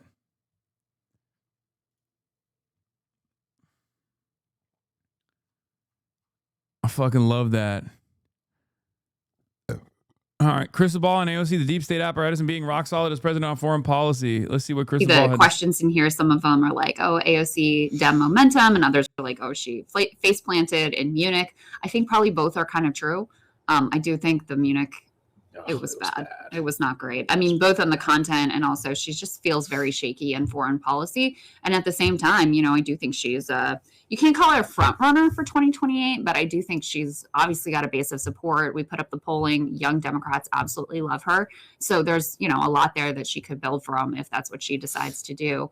I'll put my cards on the table. I hope she runs for Senate. I think she'd be a great senator. Obviously, she'd be vastly superior to Chuck Schumer. That would give her a chance to, you know, further deepen her comfort and her knowledge on foreign policy, which I do think is her greatest weakness. And you can see it in the way that she's been really all over the place in terms of Israel from the beginning of when she first got into Congress and continuing up to this day. And so you could really see in Munich how shaky she was. You know, it felt like kind of baby deer legs there in terms of her own worldview. And it's an issue. I don't know if it's an electoral issue. It probably is, but it's definitely an issue for how will you actually be as president of the United States when you have a whole deep state apparatus around you that wants to coerce you in one direction or the other. If you are not really rock solid in what you want to do. The last part of this analysis I do agree with. You have to be rock solid in your worldview. You have to be firm in your worldview. You have to be committed, because this is the one aspect of American politics that is bipartisan. There's uniparty consensus on this. And if you are going to place yourself above the noise as a different visionary, as a bold visionary, you have to be bold. And you have to withstand eating a lot of shit. Okay? Unfortunately for AOC, like she has in the past, succumbed to pressure from outside groups and elements, like when she talked about Jeremy Corbyn, for example, a couple of years ago, and how great Jeremy Corbyn is. And then like some fucking random group reached out to her and was like, Jeremy Corbyn is an anti-Semite. And then she was like, I'm so sorry. I'm now cutting all ties with Jeremy Corbyn. Or when she was like, Bernie Sanders shouldn't like go on the Joe Rogan experience, stuff like that. Like there are remnants of like rad lib tendencies in her commentary, in her worldview that I don't think she should. I mean, I think she would do away with, and this would be positive and beneficial for her. She listens to the chirpers too much. I've literally told her, I have told her personally, don't listen to the chirpers, cut out the noise. You know what I mean? Like, or if you're going to listen to the chirpers, there are some chirpers who are objectively correct, right? There are some people when they say like, oh, you can't, for example, you can't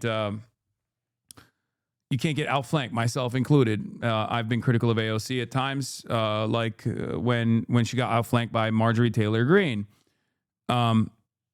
That's not great for her ambitions of higher office. It's not great for her being like a leader of the left flank movement in this country. And I think that those are criticisms not coming from the flank that says she's like CIA compromise, AOCIA or whatever. Those are actually constructive criticisms as well, in my opinion. However, there are plenty of people who just like yell at her, both from her left flank in ways that are ridiculous, like the hyper focus on AOC. And then there's also people to her right that constantly use rad lib shit, like constantly use identity and identity politics in an effort to move her off of certain positions that she should maintain. It requires a steadfastness. It requires a steadfastness that she has to develop, in my opinion. What is this? On that exact note at TU Berlin, I asked AOC about her engagement with the German SPD. Oh, damn. One of the German chatters. It's Joshua. Thank you for taking this question. Joshua Samuel? Oh my God, Joshua, do you get mad when I make fun of your accent? Joshua is the one, some of the very few comrades in Germany that probably has to live with these Eurolibs. So I feel terrible for you, Joshua. Your situation is not an envious one, okay? I respect it. Keep up the good fight, comrade. Keep fighting the good fight. It's you're in captive territory. when I'm making fun of the German accent, I'm not making fun of you. I'm making fun of the Eurolibs. Okay?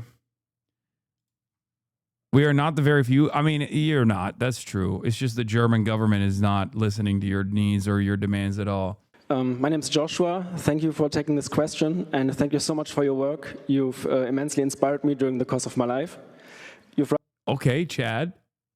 Okay, Joshua, rightfully Chad. spoken out about hypocrisy in international politics, and you've also been rightfully outspoken about the genocide in Gaza. I'm therefore respectfully wondering why exactly you are participating in public outreach together with the Social Democratic Party, who has been a major facilitator of weapons exports towards Israel. This whole event... This is so common too. What you just got there, the applause break that you just got there, is indicative of virtually every fucking room, right? People that share your values. There is an abundance of people that share your values, okay? It will do all of us well to remember that. Anytime I go into these fucking rooms, even if it's supposed to be like a heated environment, a contested environment, even if I'm like, you know, like the UBC, I'm sure has done plenty of fuck shit about pro-Palestinian protesters, as has every other college campus. But there are more of us than there are of them. You can go to an SPD event, okay? You can go to an SPD event and still like call out SPD's involvement with the Gaza genocide, and the entire fucking room is on your side. That's not supposed to be the case, right? People are supposed to boo you. People are supposed to tell you to shut the fuck up. Because isn't this an SPD event? This was at the SPD event, right? This is not the Die Linke event. This is the SPD event. The person that's sitting across from AOC is an SPD member, right? No, it's at a university. I know, but the fucking person that is sitting across from her, yes, it was an SPD event. Yeah, the former SPD mayor of Berlin, Franziska Giffey, was in the room and was booed when she came on stage because the students were all leftists. Yes. This is the same principle behind like going to a Bernie rally, like the oligarchs, the anti-oligarchs tour, right? This is what I keep repeating to people. You go to No Kings protests, you go to the Bernie Sanders rallies, and you are reminded that the people in the crowd are far more radical than Bernie is. Okay? Especially on the issue of Israel-Palestine. So you can't disparage. Professor Chong gave you a shout out. You guys would be a cool interview. Uh-oh. Like you have to work with whatever is available to you. You have to work with the opportunities given to you, okay? This whole event, while very interesting, also comes across as an attempt by the SPD to whitewash their image and rid themselves of their complicity in this. Wait, 2 events, 1 campus. Nova survivor testimony and political provocation unfold simultaneously at UBC. Canadian-Israeli photographer Shai Klein and controversial political commentator Hasan Piker attracted different audiences at UBC. Oh, this is the Canadian Jewish News. I was like, what the fuck is this newspaper saying controversial streamer Hasan Piker? They had a competing event at the 1,400-seat Chance Center for Performing Arts. A sold-out crowd filled the auditorium to hear controversial online streamer and political commentator Hasan Piker. Meanwhile, 5 minutes away at UBC Hillel, 50 students, faculty, and community members gathered to hear Shai Klein, a Canadian-Israeli photographer who reflected on his journey since surviving October 7, Hamas attacks at the Nova Music Festival. Wait, why are they dunking on themselves? I don't understand. That's crazy. That's crazy that they're like, yo, Hasan fucking, the arena erupted. Hasan IRL ratioed the pro-Israel event that was competing on the college campus. Meanwhile, 5 minutes away at UBC Hillel, okay, simultaneous events happening in close proximity reflected broader tension on campus across Canada. Yeah, exactly. It does. As in, the pro-Israel event gets 50 people in attendance. Half of them are fucking students and half of them are faculty. The anti-Israel controversial streamer gets a fucking closed out, sold out arena event. Piker is one of the top streamers on Twitch, a platform where creators broadcast in real time large interactive audiences. He's known for his highly charged left-wing political commentary. Critics include the Jewish community organizations throughout North America, which regularly point to what they view as his history of anti-Israel and anti-Semitic rhetoric. He was invited to campus as part of UBC speaker series entitled America First, America Alone, Global Politics in the Age of Uncertainty. In the weeks leading up to the event, Jewish community organizations, including the Center for Israel and Jewish Affairs, the B'nai B'rith Canada, appealed to the university and to government officials to cancel Piker's appearance, citing concerns that this message could amplify extremism, incite hostility towards Jewish students and faculty, and spread misinformation. University administrators permitted the event to go on. In response, Hillel intentionally scheduled Klein to speak at the same time.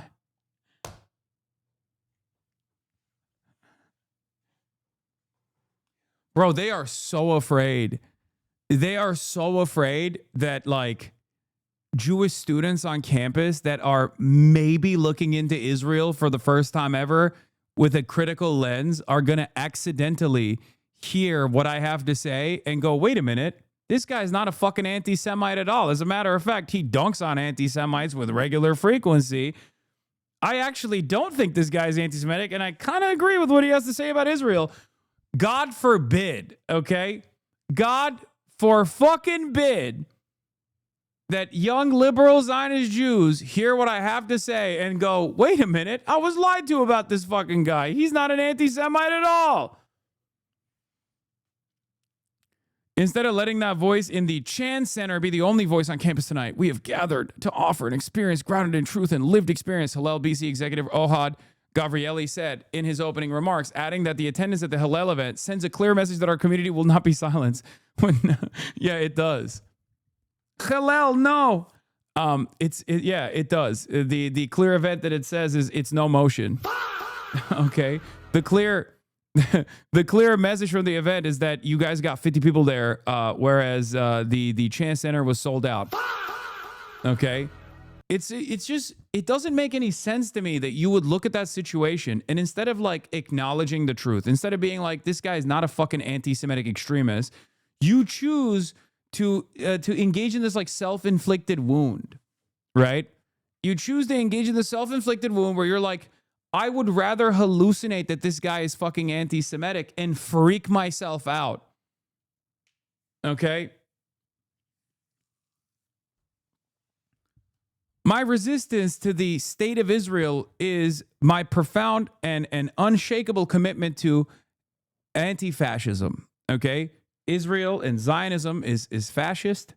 Israel is a fascist ethno-state committed to ethnic cleansing of the indigenous population. Of course I'm going to be against that.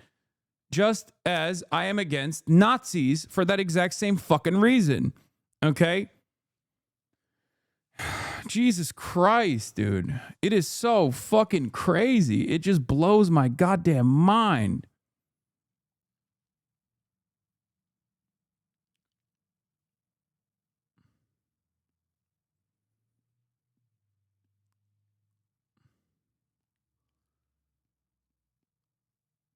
Your position is way more dangerous than Nick Fuentes, though. He turns whites against Israel. You are turning Jews against Israel. That's why they hate you over him. I know. Well, he's not even turning whites against Israel. He's turning... Have you seen the Groypers?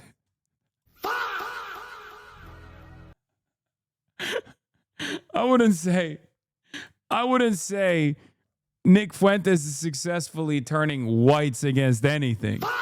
If anything, he's turning a lot of Latiners against Israel. Oh man, that motherfucker has a more diverse audience than me, dude. Are we being for real? Okay. Yeah, Nick Fuentes is turning South Asians and Mexicans into white supremacists. That's what he's doing. They're not even fully against Israel either. They're fine with Israel as long as Israel's like attacking someone like myself, you know? Anyway, I'm going to get back to the German guy in a second. Hillel did not anticipate security concerns around Klein's talk, and there were no noticeable demonstrations near Hillel during the event. Yeah, because all the anti-Semites were over at the Chan Center. If we were to present someone at the Chan Center of Piker's magnitude, there would likely have been security concerns. I wonder why. An exuberant welcome when Piker strode onto the Chan stage. Oh my God, they're glazing me. The reception was immediate and loud. According to the video of the event later uploaded to YouTube, he was greeted by raucous applause and sustained cheering from the packed hall. The announced title of his talk was America Bad, but he devoted considerable amount of time to Israel, the war in Gaza, and his critics. In response to a moderator's questions about complaints across the line from criticizing Israeli government policy into anti-Semitic rhetoric targeting Jews and Israelis more broadly, Piker smiled and said he's an entertainer first, adding that some hyperbole is inevitable, but I think that's a totally valuable trade-off. I like that they literally clip chimped my response and totally did not write the part where I was like, I combat anti-Semitism. I'm not an anti-Semite, all this stuff. And instead said like, oh, he thinks like a little bit of anti-Semitism is fine. No, it's not. Okay. Piker also described himself as an avowed anti-Zionist and said he was sure he shared that view with everyone present except any plants in the audience, one of the several remarks that drew laughter or applause. He urged students to pressure universities to divest from Israeli companies and to push for cultural boycotts, calling such measures to be the bare minimum. On alternative, at UBC Hillel, the tone was noticeably different. Klein, 28, began with photographs rather than politics. In the fall of 2023, he had been visiting a cousin in Israel, was invited to the No Festival with friends. During the hours before the attacks, he was doing what he usually did at big events, moving among the crowds with his camera. He introduced himself to strangers. Caring for self and others, like others, Klein faced significant PTSD, stress-induced health problems, both of which persist, even amidst his struggles. Disillusionment. The CGN interviewed Klein in late 2023 again at the 2-year anniversary of October 7. By now, he estimates he's visited more than 250 cities across North America to share his story. Okay, what? And then the rest of it is just him talking about Klein's experience. Okay, that's nice. Did he photograph the IDF shooting them? No, I don't think he photographed the helicopters facilitating the Hannibal doctrine.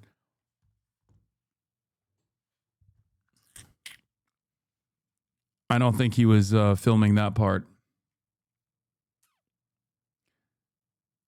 So they just go to campus and show pictures of October 7th to college kids now? Yeah, I mean, they've been doing that. What do you mean? It's just that, like, there was a genocide that took place after October 7th. I don't know if these guys are aware of, and that kind of made it hard for people to still pay attention just exclusively to the atrocities that unfolded on October 7th. Genocide, especially amid the upcoming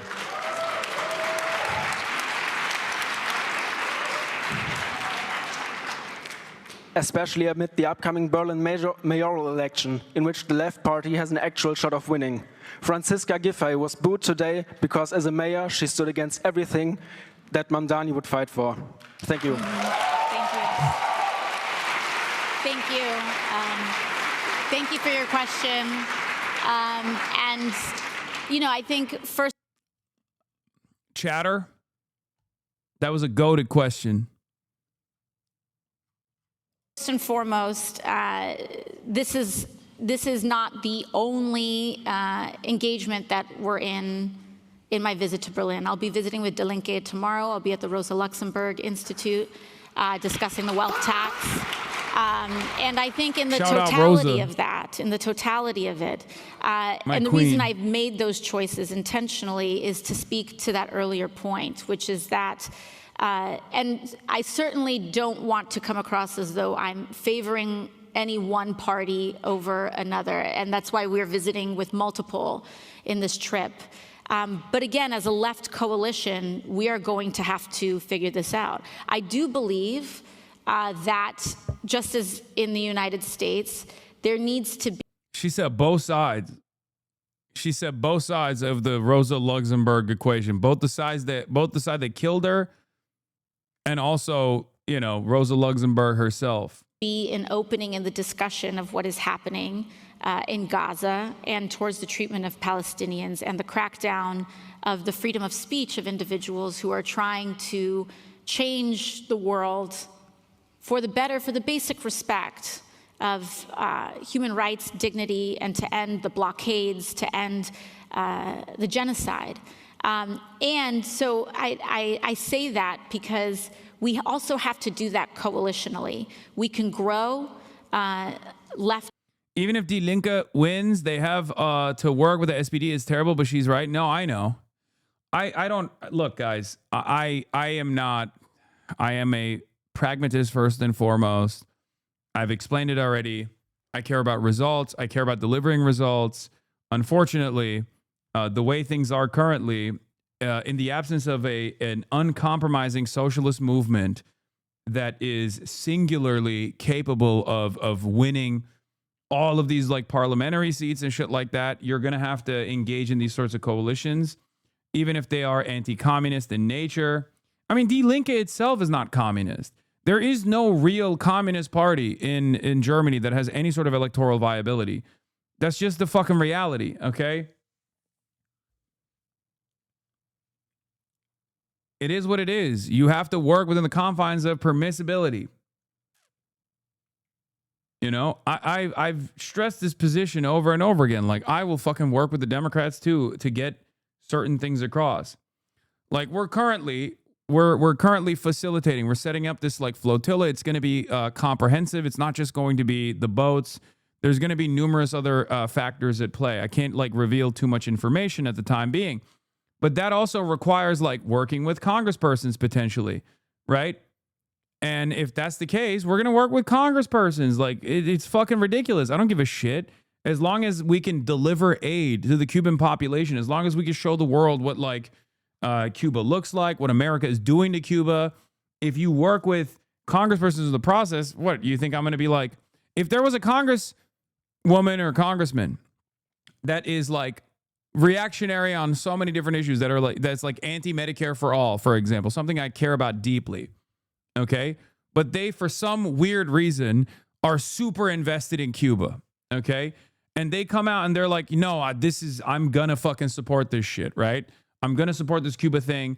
You think I'm going to say no to that person? What are you, fucking delusional? I think a lot of people that behave in this like idealistic way don't recognize the immediate desperation of people that need help. Okay? Straw man? Wait, what? That's not a straw man. That's a hypothetical. You're using a different argument here. That's not a logical fallacy that you can apply here as a counter. I'm giving you a fucking hypothetical. Like, Thomas Massie is a great example of this, okay? Thomas Massie is a reactionary through and fucking through. But in the case of the Epstein files, I'm not a debate pervert. I don't know my shit. Yeah, I can tell. Thomas Massie on Epstein, no notes. Thomas Massie on Israel, no notes. Fantastic, right? Thomas Massie on every other issue is a fucking prime chud, okay? Every issue, whether it be no gun control whatsoever, whether it be, taking away funds from every fucking federal regulatory agency. He was a massive champion of Donald Trump's budgetary goals, right? And yet,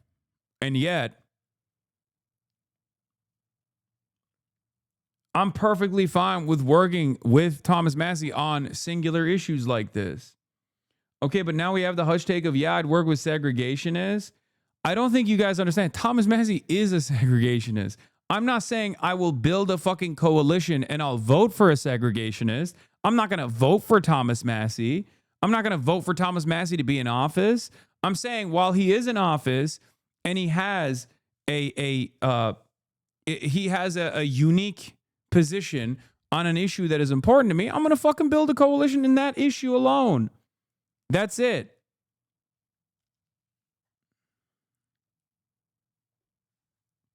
There's a difference between having a principled approach to problem solving and working with whoever you know will offer a lending hand, like will lend a helping hand, versus being like, oh yeah, we have to vote for this guy. This guy should be the leader of our movement. This guy is going to do a great job of advancing our agenda. It's fucking ridiculous. You're going to glaze because it helps you ultimately? Well, glaze who?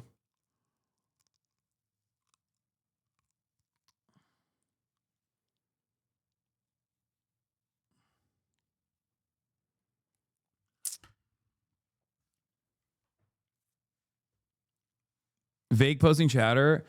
Yeah, vague posting. Vague posting Also, assuming that I have like a cynical position in why I do certain things, even though I'm more than forthcoming. I am unimaginably transparent with the way I approach these issues. I say it all the time. As a matter of fact, I'm in the process of explaining why I care about like working with people that I normally would not agree with, right? Like it's one of those situations like AOC. I don't fully subscribe to her worldview. I'm far more radical than she is. But I think as far as like who has a potential to win more power, who has the potential to win more power in this country that is like closest to my worldview within the current ideological makeup of the Democratic Party, then yeah, fuck yeah, I'm going to lean on AOC to the best of my ability. I don't think you have a cynical position, but it's AOC. But I think AOC has a liberal idealist position that you have far too much respect for. That's it. No. I recognize the limitations of this allegiance. Okay? I have certain goals that I don't shy away from revealing with regular frequency.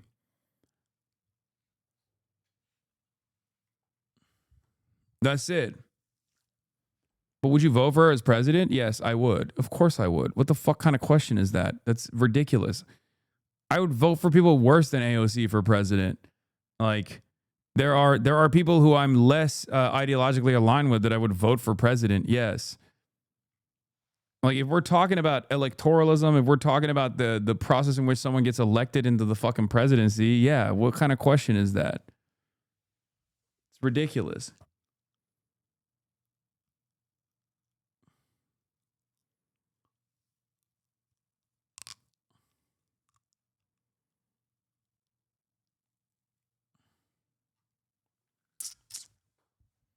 I have voted for far worse people than AOC as president. What the fuck are you talking about? Like, what? I've publicly endorsed and supported Hillary Rodham Clinton, okay, with the harm reduction narratives because I knew the dangers that Donald Trump presented. Same thing with Joseph Robinette Brandon. Like, there's a reason why, like I had a red line when it came to genocide, which I think is a fairly normal red line. It's probably the most normal red line of all time. And that's the reason why I did not endorse Kamala Harris. And I stand by that decision, and I will never go back on that decision. There's a difference between like harm reduction narratives and then being the person who is delivering the harm. Electoral movements, and we have to persuade moderate movements to have an open mind about how we discuss and approach human rights in the region. And that is why I say that our work has to be coalitional. It has to be coalitional. We have to grow our ranks, and we have to persuade. And so I say this again because if we go separately, we will lose. I think the moderates are not necessarily persuadable, but they're malleable, okay? They're sharks. When they see blood in the waters, or when they see whichever way the winds are blowing, some of them, not all of them, some of them are ideologically committed, some of them are zealots, but there is a good chunk of moderates that will move in that direction in an effort to make sure that they remain in power, okay? It all. We will lose it all. And so it's and I want I'll be honest though, I do hate when people talk about like AOC's skills as an orator, because it feels like you're attacking me directly, because I am just as bad, if not far worse, I think. At least in my mind, I feel like you guys are just basically fucking doing this to me every time. I am wordy as well. You're worse. See, immediately. I am wordy as well. I have the capacity to drone on and on and on. It's fucking, you know. Not gonna lie, it's different because she preps and you don't. It don't matter. I don't know how to prep. And not only do I not know how to prep, I also am incapable of delivering non-wordy, clear, concise messaging. It's cope to be like, oh, you're not prepping.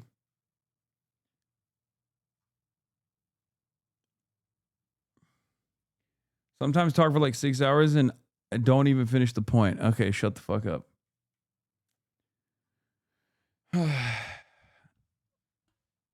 15-minute speech. Fuck it, I'll wing it. I mean, I think I did all right on that. I haven't actually rewatched that speech at all, even now. And I've been meaning to rewatch it, but yeah, where is it? Where was my speech?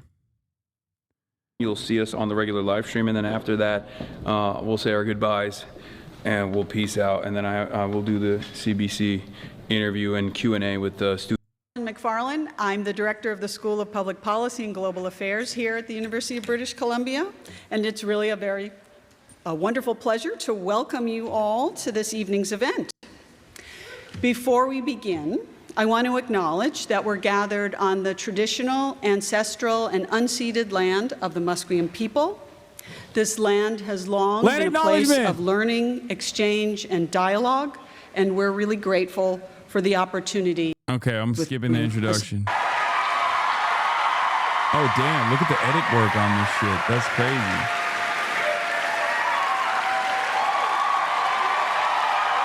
You got to stop telling the people that invited you that you didn't prepare. It kind of sounds like you don't take the event seriously. I think they were very happy. Let's keep it at $150. I can tell you personally that they were fucking stoked. They came up to me after the event too and were like, that was incredible.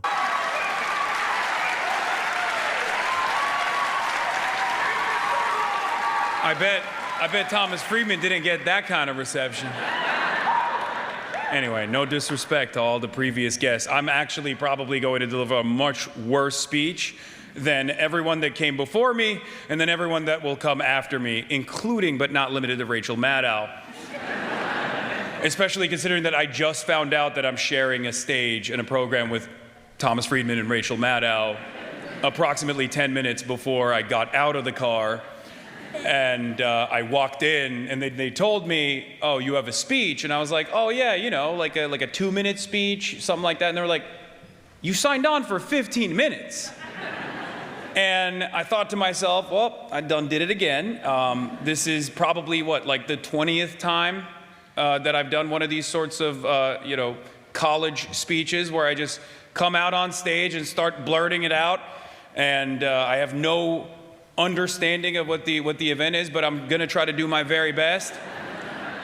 Especially considering that I speak for 8 hours uninterrupted, or usually interrupted with chat. It's not gonna be too difficult, I hope. But today, obviously, we're gonna be talking about one of my favorite subjects to discuss. According to all my naysayers, including the CIJA, I believe. I don't know if they're in the room right now. Sorry, I'm sorry that you guys couldn't stop me from coming to Vancouver.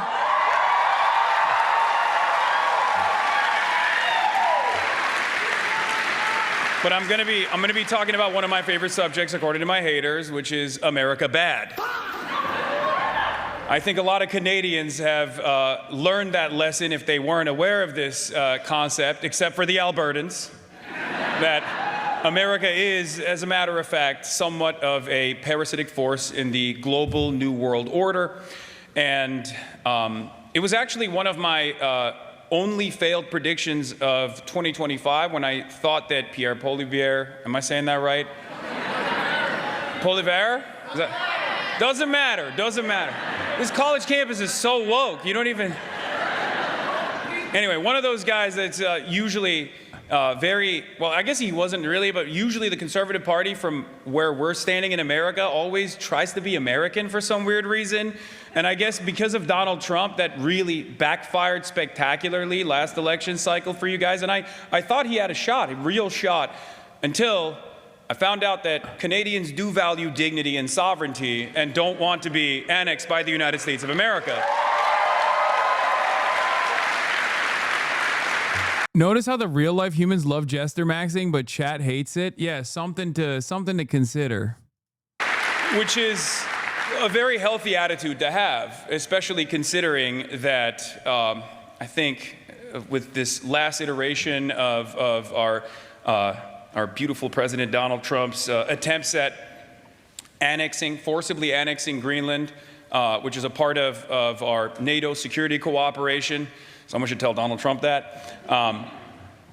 Especially after that, we saw many European leaders openly take to the stage at Davos and say, we'd rather be happy vassals than angry slaves. And I thought about that quite a bit. And I thought about Mark Carney's speech quite a bit. And I think that there is a failure of the previous liberal international order. You were talking to an audience who already like you. Try jester maxing at the October 7th event and see how they like it. That's crazy. That's crazy, chatter. You're fucking insane for that. Okay? They would kill me at that event. Order and consensus. And I don't think it's necessarily just Donald Trump, even though we like to talk about him as the harbinger of doom. The reality of the matter is these systems have been collapsing for quite a while. If you're in the third world, if you're in a developing nation, you already know exactly what it's like to be on the receiving end of endless amounts of bloodshed and domination. Now, of course, people of my political background have been talking about this for years. Lenin was one of those people that talked about it quite a bit. Imperialism being an absolute necessity as a global capitalist order, as profit rates have a tendency to decline. And we've seen this endless militarism and endless domination in the global south, in countries that are in the periphery, at the behest of super profits for international capital. But unfortunately now, America's appetite for instability and all of the potential promises of said instability for international capital has put new targets in its crosshairs, as Mark Carney and many others have talked about, middle powers. We're talking about the European Union, Canada, and many other countries that are stuck between what seems like American domination and the global liberal capitalist hegemony, and potentially the rise of regional powers such as Russia that do not shy away from irredentist action and oftentimes violent military conquest, and the behemoth of manufacturing that is China. Now, as you guys already know, BRICS nations have realized that this bargain of American domination was not always going to work out well for them, and that's the reason why they have sought out alternatives and tried to create different trade agreements and maybe even currency cooperative agreements with China, specifically to, at times, leverage their relationship that they have with the United States of America. And I've been a longtime advocate in developing European sovereignty and developing sovereignty for countries like Canada. And now, I believe, is the time for these middle powers to be able to develop sovereignty once again. Yeah, this is completely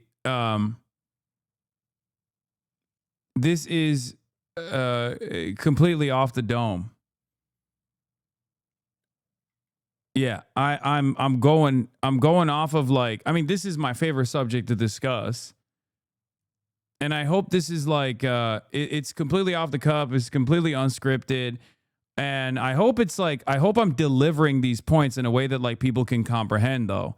I hope it's not like too wordy. You know what I mean? And I fear that if these countries don't do it, specifically Canada, I worry that American domination will at first look like the tariffs negotiations that Donald Trump has seemingly haphazardly thrown around, and then, and in the worst case scenario, complete military annexation.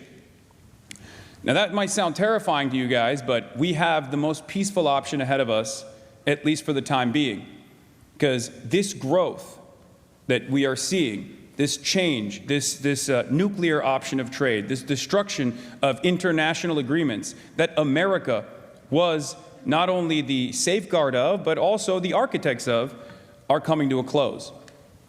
What comes next is up to all of us. And by that I mean not just international capital, capital owners of different sorts, petty bourgeois, small business owners, mom and pop landlords and the like. I'm talking about you, the people, the workers, you who comprise the masses. And the quicker we develop sovereignty for ourselves, both in our workplaces, both in our universities, the quicker we organize for ourselves, the easier it will be for all of us to preserve said national sovereignty and to hopefully make it as costly as possible for America to continue dominating the world and engineering whatever kind of design they have. I saw a piece of this in action when I went to Minneapolis, because American domination... Sounds like you wrote this? Nah, all fucking off the cuff. But is it good? That's the real question. Is it good?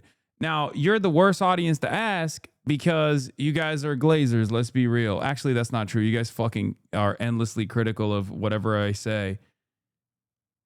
I don't know how I can punch this up is what I mean. I guess I could just like add more. The reason why I'm looking at this is because, like, other than a few ums at the intro is really good, it's a little rambly.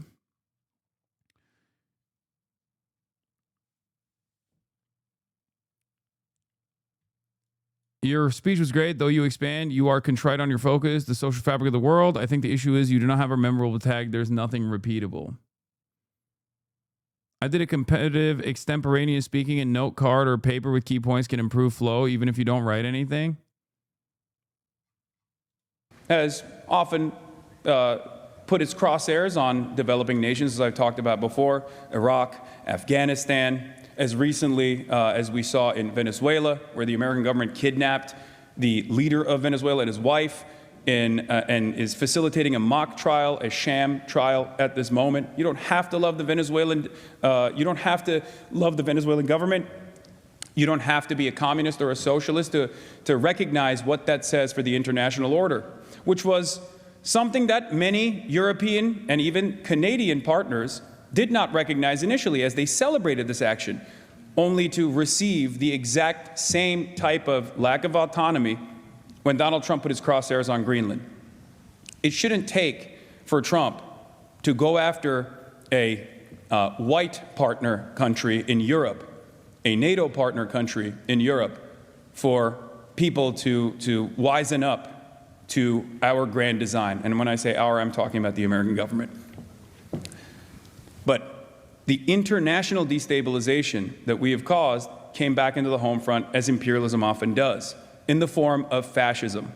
Just as fascism arose from the failures of liberalism only but 100 years ago, the new wave of fascism is no longer seen as a revolutionary movement, but instead a movement away from liberalism.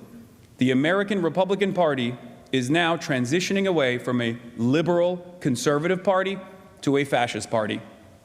And as fascists often do, they are invested in domination and cruelty for cruelty's sake. And the reason why I brought up Minneapolis, Minnesota, and my experiences there is because, as of today, Tom Homan has decided that they are retreating the ICE occupation that unfolded in Minneapolis, Minnesota. And the only... See, you mentioned Minneapolis, but then moved on to another point. What did you see with Minneapolis? There you go. I brought it back, baby. It's called weaving. Donald Trump does it all the time. Your boy does it too. Only reason... Yes. And the only reason that happened was because the people got together, they organized, and they protected their neighbors. And while there was tremendous cruelty, kidnappings taking place on a daily basis, and community defense, and people that got shot and killed like Renee Good and Alex Peretti, rest in power, the people did not stand down under minus 35 degrees Fahrenheit. I don't know if you guys use Fahrenheit here. Minus 35-degree Fahrenheit weather. It was very cold. 60,000 people got together and did a day of direct action, somewhat of a general strike. They call it a general strike. It's not the same as the traditional general strike, but there was a day of action. Small businesses from the community also participated in this blackout. And in the aftermath of all of this participation in community defense, ICE was forced to back away. This is the most peaceful option. JFK has said, those who make peaceful revolution impossible make violent retribution inevitable. And I fear that violent retribution as the last option, which is why I'm here to talk today to you guys about what it means that the international order is falling apart. The old world is dying. A new world struggles to be born from its ashes. Now is the time for monsters. Gramsci said that. I hope I didn't destroy that quote. I was trying to paraphrase it. And on that note, I think I'm ready to go. I did 15 minutes. I don't even know how I did that.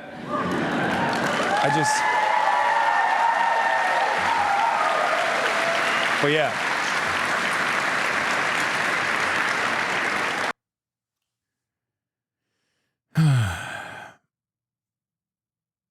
It's funny how Dumbo did the opposite speech. Yes. Cringe ass self-doubt. The only thing missing was a call to action. I think it was probably my best speech so far. They call you daddy up in BC now, I heard.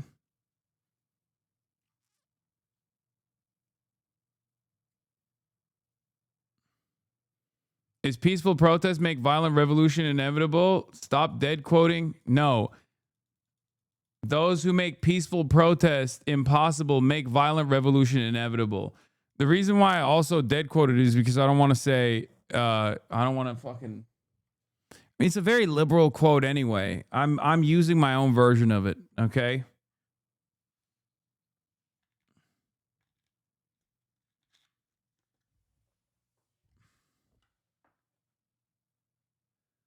I don't know. The Mamdani speech was amazing. Brother, Mamdani has a speechwriter who I think is fucking brilliant, Julian.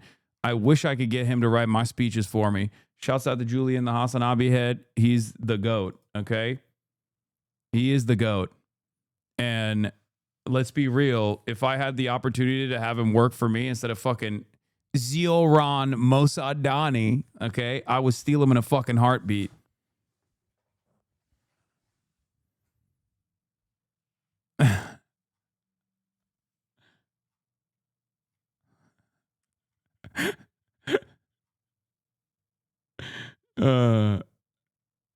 Anyway, it's the Lunar New Year, year of the horse, a fire horse year.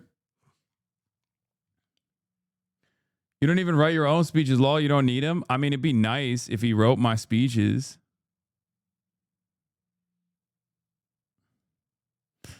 Brother, those who make peaceful resolution impossible, make violent retribution inevitable is objectively better and not lived up. You just didn't remember it, Law. No.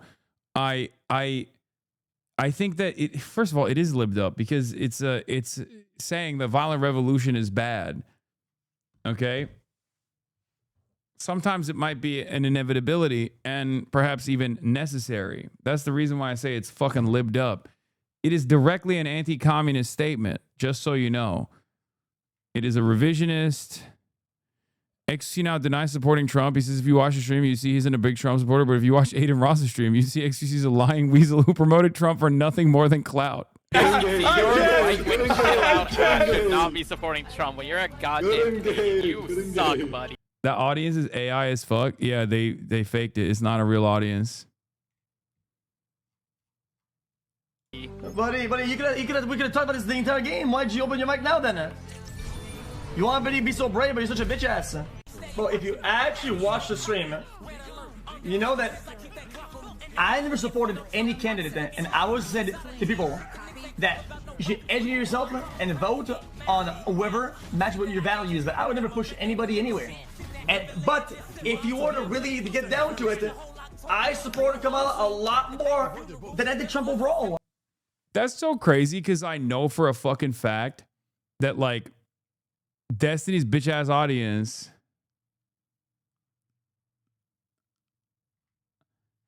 it would most likely say the juicer is way more pro Kamala than someone like myself, even though he did a fucking pro Trump stream, objectively worse. If you want to really get down to it, if there was a bias in one way, I would be biased for Kamala way more than I was for Trump. Kamala. Really? We're really gonna argue this? It's crazy. Yeah, one day everyone will have been against this, okay? And it's here already. This is woke 2.0, baby. We're in political suicide, buddy. It doesn't matter. I don't give a shit. If you want to put me today, I would do it again. I don't give a shit. Like your radicalization has nothing to do with mine. I'm not radical. You have standards that are radical. You're weird.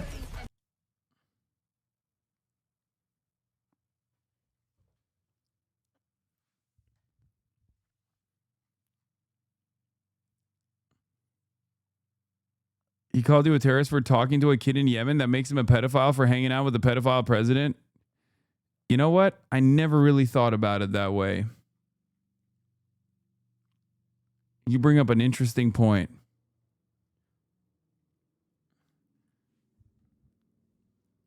He's still trying to find his way in this world too, by the way. He's still going back and forth on whether or not he's a reactionary or not. Eventually he'll land on the side of woke once again, for the record, but we do not care. You know, he just sees the tide turning. Do with that information what you will.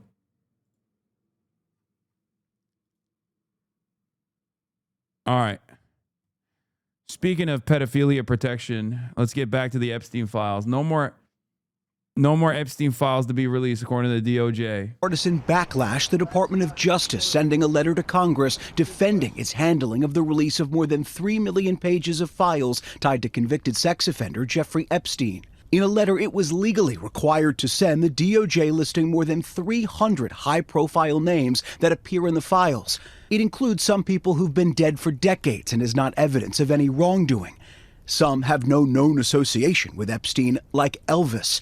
And the DOJ arguing the millions of pages the department withheld and the heavy redactions in the records it released were to comply with privacy protections in the law, writing no records were withheld or redacted on the basis of embarrassment, reputational harm, or political sensitivity. Some lawmakers not buying it. This is a massive cover-up being led by the White House and the DOJ. Even several Republicans arguing the DOJ did withhold files or redact information the new Epstein Files Transparency Act explicitly says must be made public. Republican Congresswoman Nancy Mace writing the excuses provided for not releasing all the files will not hold up in a court of law. This isn't going away until people go to jail. 40 minutes of me catching you red-handed.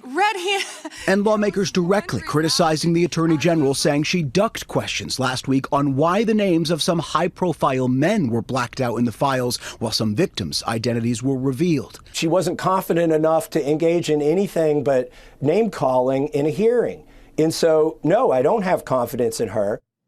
Meantime, in Hollywood, high-profile sports and talent agent Casey Wasserman announced he's now selling his agency after the DOJ files revealed he exchanged emails with Epstein's now-convicted co-conspirator Ghislaine Maxwell in 2003, years before Epstein first pleaded guilty to sex crimes. In an email to his staff, Wasserman said he had, quote, limited interactions with Epstein and Maxwell, but said he now believes he's become a distraction to the company's work, and he said he's devoting his full attention to his other role as chairman of the 2028 Los Angeles Olympic Games. Michael. All right, Jay, the fallout seemed to be far from over. Thank you so much for that.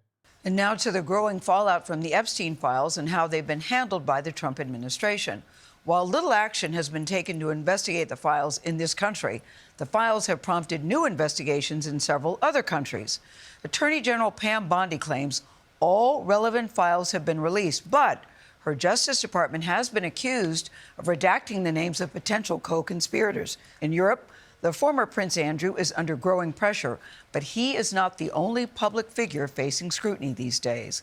Lee Canary has a story.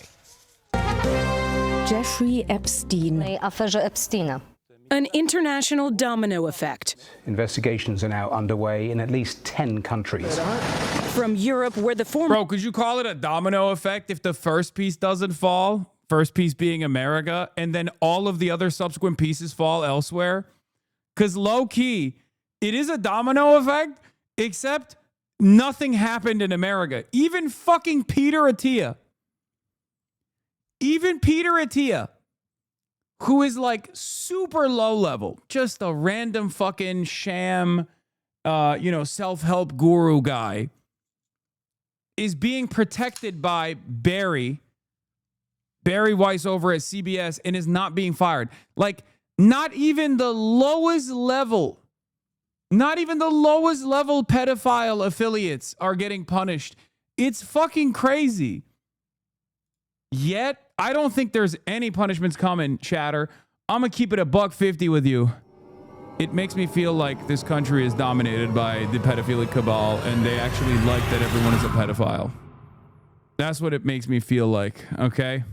Because, goddamn, it is fucking crazy. Like, not even like a little bit of scrutiny. No friends are just, rolling up at dinner being like, yo, you were a pedophile? That's crazy, man. What the fuck were you doing with the international pedophilic cabal, brother? Not even a little bit. It's fucked.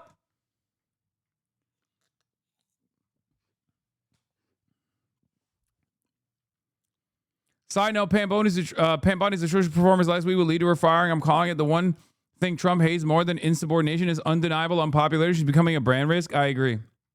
I said that last week. Former Prime Minister of Norway is charged with gross corruption, which he denies. To the Emirates, where the CEO of one of the globe's largest companies has stepped down after the files released displayed communications with Epstein, including an email with a reference to, quote, torture video. He has not been charged with any crime. In the UK, Andrew Mountbatten Windsor faces new calls to be investigated for allegedly leaking state secrets. And in Hollywood, top marketing exec Casey Wasserman is selling his talent agency. He's not accused of a crime, but said he regrets flirtatious emails he sent to Ghislaine Maxwell that had become a distraction. Once again, I mean, Casey Wasserman was more deeply embedded with the Epsteins than just trying to fuck Ghislaine Maxwell, for the record. Like, he's been photographed with them over and over again, which is why it's so crazy that, like, they're presenting this retreat. They're presenting this retreat as a guy who was just too horny and he wanted to fuck Ghislaine Maxwell. That's not the case. People don't realize that, like, people don't realize that Casey Wasserman is far, far more embedded with the Epsteins than just trying to fuck Ghislaine, even though that is obviously crazy. You're criminally horny, brother. I mean, Jesus Christ. He was not too horny. No, he was trying to fuck Ghislaine, which is crazy.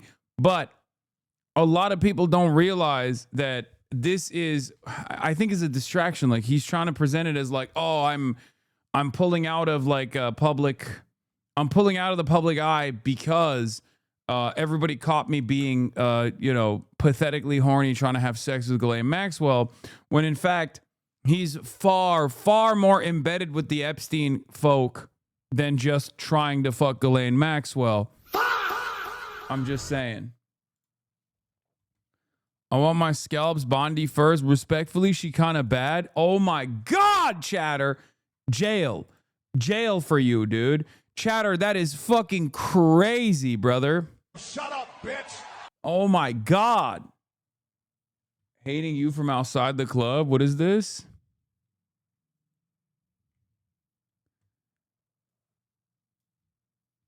America Man Hero. If you think revoking gay rights and abortion rights is moderate, what could be further right than that? What?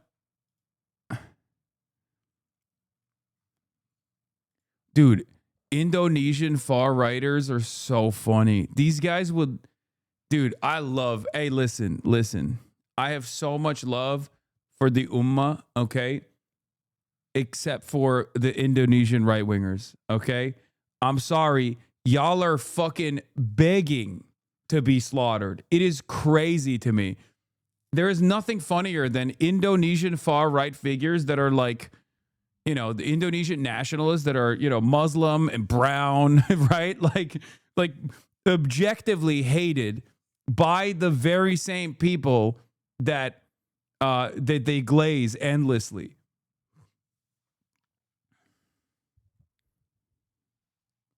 I don't understand it. It's just so, you have to be so fucking brain broken. Like, they were all celebrating because they all hate China, right? And once again, I love Indonesia. Indonesia is great. After all, Indonesia is responsible for Barack Obama, my favorite politician. Having said that, okay, Indonesian far right figures were celebrating like the anti-communist Japanese, the LDP party winning, like the far right, more nationalist Japanese person winning. And then literally a day after, Takaichi was like, I love Israel. And the Indonesian far right was like, whoa, whoa, whoa, hold up. We love you. Why are you doing this? Why do you love Israel? Bitch, what the fuck do you think the far right does? They don't give a shit about Muslims, you dumbass. You're so stupid. Enjoy the fucking Chinese high-speed rail and shut the fuck up. India is like this too. I know. Well, I think the BJP, like the Hindutva fascists, love Israel regardless, though.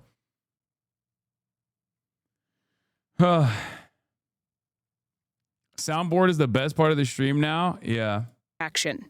Epstein spun himself a web of global elites. Many of them named this weekend by the Department of Justice. 300 high-profile people that appear at least once in Epstein's emails. Some in direct contact with him, others just mentioned in news articles. Criminality is not implied. But Juliette Bryant said when she met Epstein in South Africa, surrounded by powerful people, it made her feel safe. A girl approached me and said she was here with the King of America. He was here with Bill Clinton and Kevin Spacey and Chris Tucker.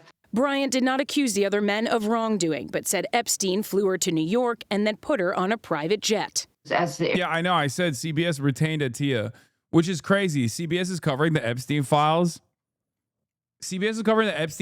Meanwhile, Barry Weiss, the editor-in-chief, has retained Peter Attia and is refusing to fire Peter Attia, who was directly involved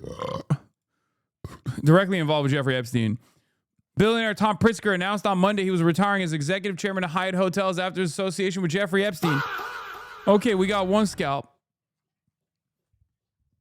We got one. I'll take it. By the way, Tom Pritzker is a whole ass freak, bro.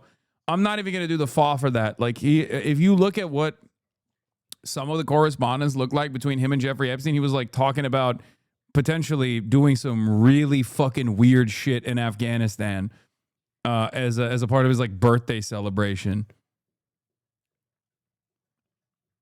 By the way, this is not even a punishment. He's just fucking. Yeah, it's not even really a punishment, honestly. He's just retiring. Like, he should. I'm not gonna say anything else or whatever. He should receive criminal punishment, a criminal investigation, and then possibly go to fucking jail. Let's be real. Another pedo elite, pro-Trump billionaire Mark Rowan, who the president appointed to the Board of Peace tasked with reconstructing Gaza, maintained close connections with child sex trafficker Jeffrey Epstein, newly released documents show. Unsurprising.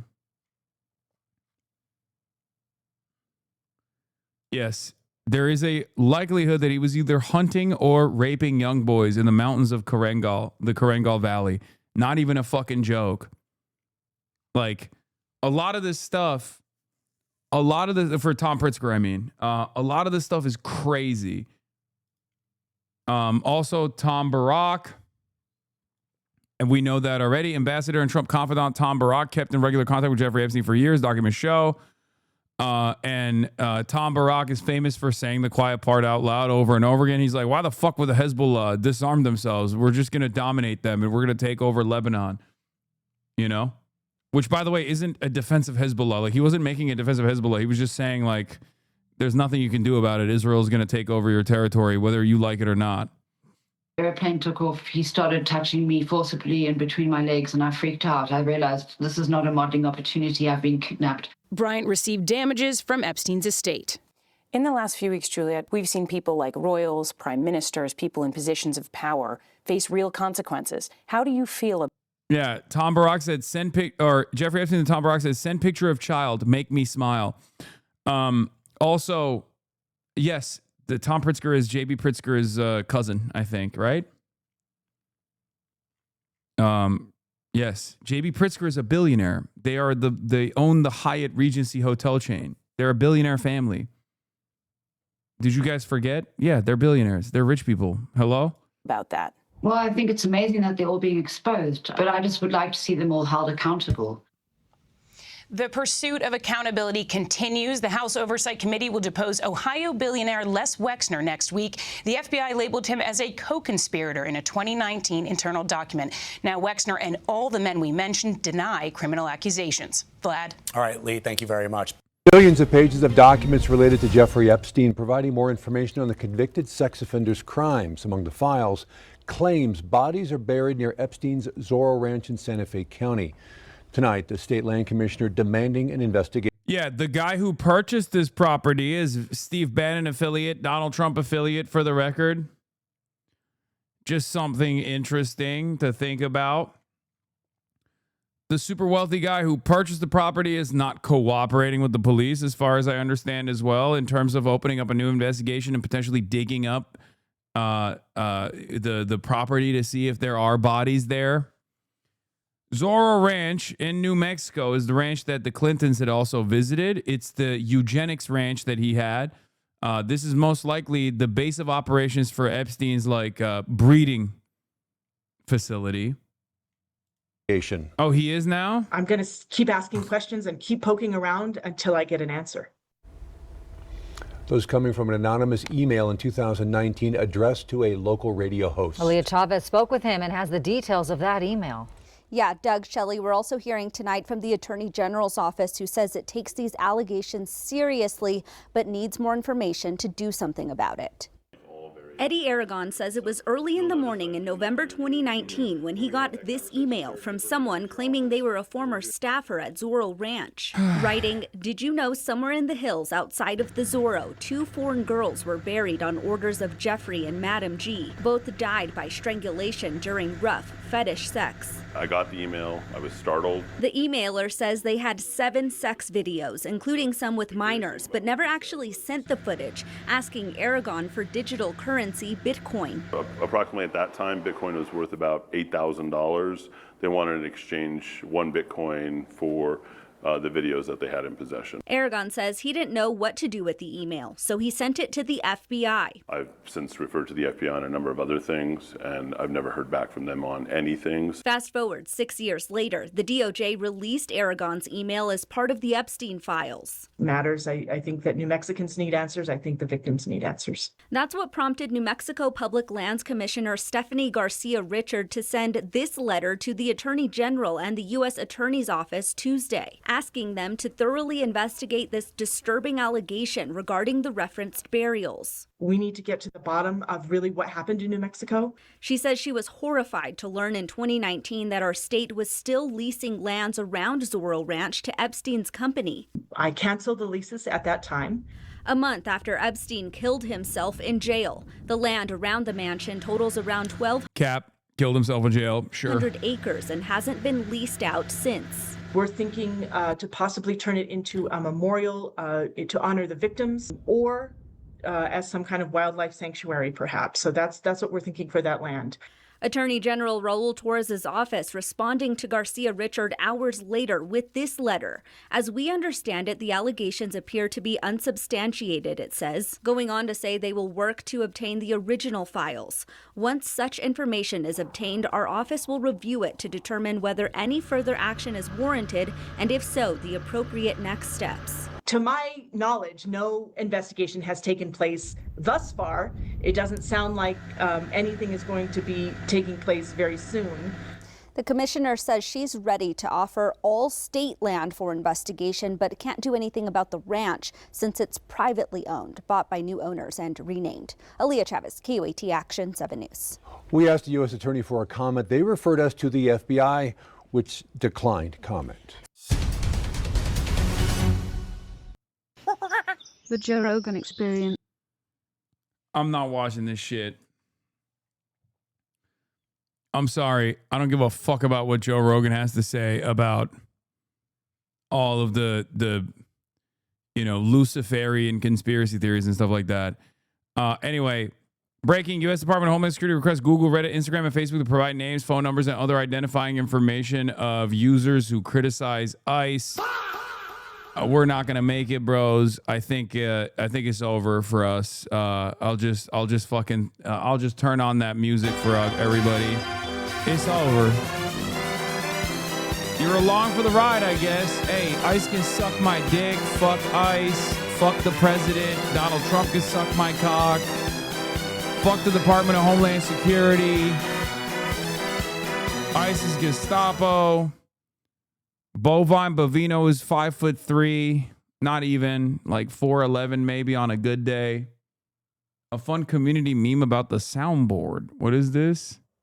When the sound found this meme soundboard website. Research is a very. Why are you still putting? Don't stop pushing sound effects. I want to. Which one is that one? This one. It's a laser beam. Yeah. I like that one. You like that one? Yeah, I'm gonna pepper that one in. Okay. Research is a very. Why are you still putting? Oh yeah, people are really pissed off about Spike Lee. We're going to be talking about that as well. Obviously, I covered the NBA shit. Do you think they will give your name up? Yeah. Disturbing news article for Epstein's girlfriend to be sharing with him with no context. Missing dental Columbia student's family gives desperate plea for her return. That's weird. She was later found in the Hudson River with an undetermined cause of death, apparent suicide. Such a coincidence how suicide rates skyrocket for people anywhere in Epstein's vicinity. By the way, the missing woman, Juwan Lee, also shows up in a 2014 bank statement. That's Epstein's girlfriend. She went missing April 1, 28 days before the donation, possibly to the search or GoFundMe.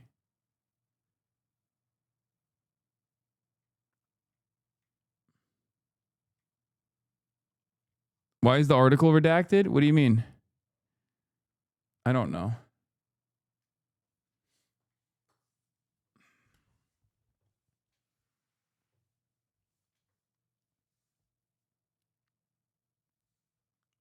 Clinton's and their 300 suicides are overshadowed at last. We'll talk about Spike Lee in a second.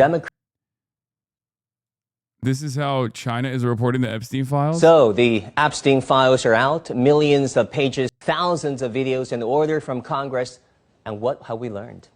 Well, Democrats accused the Attorney General of a cover-up. The Attorney General calls a senior congressman a washed-up loser lawyer. Victims sit in the room watching their accusers. Bro, I don't care about the Kung Fu robots. Please stop linking me the Kung Fu robots. I saw the Kung Fu robots. It's great. It's great. Robot takeover, the China takeover. Please stop. Their names blacked out, while their own names, their photographs, their suffering are leaked to the public. Welcome to accountability, Western style. For years, the Western elites, the Western men, have stood on what they call the moral high ground. They lecture other countries on human rights, on fair courts, on the worth of every person.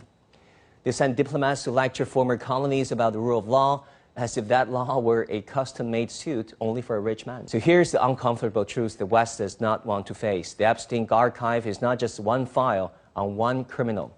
It is a CT scan of the whole system, the courts, the banks, the politicians, even some academic institutions. Not evil in some movie sense, silent partners in real world sense. Silent through doing nothing, through convenient forgetfulness, through the quiet belief that some men are too powerful to ever be brought down. And yet these same institutions continue to grade the rest of the world on human rights, continue to issue report cards on judicial reform, continue to act as if they're the world's moral judge. I do think it's like hypocrisy is easy to understand, right? It's easy to understand for even the dumbest fucking guys out there.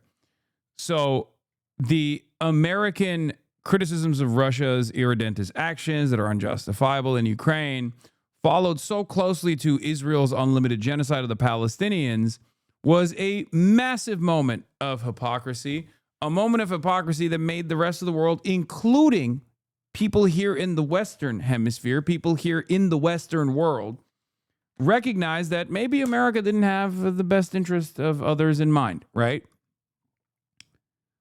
The Epstein files is yet another glaringly obvious example of said hypocrisy. No accountability, no real justice system exists in the United States of America for the super wealthy. No matter how heinous the crime, the American government will never prosecute billionaires and millionaires, while they simultaneously claim that other countries do not have an adequate judicial process. Other countries are actually corrupt, and that there is this moral rot in the way that they govern. Laying that hypocrisy out the bear, making people realize that maybe America's statements about foreign nations is all fucking bullshit. Okay? And that's the truth. It is bullshit. We are a country that endlessly punishes the working poor for oftentimes, you know, being victims of circumstance, crimes born out of poverty. There are people rotting in jail for taking illegal substances like cocaine or even fucking marijuana, which is even crazier, especially considering the marijuana is now legal. But you have RFK Jr., who is the head of the HHS, going on the Theo Vaughn show and saying, I've snorted lines of coke off of, you know, toilet seats. That's the type of country this is. So yeah, it's not necessarily hypocrisy, but I think it's contradictions. Contradictions is when you recognize that this is not hypocrisy at all. Okay? That this is a byproduct of the system. This is a byproduct of the system's design. But if you do that with someone else, that means woke is back? What do you mean?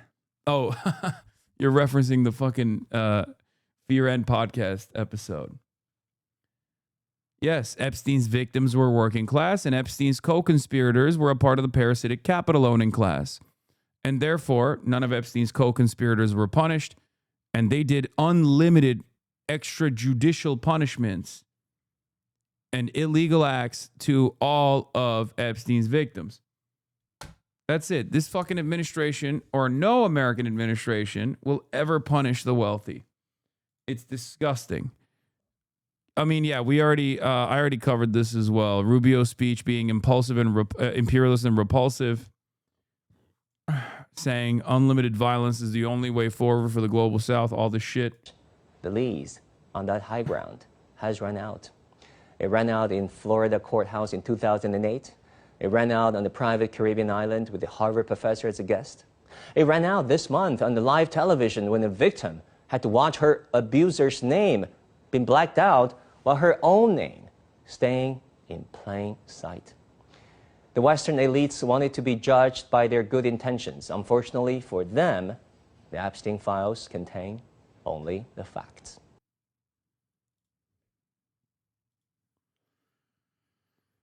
Yeah, that's where we're at. When's the next China trip? Potentially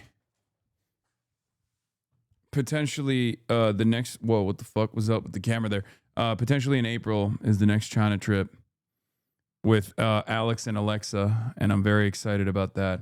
Also, Boy's trying to come on the Cuban flotilla as well. This will be you in 50 years, Comrade Unk. Can I come to China too? You will be there. You will be there. And maybe Brace, you said on Mero's pod, that would be great, yeah.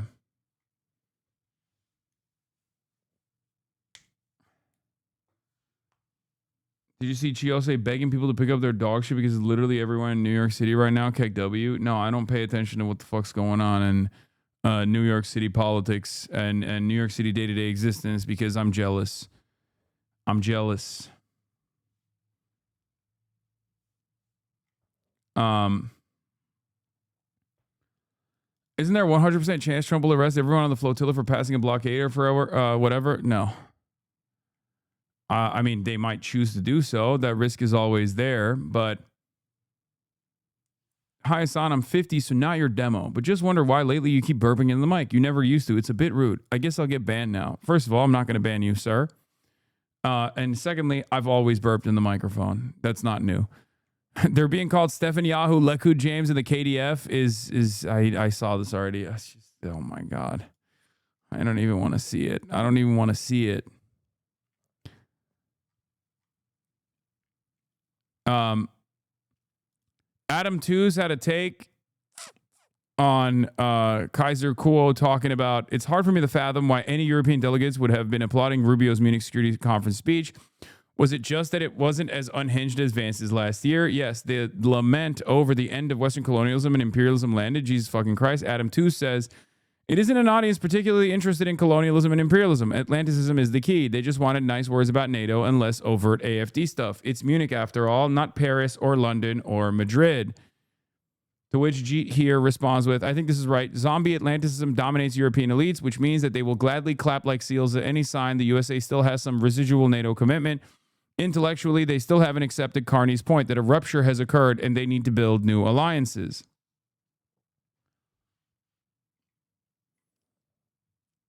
They need to build new alliances, but the problem is there's a second order here. And I think communists, socialists, anti-capitalists alike recognize that this higher priority is a commitment to the parasitic capital class, right? NATO is yet another mechanism that holds this international capitalist class together, or at least advances their interests. Okay? That's the reason why these guys glaze NATO. It's not because they fucking are. I mean, some of them might be truly fearful of Russian incursion. Because, like, when it comes to Euroscepticism, when it comes to, like, their attitude towards the USSR, those old wounds have not healed. It reminds me of Admiral Zuko saying, we liberated Europe from the Nazi scourge, and they will never forgive us for it. And I do think that there is truth to that. Like, the European industrial class absolutely was fine. Historically speaking, this is Zhukov, not Zuko. Admiral Zhukov. Did I say it wrong? Did I say Zhukov? Okay, fuck you. Fuck you, chat. Yeah, Zuko the Firebender. Okay, he was bending some shit. All right. Anyway. They didn't leave. That's the problem? No, that's not the real problem. The real problem is the same appetite that the European titans of industry had that caused them to align with the Nazis initially, with the fascists initially, is the same reason why they were fearful of incursion from the USSR. Okay? That is it. It's the same reason why they maintain zombie Atlanticism and a commitment to NATO above all else. Because they know that as long as America is still a power to be reckoned with, okay? He was not an admiral. He served the land army. Okay, Marshal Zhukov. Sorry. Fuck. God damn it, dude. Fuck!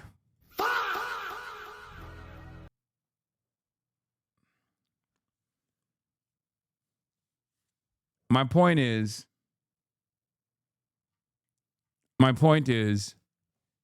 these guys do not want class warfare. These guys do not want the current existing system to go away. And as they have in the past, they will once again align themselves with fascists if fascism promises stability and the current order. Okay? Maintaining the current order. That's it. That's fucking it. And that's precisely what America is promising them right now. But instead of Adolf Hitler, the person who's doing that is Marco Rubio. The person who's doing that is Donald Trump. That's it. So if the representatives of not the European peoples, but instead the capital-owning class in Europe are the very same people that go to the Munich Security Conference, the very same people that are part of the EU, the very same people that are part of the political class in European countries, of course they're going to still fucking clap like seals when Marco Rubio basically says, we're going to do unlimited imperialism, we're going to do unlimited domination, imperial conquest is what made the Western civilization the superior power that it actually was, and we're going to do that more aggressively going forward in Europe. We're going to bring you along on the journey. Of course, they're going to clap for that because the alternative is far more terrifying for them. The alternative is class first politics. The alternative is socialism. The alternative is socialist organizing, crippling the industrial production in the European countries. at the behest of the working class, to ensure that these countries actually have some semblance of accountability or a better distribution of their own economic output. They don't want that. They would rather have fascism. They would rather have Palantir-backed fascism. They would rather have complete domination over the 99% at the behest of the 1% than anything else. It's that simple.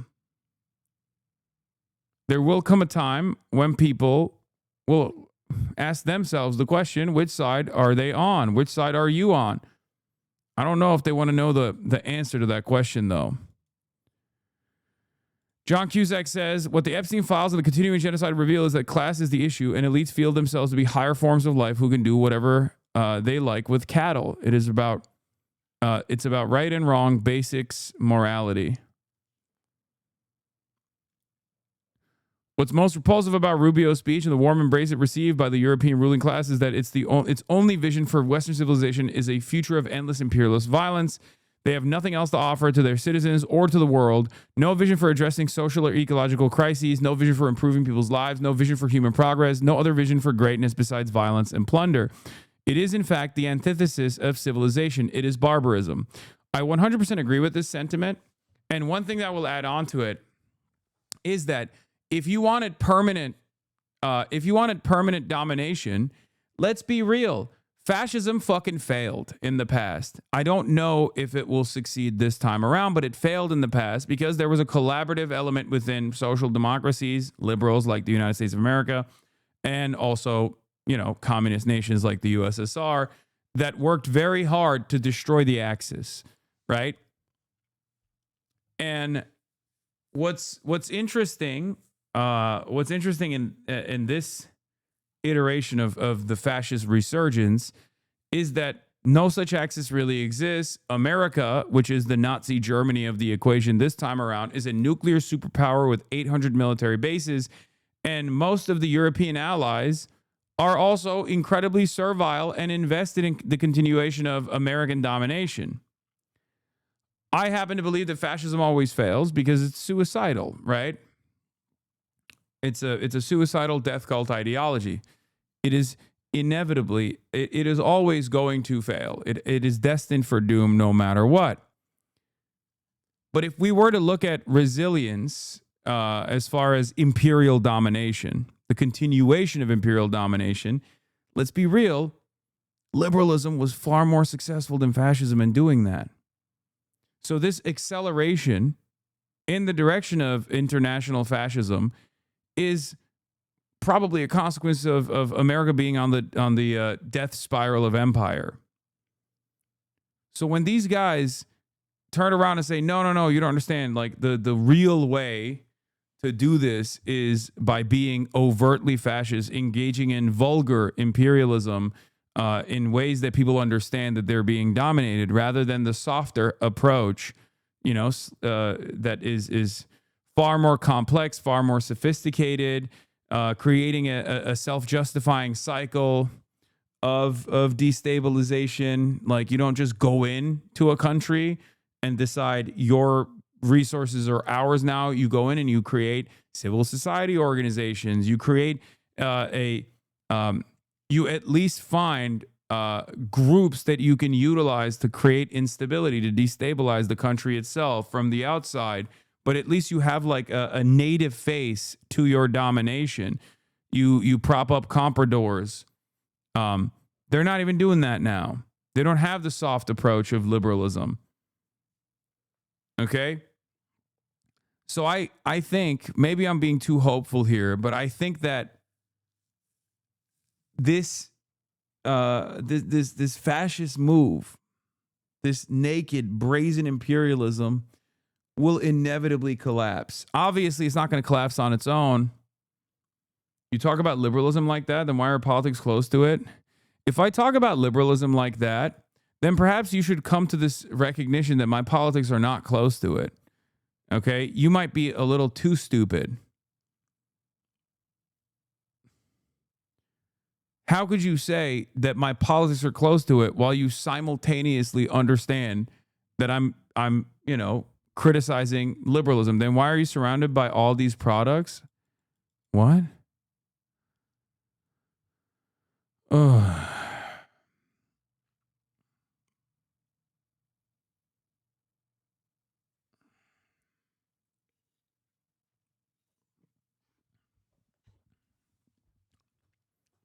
Products? Like commodities that I consume? Is that what you're saying? Socialism is when no Diet Dr. Pepper, no iPhone? Is that the argument? Is that what we're doing? I don't understand. Why do you fucking own things, dude? What the fuck? Socialism is when no treats and no products whatsoever, no commodities. Guy who despises you and your ideology spotted? No, that's an 8-month subscriber, so I suspect that's not a guy who despises me and my ideology. That's just a guy who's a little bit misguided and doesn't fully comprehend what socialism is at all. And not promote the mass production by funding it? What? Yeah, this guy is tuning in not from his iPhone, but his own personal handmade device. Syndicalism. Okay, bro. Libertarians need to take a day off. Please, please. Please. Just hugs and kisses for you, okay? Shh. Now is not the time. Now is not the time, libertarian baby. Okay?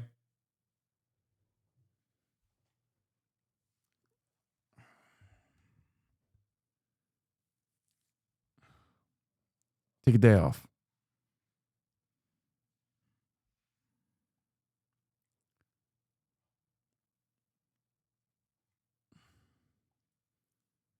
Also, I run a cooperative corporation too, so it's like really funny. Every syndicalist should be up my ass talking about how fucking awesome that is all the time. But this one was like, I'm too sweaty, brother. For me, anarcho-syndicalism actually means no commodities.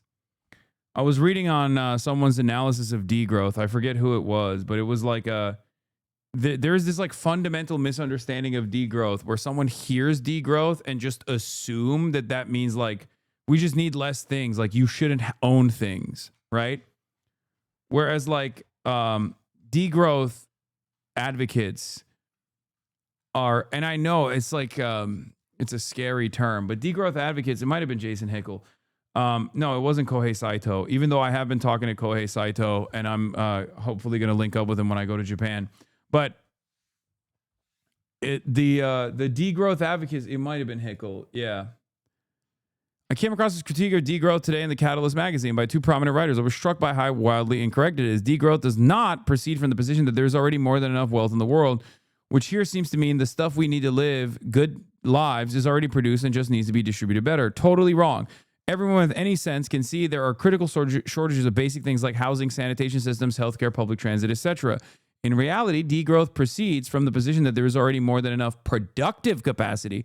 The problem is that capital controls that productive capacity, the labor, the resources, the factories, and therefore produces what is profitable to capital. So we get massive overproduction of SUVs, weapons, mansions, etc., with devastating ecological consequences. And we get chronic shortages of obviously necessary things because they are less profitable or not profitable at all. The solution is to reclaim democratic control over the means of production, overcome the capitalist law of value, and organize production around social and ecological goals. In other words, socialism. This must include, and indeed is enabled by, degrowing, damaging, and unnecessary production. No more weapons production, no more nuclear arms production, but instead a focus on necessary resources that we have more than capacity to build. With this approach, we know it is possible to ensure good lives for all 8 billion people on this planet, including supplying all the core goods these authors call for, with less total resource use and energy use and less total output than the world economy presently produces. This is clearly not just about moving numbers around. What a bizarre claim. It's about transforming the ownership and direction of production.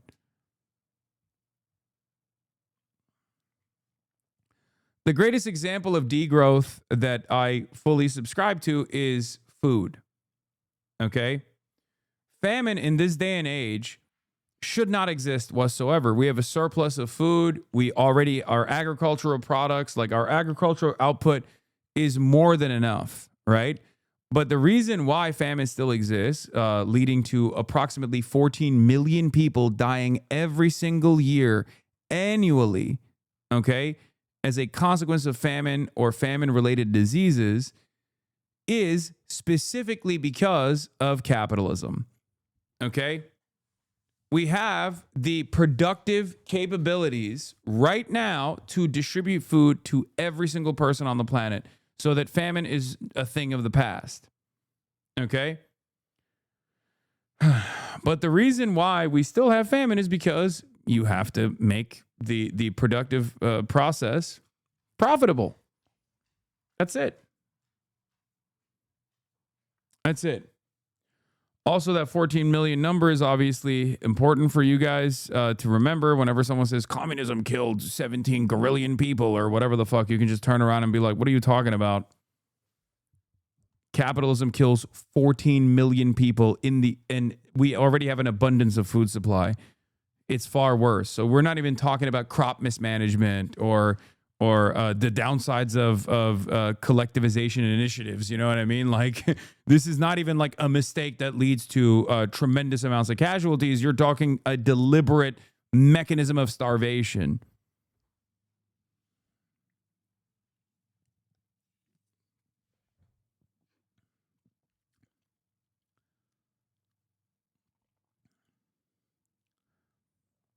Will Chamberlain, the equivalent of showing up to Jackie Robinson's first All-Star game in a Klan outfit. Joel M. Pelton, if your first reaction to seeing an Israeli NBA All-Star on the court is to greet him by showing solidarity to the people who massacred over 1,000 Jews on October 7th, you may be an attention-seeking anti-Semite. I didn't see him wearing the banner of the Israeli Air Force. I mean, 1,000. If you're saying 1,000, like, it's, make no mistake, you know, the Palestinian resistance absolutely killed a bunch of civilians and a bunch of Israeli occupational forces soldiers on October 7. There were atrocities that took place on October 7, but there was also a litany of atrocities that took place in the hands of the Israeli Air Force and also the Israeli occupational forces. And I don't think Spike Lee was wearing an IDF dog tag, for example, you know? So, mostly soldiers, come on, brother, there's no reason to do atrocity denial. You can understand what the inception point of said atrocities is. We're talking about fucking 80 years of apartheid ethnic cleansing, okay? Violence is always, the standard of violence is always set by the colonial occupier. The resistance against the endless system of violence enforced by the Israeli government, an apartheid state that's constantly doing ethnic cleansing and ethnic displacement, is of course going to be inevitably incredibly violent. Having said that, there's no need to just deny said atrocities. You can understand where it came from and factor that into your analysis. Having said that, there was still plenty of violence that took place on October 7 in the hands of the Israeli occupational forces against the Israeli civilian population. Okay? Now, what's really interesting about all this is that Spike Lee is not saying any of those things. He's just simply saying he recognizes the existence of Palestine and the Palestinians. But that was a bridge too far for many Zionists who have lost their damn minds altogether once again. I personally really appreciate when Hollywood celebrities actually stick their neck out like this, even though the penalties for sticking your neck out like this is nowhere near as severe as it once was. I still think it's good, and more of this should happen, especially because it literally pisses off the dumbest people on the fucking planet and makes them engage in hysterics. Okay? Even just like the most modest recognition of Palestinian existence causes people to lose their dang minds. Now, I responded to something of the sort from Todd Richmond. Todd Richmond said, I've been to more New York Knicks games than I can count, and I've never seen Spike Lee make a statement like this courtside. With Denny Avdija representing Israel in the All-Star stage, it doesn't seem to be accidental. He's making a statement, and it's not a good one. The NBA All-Star Game should unite fans around basketball, not turn into a political billboard.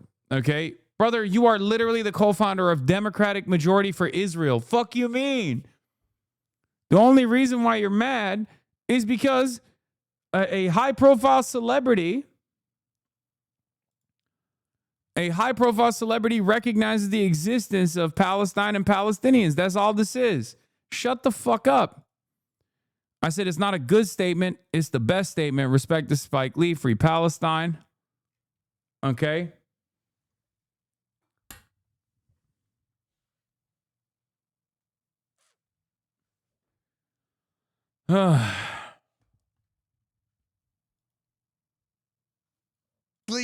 NBA should ban Spike Lee for disrespectful pro-Palestine outfit. Ugh. Gross. But here is my favorite, my queen, Lizzie Savetsky. Let's see. Just a little neighborly gift for Spike Lee. Look at her face, by the way. No disrespect. I'm not on some misogyny shit, but like, it is honestly journalistic malpractice if I do not mention how fucking AI bass boosted her face is. That's crazy. That filter is wild, Lizzie. You're a beautiful queen, Lizzie. Just show your normal face. I don't know why you're doing all this. All right, guys, so Spike Lee wore quite an outfit last night at the All-Star Game. And, you know, he happens to be my neighbor, so I thought I would pop by his house and leave him a present.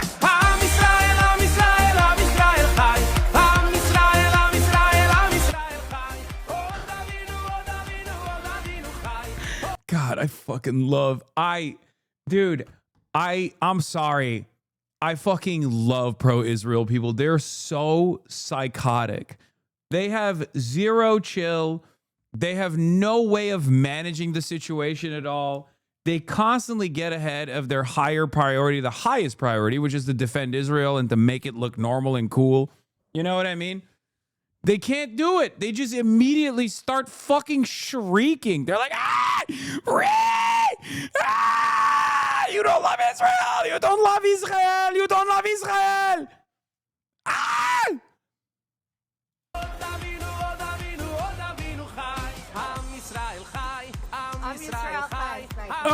Am Israel Chai! I'm doing normal thing. Look at me! I am being so normal.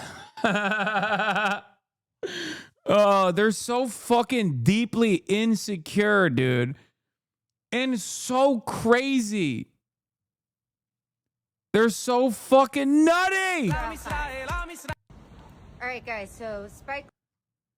I'm doxing Spike Lee.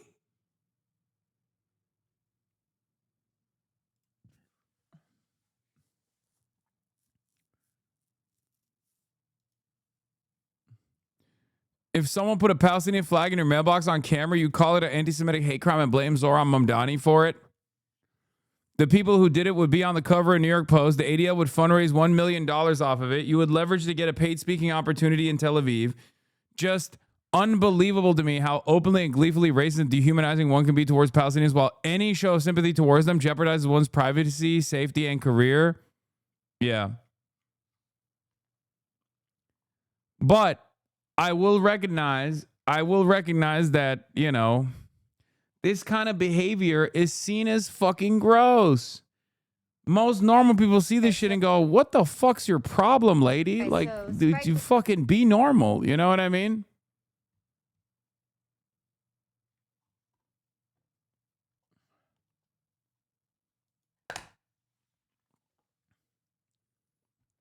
Israel now spends every day going after 20 or 30 people in America and Europe, demanding their silence of ritual punishment or permanent ostracism for crimes such as using the word Palestinian or being disturbed by the death of thousands and thousands of children. I can't see that this will last. Yeah, I'm one of those 20 to 30 people, by the way, so it's pretty funny. But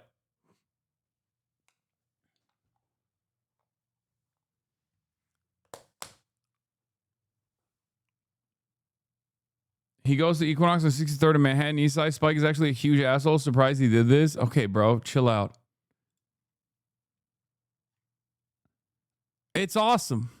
I think we should do this more frequently, okay? The reason why I say that is because, like, obviously I go I go beast mode on Israel. I don't fucking hold back at all, as you guys know. Many of these people won't do that, obviously, because, you know, they exist in polite society. Maybe they're afraid. Okay. What is this?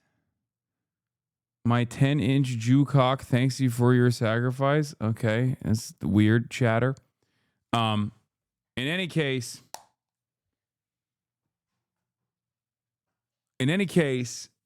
what I was saying is, like, I think doing it for, is that brace? Yeah, I don't know about that. But anyway, you can do it for a litany of different good reasons, right? Or you can do it for a bad reason that I still think is a good reason, which is, if you're not going to do it for the Palestinians, you can still do it because it pisses off some of the most annoying people of all time. Okay? The people that do stuff like this, they lose their fucking minds.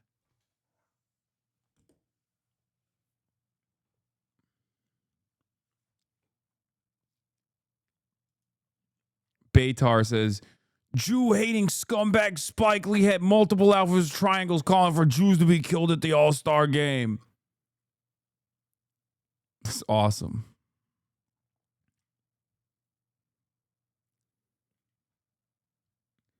It is pretty cool that we just have to kind of, just like we have to deal with like MAGA, just as we have to just like sit there and deal with like the psychotic hallucinations of MAGA Republicans, we just kind of have to sit there and act like these guys are normal parts of civilized society when it's clear that they are objectively insane, okay? I'm sorry, you're a psycho. You're fucking hallucinating. You are not a victim. Like, what do you want me to do? Sit there and be like, oh yeah, you're so right. You're so right, dude. You're so right. Your imagined hallucinated slights are totally real to me. They're totally real to me. And real to everyone else. Everyone should constantly be talking about whatever you have envisioned as like another fucking apparent slight. Like, come on, man. Spike Lee should be banned from every basketball game for the rest of his life. The fact that Spike Lee would protest the fact that an Israeli-born player made it to the All-Star game, the player's not political. The player's just playing basketball. Just playing ball. There's no place for this. You know, politics should not be involved in sports, which is why I don't want to get too involved in it. But the fact that the end. Wait, what do you mean? There's no, at that point,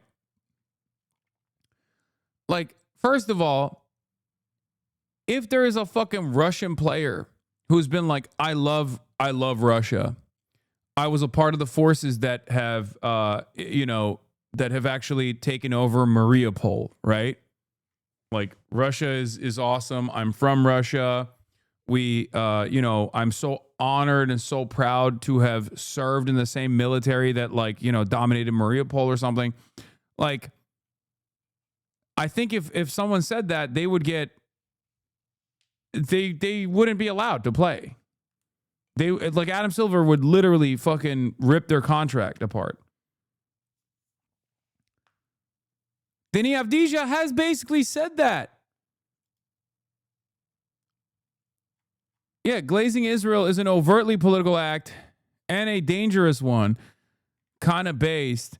So many celebrities choosing to stay in their lane and not becoming overtly political. The journalists were trying to get a clip. As far as like Lakud James goes, as far as Lakud James goes, okay, that was fucking bullshit. That was bullshit. That was a bullshit clip. They allowed that to happen. And I'm sure at some level made this Israeli-born player feel a certain way when all he wants to do is play basketball. And now we're making political statements from a fan, not a player. If a player wants to do it, that's a player's prerogative. It's their game, not our game. Right. But for the NBA to open up their doors and front row service to a despicable human being and allow him to make this Israeli-born player feel bad, He shouldn't be allowed in Madison Square Garden. He shouldn't be allowed in another NBA arena for a long time. Spike Lee should. Wemby had a better quote on Denis than LeBron. Fourth row on the left. How would you describe playing with Denny Avdia during this experience, and just how's he viewed around the league at this point in the step he's taken this year? How's he viewed? Takes a lot of free throws. So playing against him, I haven't played against him this year, but advice is to not defend without fouling. And I mean, I don't know how many minutes I'll share with him on the court, but as I was saying before, I mean, today was a pretty fun experience. I think what we displayed basketball-wise was solid, and it shows on the results. I mean, it was close games with intensity. You say he takes a lot of free throws. That's awesome. Why do they try to get Denis quotes from everybody? Is so weird. Bro, Israel. That's why, okay? What the fuck do you mean? Like, straight up. That's it. That's why they're like, oh, would you go to Israel? Would you love Israel? Would you kiss Israel? Would you let Israel into your home? Would you let Israel fuck your asshole? Please answer this question right now. Are you anti-Semitic? Why do you love Hamas? Why do you love Hamas? If you won't let Israel fuck your butt, you are Hamas. Why are you Hamas? Why won't you offer your entire NBA salary to the nation state of Israel? You are Hamas. Are you Hamas? When is the last time you offered arms to the Palestinian resistance? That's basically it. Do they have missiles aimed at me? That impacts my answer.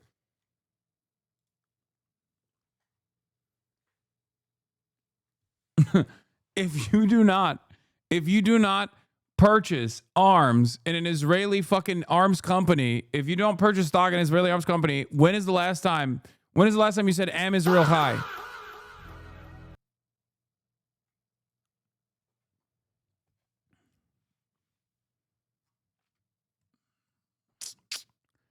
Yeah, it's the same with FIFA and Eurovision cultural boycotts. They have to keep up appearances. They have to make it seem like they're a part of like normal society. They're a normal country when they're fucking objectively not.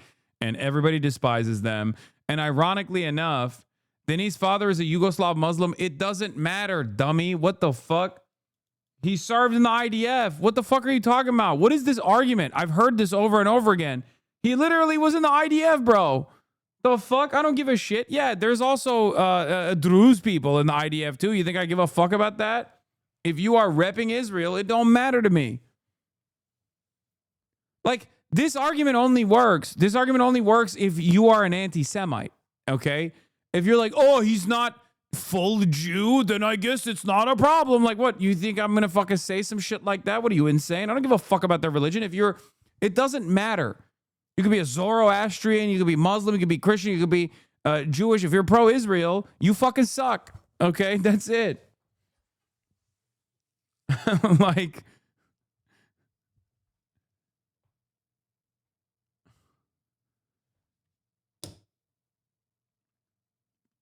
if the ref doesn't call a call, he's obviously Hamas. Yeah.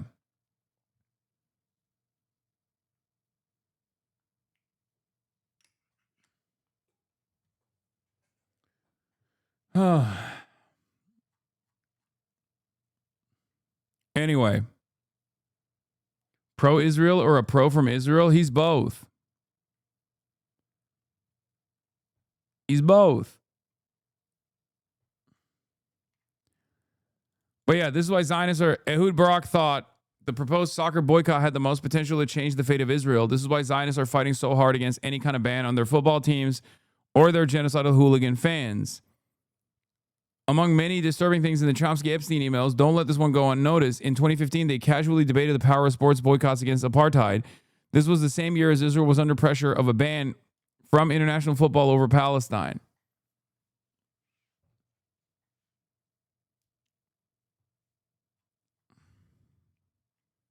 That's it. That's it. And that's why it's important to fucking apply pressure. That's why it's important to do BDS, to demand BDS, to do cultural and academic boycotts straight up. Because it is the most peaceful option. It is the most peaceful mechanism of resistance. You have to punish the Israeli state for doing an apartheid, for maintaining an apartheid, for doing a genocide. It's fucking ridiculous. It is quite literally the most peaceful mechanism of pushback. This is what Denny was saying over the summer about Israel. Yeah, I mean, I know. I read this at the time. Not everyone understands 100% what's happening in Israel. We're a very small country, and there are people who live in bubbles in their countries. Many are interested. And I always explain the whole situation properly from the right and good side. I try to show the reality as much as possible. Yeah, it's giving Ethan Klein being like, I'm going to go to Israel and show you how multicultural and multifaceted Israeli society truly is.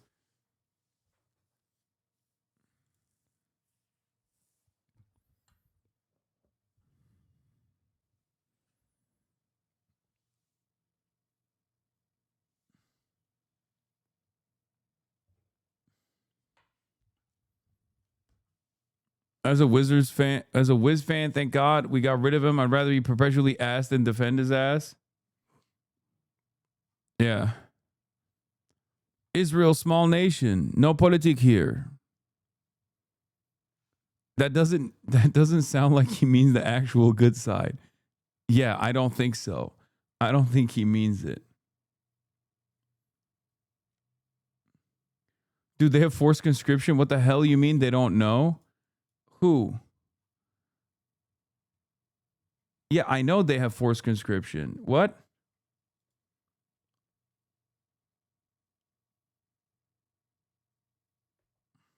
Swiss commentator has balls of steel. What is this?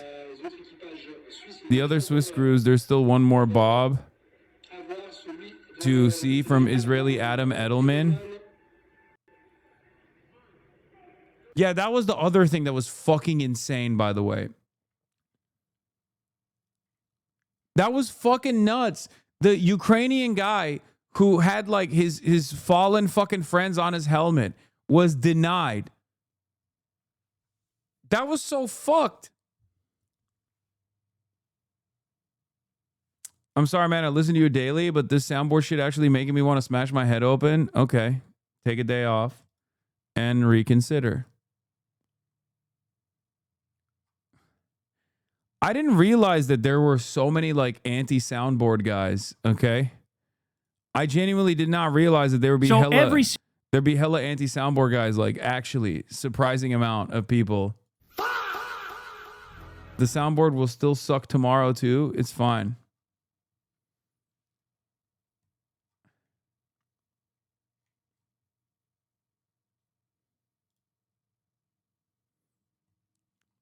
AJ Edelman said, I'm aware of the diatribe commentator directed towards the Israeli bobsled team on the Swiss Olympics broadcast today. I can't help but notice the contrast. Shul Runnings is a team of 6 proud Israelis who've made it to the Olympic stage. No coach with us, no big program, just dream, grit, and unyielding pride in who we represent, working together towards an incredible goal and crushing it, because that's what Israelis do.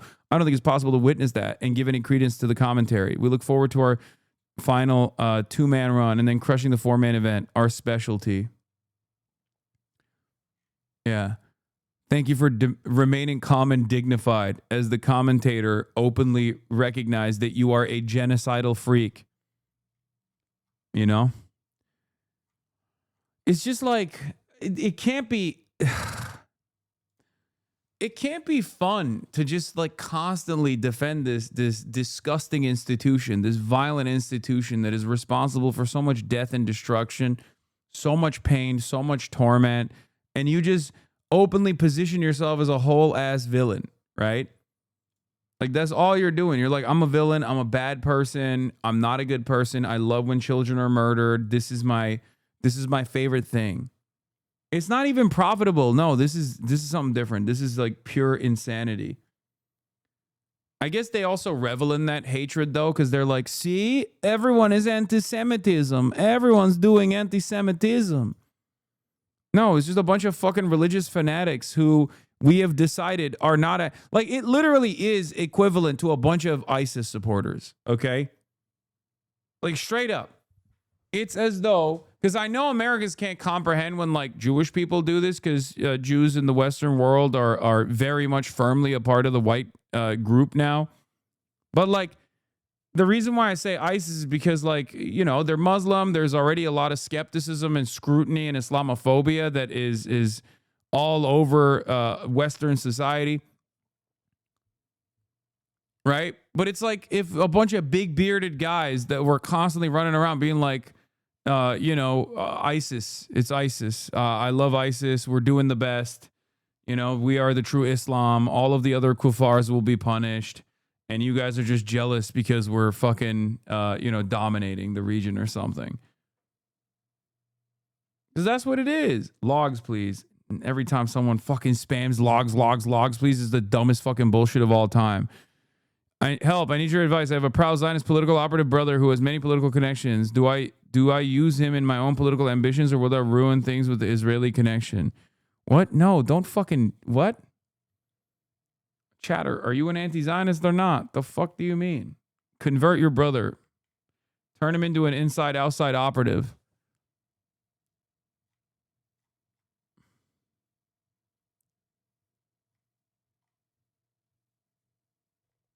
But anyone that fucking spams log always has like a bad take usually.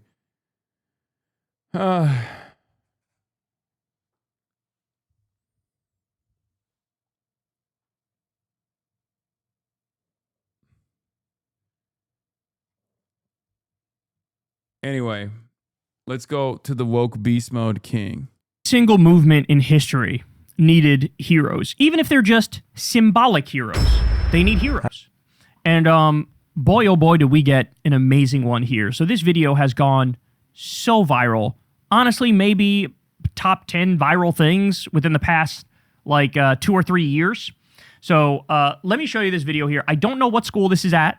And I don't know the name of this king that you're about to see. But this guy just harnessed the feelings, the emotions of an entire 55% of the population, an entire generation, and just in the most beautiful way imaginable expressed our anger and our frustration and just how fed up we are. So take a look at this. This is a work of art. I support ICE! That's crazy, bro. I don't know what's crazy about this. Yeah, I'm going to punch you in the face. You're gonna punch me? Yes. And you're gonna get in trouble for that. Okay. Come on, bro. Come on. He's like, oh, I'm being annoying. Oh, you're responding to me being annoying. Well, guess what? You're going to get in trouble. He was like, I'll eat it. Fuck it.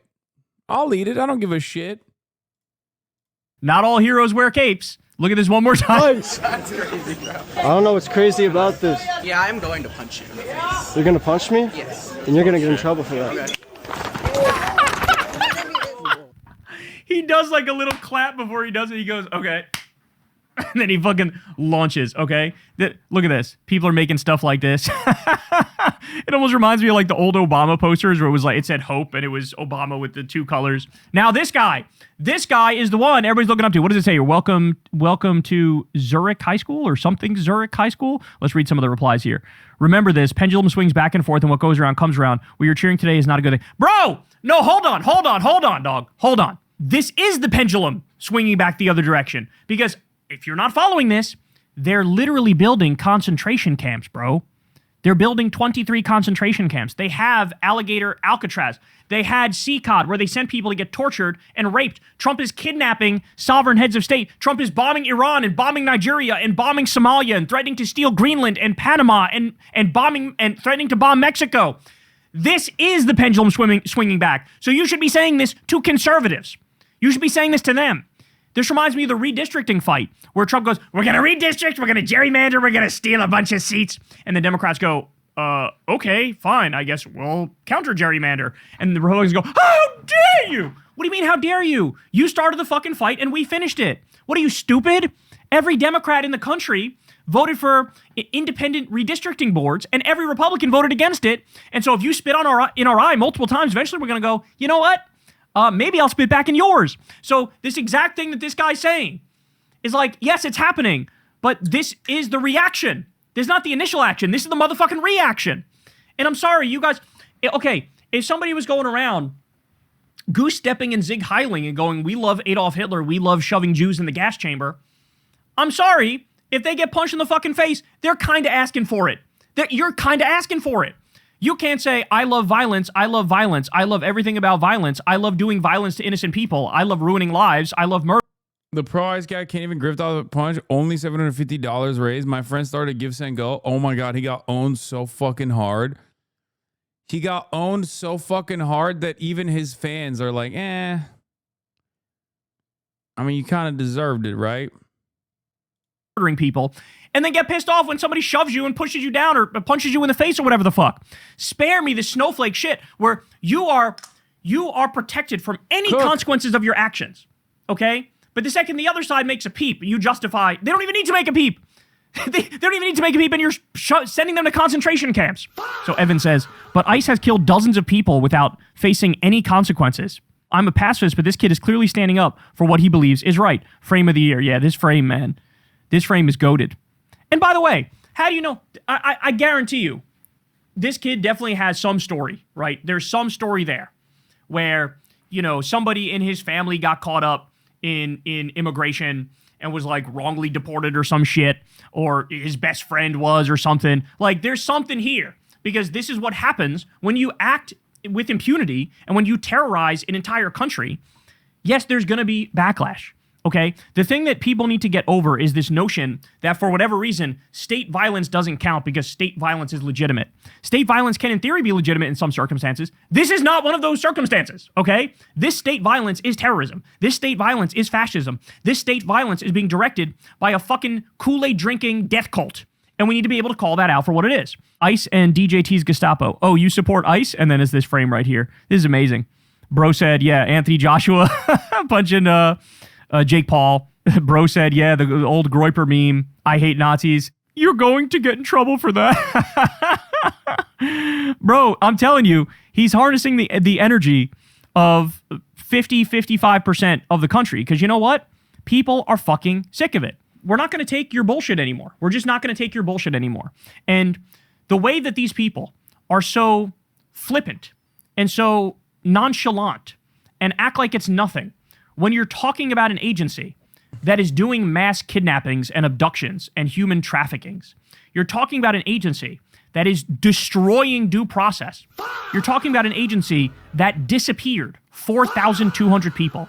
You're talking about an agency where 40 of them at least died in ICE custody. One of them may have been lynched. You're talking about an agency where there's court cases about how they're doing slavery at their detention camps. You're talking about an agency that is making children sick by feeding them moldy bread and food with worms in it, okay? They're not giving people the medicine that they have a human right to have. They're shooting pepper balls at the face of priests and assaulting senior citizen couples. They're tear gassing babies and journalists and running people over with cars. They're zip tying kids and putting them in the back of U-Haul vans at 2 o'clock in the morning. And by the way, none of these people were undocumented immigrant criminals. None of them when they did that shit, okay? Yes, at a certain point, the country gets fed up and they hit a breaking point. And when you are walking around cheering on the demons, and that's what they are, they're demons, the demons who are ruining people's lives, something's going to come your way, dog. Something's going to come your way. So, by the way, what does this kid represent? In a way, I think it's fair to say, he represents dark woke. This is dark woke. This is dark woke. There was a great article in Slate about dark woke where they said it used to be like, you used to actually get in trouble with your own side. If you said in Trump's first term, let's say it's 2017 or 2018, and you said Trump's a fat ass or something like that, people on your own side would be like, hey man, not cool to go after somebody for weight. Now, like what dark woke is like, okay, if they decided we play by our own set of rules and we are okay with the double standard where we get away with stuff and they don't, then that's just the left saying the same thing. That's the left saying, okay, if the political reality shifted, we're shifting with it. Now, it is no holds barred, bitch. You want to play that game? Sure, we can play that game. You gerrymandered? Okay, we counter gerrymandered. Now, you can call Trump a fat, pedophile, rapist, war criminal, and everybody goes, yeah, of course. You know, there isn't, if they're going to do nothing but low blows 24/7, then... Kyle was one of the people in 2017, 2018 saying it's not okay to punch Nazis. Yeah, remember, we had an argument on it. OG HasanAbi has remember, me and Kyle Me and Kyle literally had a debate on it. Yeah. God, what a time to be alive, man. What a fucking time to be alive. Yeah, I mean, it's been 10 years. Obviously, his position is going to evolve. I'm just saying that, like, it's kind of cool to see that noticeable shift as conditions have worsened, as the right has gotten increasingly more violent in its agitation. And, yeah, I think it was over Richard Spencer being punched.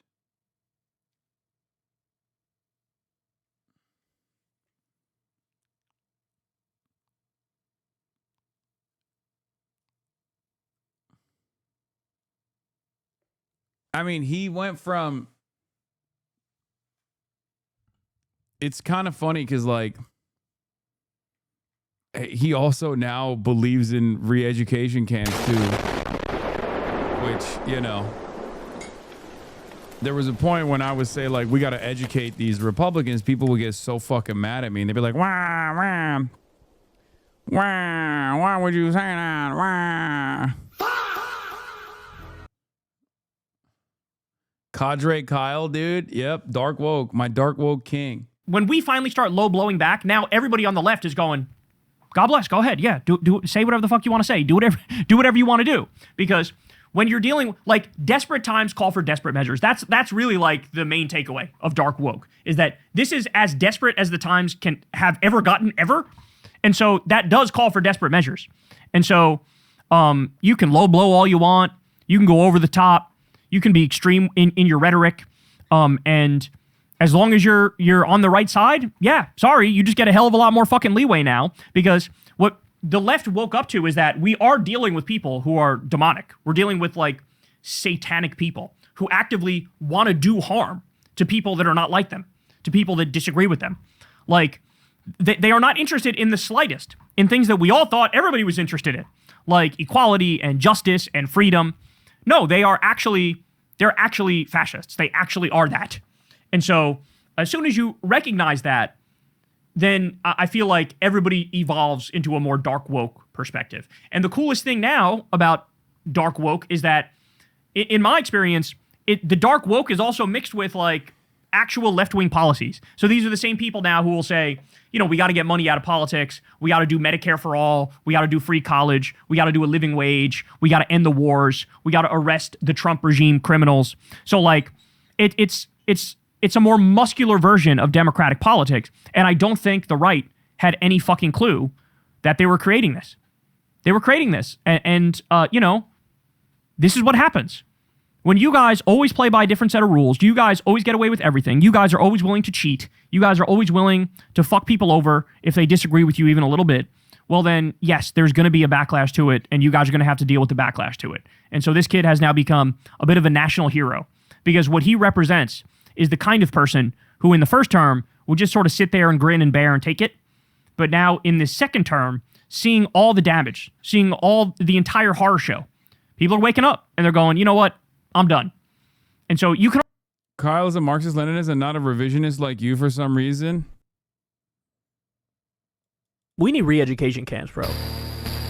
We might need re-education. I'm not so sure a gulag was a bad idea. Come to think of it, this is making me understand a lot of things I previously did not understand. How come people don't yell at him all the fucking time? I mean, I don't want people to yell at him all the fucking time for this, but like, you know what I mean? Like, everybody fucking makes such a big deal out of me being like, I think re-education is not the worst idea. Like, I'm a firm and committed believer in rehabilitation. Like, it's fucking nuts. I never used to understand authoritarian left movements. I'd be like, why are you authoritarian? Just be like libertarian left. Listening to these motherfuckers? I'm like, oh, I see. They had to do something about you motherfuckers.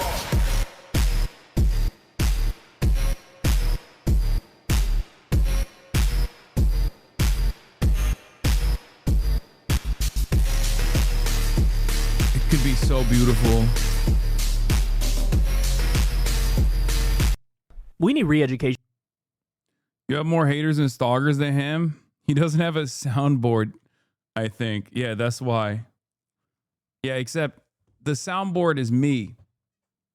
The soundboard is new, okay?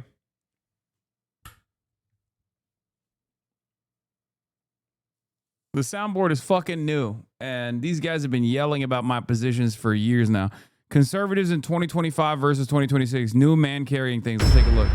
How does it feel? How does what feel? Do you like how it feels? What? To be on the other side doesn't feel so good, does it? Is this a Bob Dylan song? You're on your own. The country rejected you. People are tired of trans borders, open swimmers, welfare taxes, Netflix originals. Right. We're finally in charge. We're finally going to own a house. People aren't afraid to say the F slur.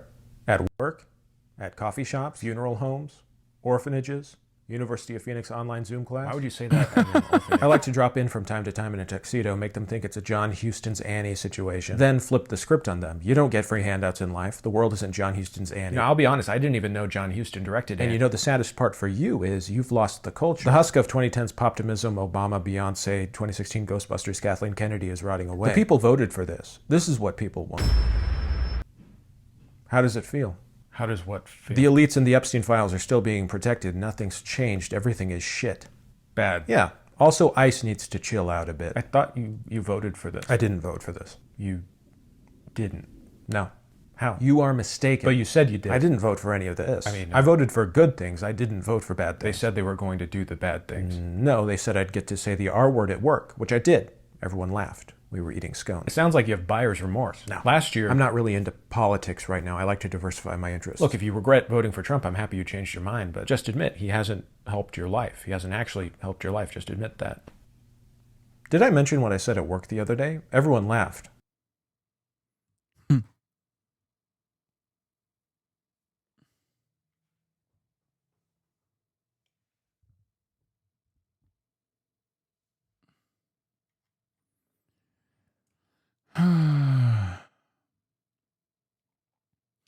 Now I feel like I missed the FA. You're messing with our fucking brain, big dog. Oh my God, everybody, you guys need to dial it back. Online Phoenix University Zoom call is funny. The concentration camp thing wasn't said, and it is scaring a lot of people. Wait, what? They didn't say they would have concentration camps, though? They did. They did say that. I kept repeating that there is no mass deportations without concentration camps. Yes, I did.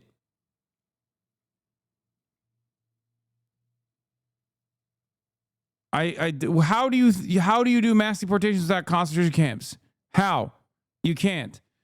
Grant Plattner for Senate says windows of opportunity in American politics are few and far between. DC Democrats have failed again and again to meet the moment. They failed in 2021. They failed in 2009. They failed in 1993. When we have Congress in the White House in 2029, we cannot fail again. I mean, Grant Plattner is going to win the primaries, okay, and most likely will become the next senator of this state.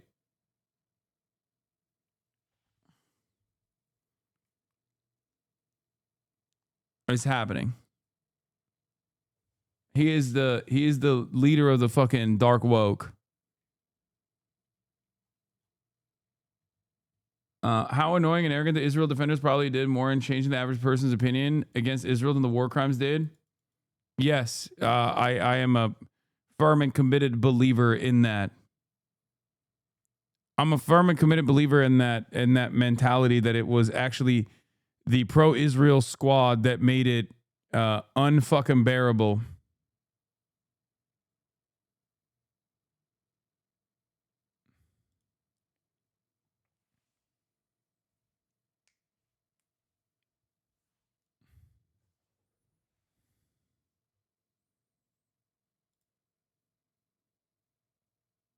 Anyway.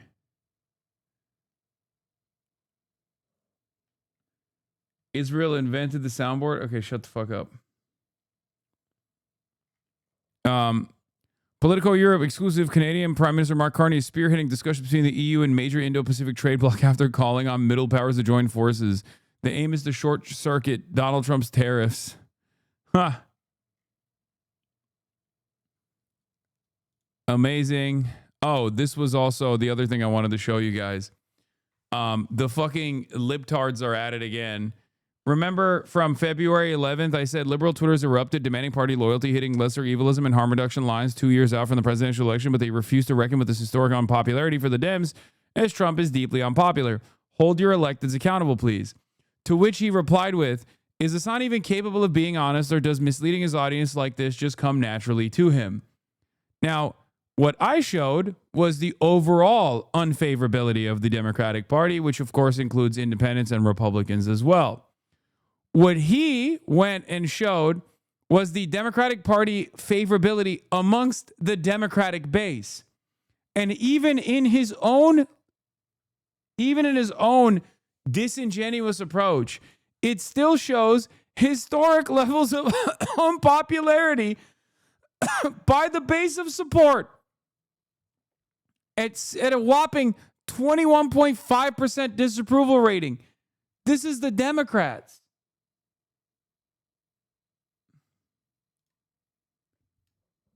It's funny how this guy clipped us on and it went viral, so now he has to keep giving political takes. However, he's way out of his depth and keeps showing his ass, Lamau. It's hilarious. It's hilarious that he's like, you're disingenuous. Meanwhile, you literally did it. And it's so funny because his own the people replying to him is like, I don't like Hasan, but these are two different charts. Yours is among Dems, his is general population. Either chart does show historical disapproval, mostly centered around leadership and not core values, though. And he just doesn't understand the point. Or maybe this reveals how fucking stupid he is. He goes, I know that's the point. Why would we care about Republican opinions of the Democrat Party? Also, he keeps saying Democrat Party, which makes me believe that he is not a real Democrat. Because what fucking Democrat says Democrat Party? Like, why are these guys LARPing as Democrats? It's a Republican tell. Either he's a Eurocuck or he's not he is not a real Democrat at all. Whenever I see the Democrat Party thing, I'm reminded of the meme, the Inglourious Bastards meme. It's like most of the time you will rarely ever fucking hear an actual Democratic Party affiliate, loyalist, whatever, call it the Democrat Party. Okay? That's Republicans.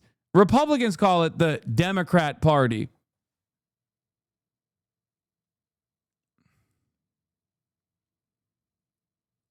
It's a big tell. You held your fingers wrong. We do 3 this way. Yeah, it's like this versus this. Or this. Right? Isn't it this?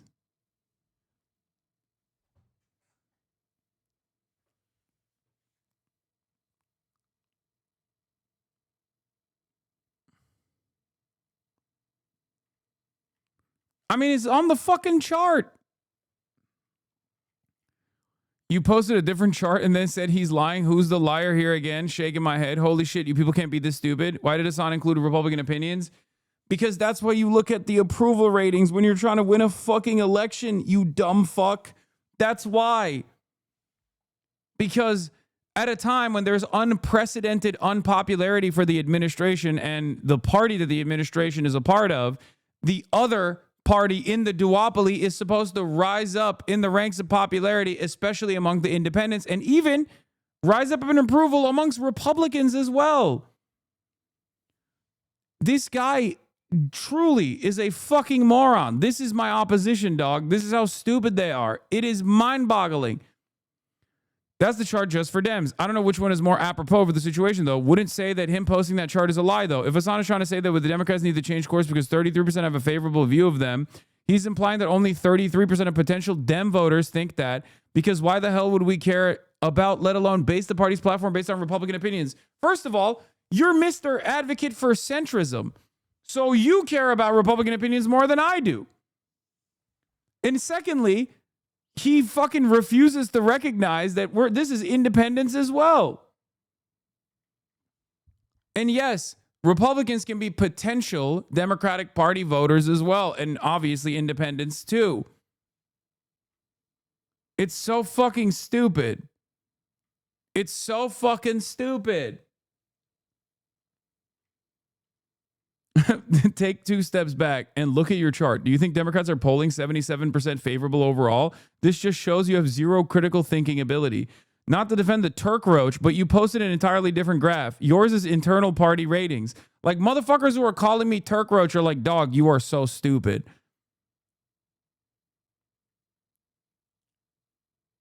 Because everyone is allowed to vote, not just Democrats.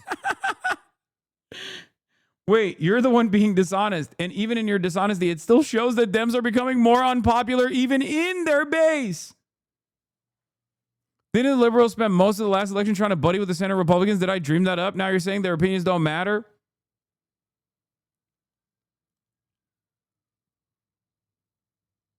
It's so fucking stupid.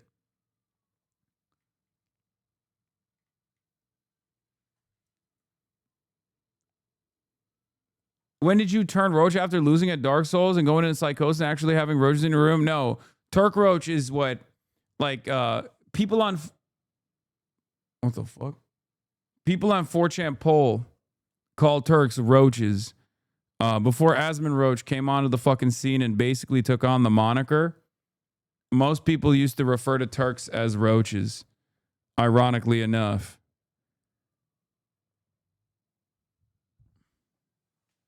Average Destiny supporter gets one viral clip and then thinks they can spend the rest of their online career just making fuck us on tweets. Yeah. The dude's YouTube is nothing but tracking you. He's trying to be the next drama farmer. I know. I understand that, but there's such a fucking major market for it at this point. It's like there's no... I don't think you are going to fulfill this need. There's like a million other people doing that. What is this? The people in the replies are all Diddy G fans, hoping their boy owns you. Announces that he'll be having a conversation with Adam Mockler. Hasan says the comment will be about what is to be done, what's best path forward for the Dem Party. He's a very good debater. I think we're going to have lots of agreements. Will Hasan call him a Destiny Orbiter 2 or not? Too much clout to be gained? Considering Hasan lost the debate to Ethan Klein, I can't imagine how badly... These guys live in a totally alternative reality. Also, Hasan's going to put on his normie face for an hour. Hasan and Adam plotting the next Dem path forward. Great, but history... Oh, God, this is ChatGPT. You better not take it easy on him. He's going to wipe the floor with Hasan. Holy shit, Lamau. Oh, hell yeah. Has Hasan never seen Adam Mockler debate before? Adam Mockler eats Hasan for lunch. This is literally coughing baby versus hydrogen bomb. Mockler is going to mog him. They're in for a fucking rude awakening when they realize that I've already had conversations with Adam Mockler in the past.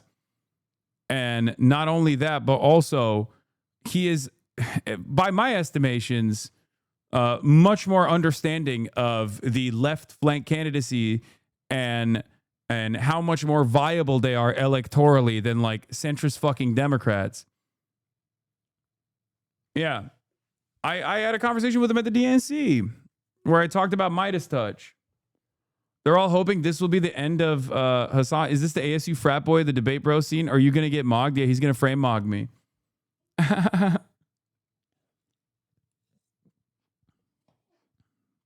Is it a debate or a conversation? I mean, I don't think it'll be a debate because I think we will fucking agree. I doubt that he's gonna... I don't think that his worldview revolves around like pure hatred of the left. I think he is very much fond of... they're saying that because Mockler worked with Epstein recently. Yeah. Yeah, he said they popped off after you reacted to one of their videos and thanked you. Yeah, and also Adam Mockler is significantly more progressive than a lot of these like anti-fucking a lot of these like, you know, anti-AOC style people. What is your opinion on Midas Touch Network? I mean, I think they don't touch Israel enough, and I don't like that. But overall, they're fine. I mean, I've been a Midas Touch advocate for years, if you recall, because I used to always say they are a product of a bygone era, which is what do you call it? They're a product of the George W. Bush era liberalism. They are the originators of the fucking dark woke.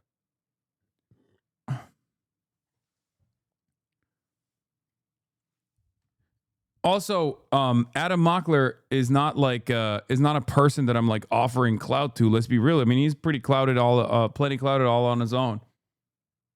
And many of your parents probably watch Midas Touch. What does Midas Touch think of you? I mean, I've met the owner. What's his name? Ben Meislis or whatever. Like I've been at an event with him before. They see someone like myself as a necessary part of the coalition. We're probably gonna do a conversation on Thursday. That's when we're planning on doing it.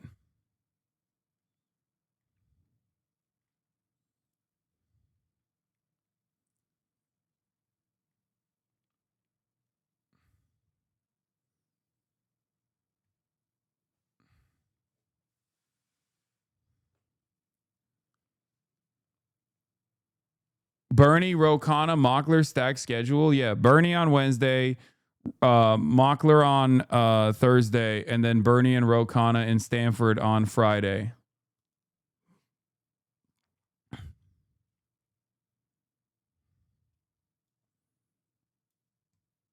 That's this week. What is this? The paid DNC propagandists can't read the whole tweet. That's as bad faith as you can get. Once again, Democrats have never cut ICE funding, no matter how high it goes, and leadership has said nothing about demanding a reduction and cutting to $80 billion. So what's your point? What is this? You can tell the bad faith actors who conveniently use a graph that cuts off before 2026. What is this?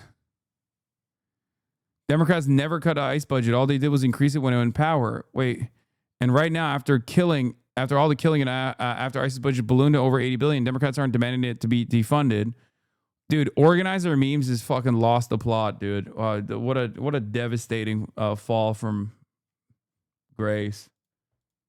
I mean, it's just like one of those cases where you touch DNC money and it just like fucking causes your spine to collapse in and of itself. All these people, I'm looking at this gun meme. By the way, everyone is literally like empty carrier, no extra max, platform shoes, no belt, skinny pants, whatever the fuck this shirt is. Yeah, this is cosplay. I'm making fun of the fucking January 6ers. These guys have no capacity to understand that I am literally doing a meme. That's one. But the funniest thing is when people literally turn around and go, oh, he's wearing platform boots. Someone's rather insecure about his height, lol. That's hilarious. I'm 6'4", dude.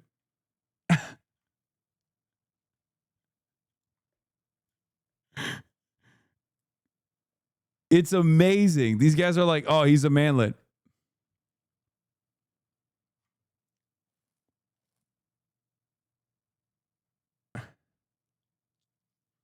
What is this? Jonathan Van Ness? JVN's question for Hasan Piker? I'm not looking at that.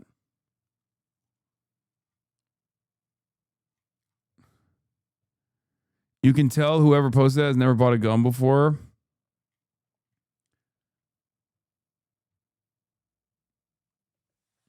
Mockler literally did a video about how good Hillary is today. Are you sure they're going to be on your side? I feel like they'll be more antagonistic than you think.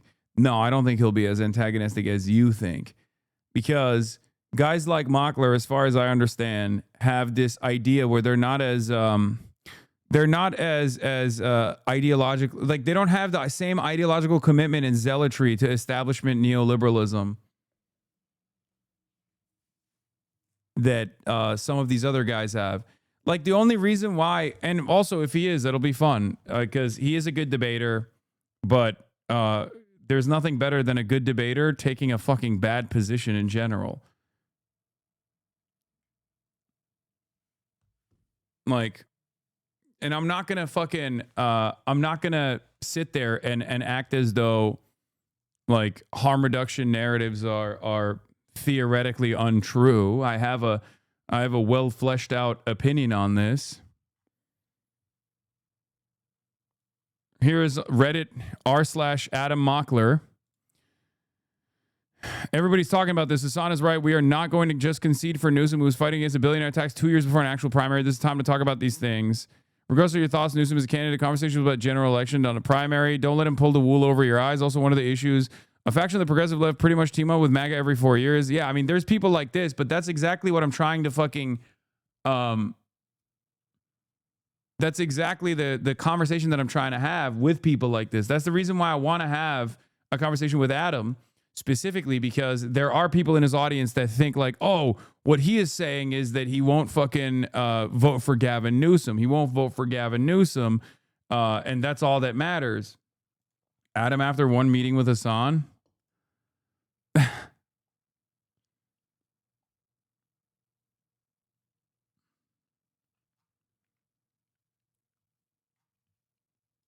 You see what I mean?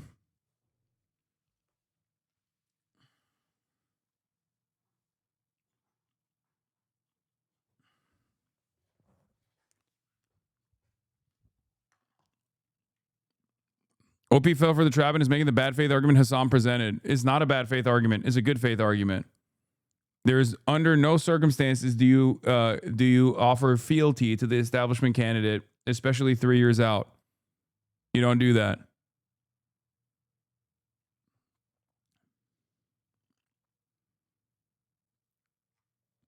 Trump. I watched AOC answer questions in Munich. I watched Gavin Newsom answering questions in Geneva, Munich. This was a bad look for the U.S.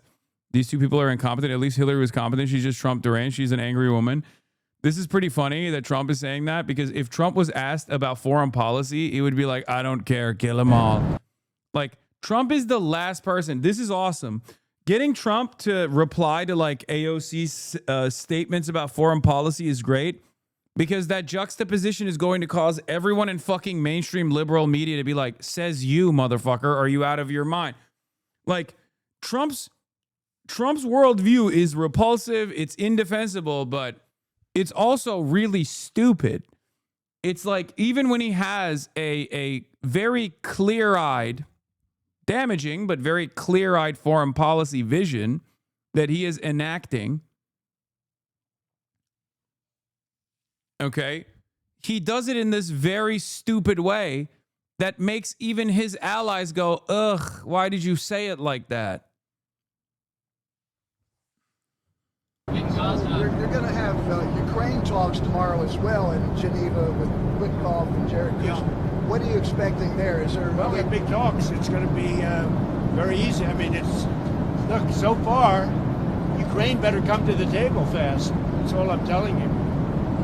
We are in a position, we want them to come. And by the way, I watched AOC answering questions in Munich. This was not a good look with the United States.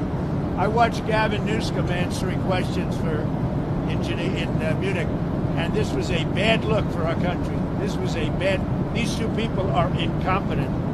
And at least Hillary's competent. She's just Trump deranged. She was so deranged. She is an angry woman, but I watched the other two speaking and answering basic questions. Look, Gavin has destroyed California. And AOC, I never heard her speak very much. And they started answering questions. She had no idea what was happening. She had no idea how to answer, very important questions concerning the world. But she can't answer questions concerning New York City either, because New York City is got some problems. Now that Gaza's in.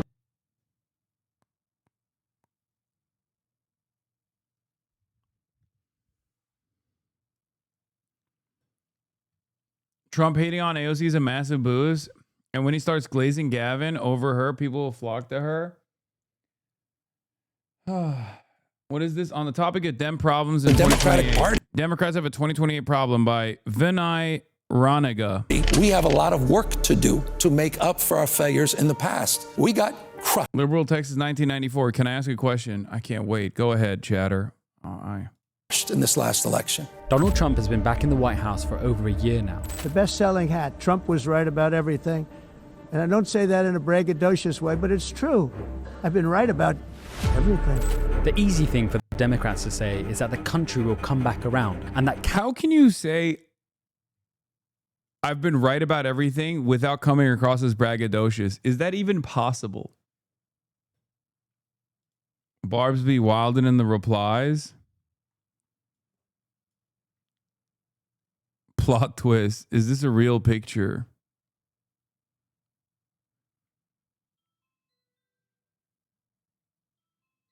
I don't know. All right, let's keep going. Candidates like Kamala Harris will have another shot. Could it be you?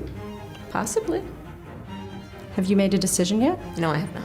I'm looking forward to who presents themselves in 2028 and who meets that moment. And that's the question for the American people. But if you look at the data and zoom out, this loss wasn't a fluke. It fits a much bigger pattern in American politics. Every time a party loses power, the big question is, was it just about the candidate, or was there something deeper going on? Harris's defeat is part of a wider threat. It wasn't just a failed campaign like, oh well, let's move on to the next one.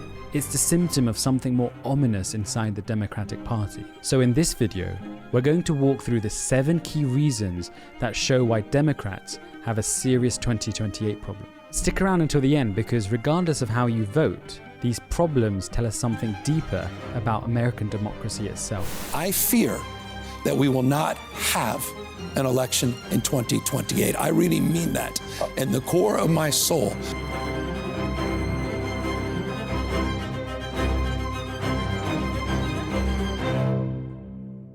Hi, if you're new here, my name's Dr. Vinay Raniga, a former political leadership scholar at the University of Oxford. I'm passionate about ideas that build nations and help people live better lives. And I'd love for you to hit that subscribe button so we can continue to make videos just like this for you for free forever.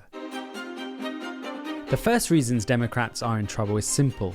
They don't have a clear leader for 2028. Normally when a party loses the White House, a natural heir emerges. Think about Reagan. After Reagan... I mean, no, that's not how Democrats operate. Like, no disrespect to this guy, but Democrats haven't had to operate like that ever, really. Because they just have like, the establishment blob, and they hand select one candidate through that primary process. It's only recently has there been like a real ideological shift post 2016, I would say, where there is like, or not even post 2016, actually, I would say 2008. It was Hillary versus Barack Obama, where Hillary was like Hillary was the establishment pick, Biden was the other establishment pick, and then Obama kind of just came in. Obama just kind of came in and had a major upset and played ball and got people on board. And that was one of the first instances where like there was at least some kind of ideological difference in the way that these guys were campaigning. Of course, Obama ended up being, an establishment candidate or an establishment president. And then 2016 was Bernie Sanders, where there was like a clear ideological divide in the primaries. And ever since then, there are every now and then, I mean, in 2020, there was still Bernie Sanders. And then we didn't even have a fucking primary last time, so. You had George H.W. Bush. But today, if you ask Democrats who their 2028 candidate is, you'll get a blank stare. Polls show this vividly. A CNN survey in mid-2025 asked Democrats to name the person who best represents the party's values. Only 10% said AOC, 9% said Kamala Harris, 8% said Bernie Sanders, but the biggest chunk, 30%, said no one. Harris, despite being vice president and a nominee in 2024, doesn't command universal respect in the party. In fact, her approval ratings... of course not. Because...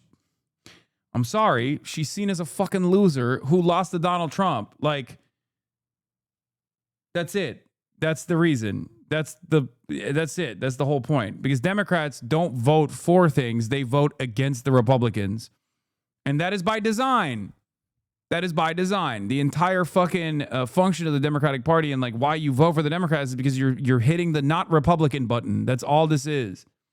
And they're pretty honest about it, too. They will literally do only harm reduction voting initiatives 3 years out from the actual general, for example.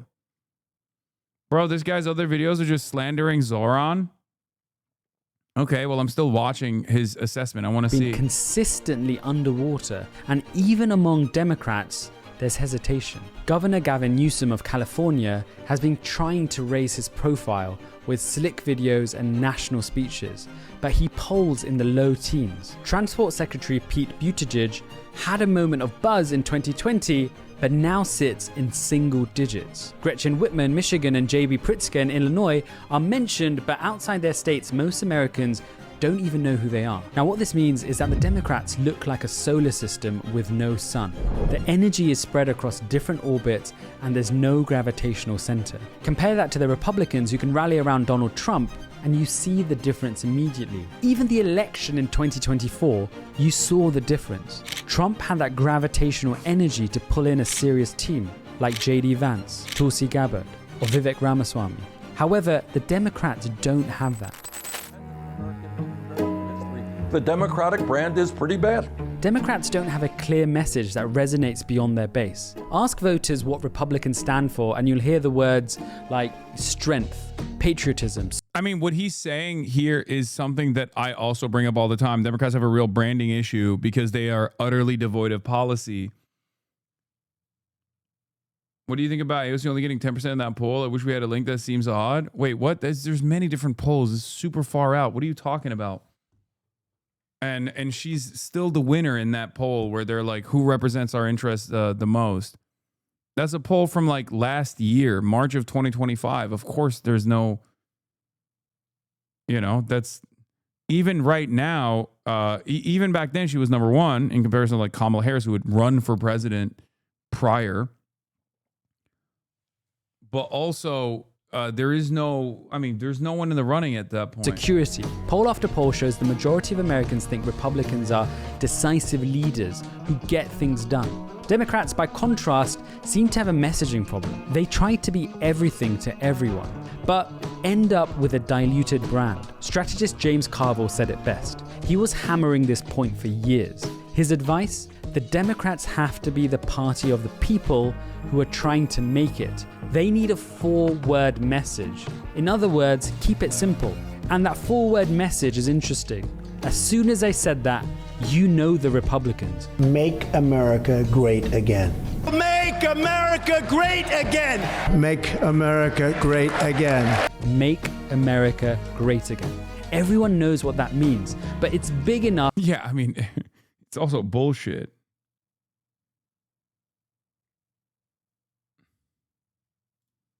To embrace other ideologies. Meanwhile, Democrats float between defend democracy, build back better, and fighting for working families. Each might sound fine, but together they blur into static. And when voters aren't sure what a party stands for, they don't vote for it. For every blue-collar Democrat we will lose in Western PA, we will pick up 2-3 moderate Republicans in the suburbs of Philadelphia. The third reason is structural. Even if Democrats win more votes, they can still lose the presidency. The Electoral College has been moving against Democrats for decades because Democrats pile up huge margins in big states like California and New York. Their votes are essentially wasted. Meanwhile, Republicans win smaller states by narrow margins, but these states carry disproportionate weight. Here's the math. After the 2020 census, reappointment shifted electoral votes towards Republican-leaning states like Texas, Florida, and North Carolina, while Democratic strongholds like California and New York actually lost seats. Analysts project that by 2032, Republicans could gain 5 more electoral votes just from population shifts, while Democrats could lose 5. That might sound small, but in close elections, it's decisive. In 2024, Harris would have needed to sweep the entire blue wall, Pennsylvania, Michigan, Wisconsin, and still win Arizona and Nevada just to barely reach that magic number of 270. But under the new map, that combination might not even be enough. So the Democrats' path to victory is narrower and the Republicans' path is wider even before a single vote is cast. We won the evangelicals. We won with Young. You realize this donkey saying that the main problem by far is a marketing one. This is not different from the establishment diagnosis of needing a Joe Rogan to the left, but more shallow somehow. Yeah, I don't agree with the fucking analysis here at all. Because like saying that the real problem, I mean, I there's some aspects of the statements that I agree with. It's just that from where I'm standing, the marketing problem, first and foremost, stems from not having a clear-cut policy vision, because at its base, democracy is about what your elected representative can do for you, right? This is what theoretical democracy is all about. And our job, or our goals out of releasing this pressure valve every 2 years of the midterms, every 4 years of the generals, is extracting concessions from our electeds. What are you going to do for me, right?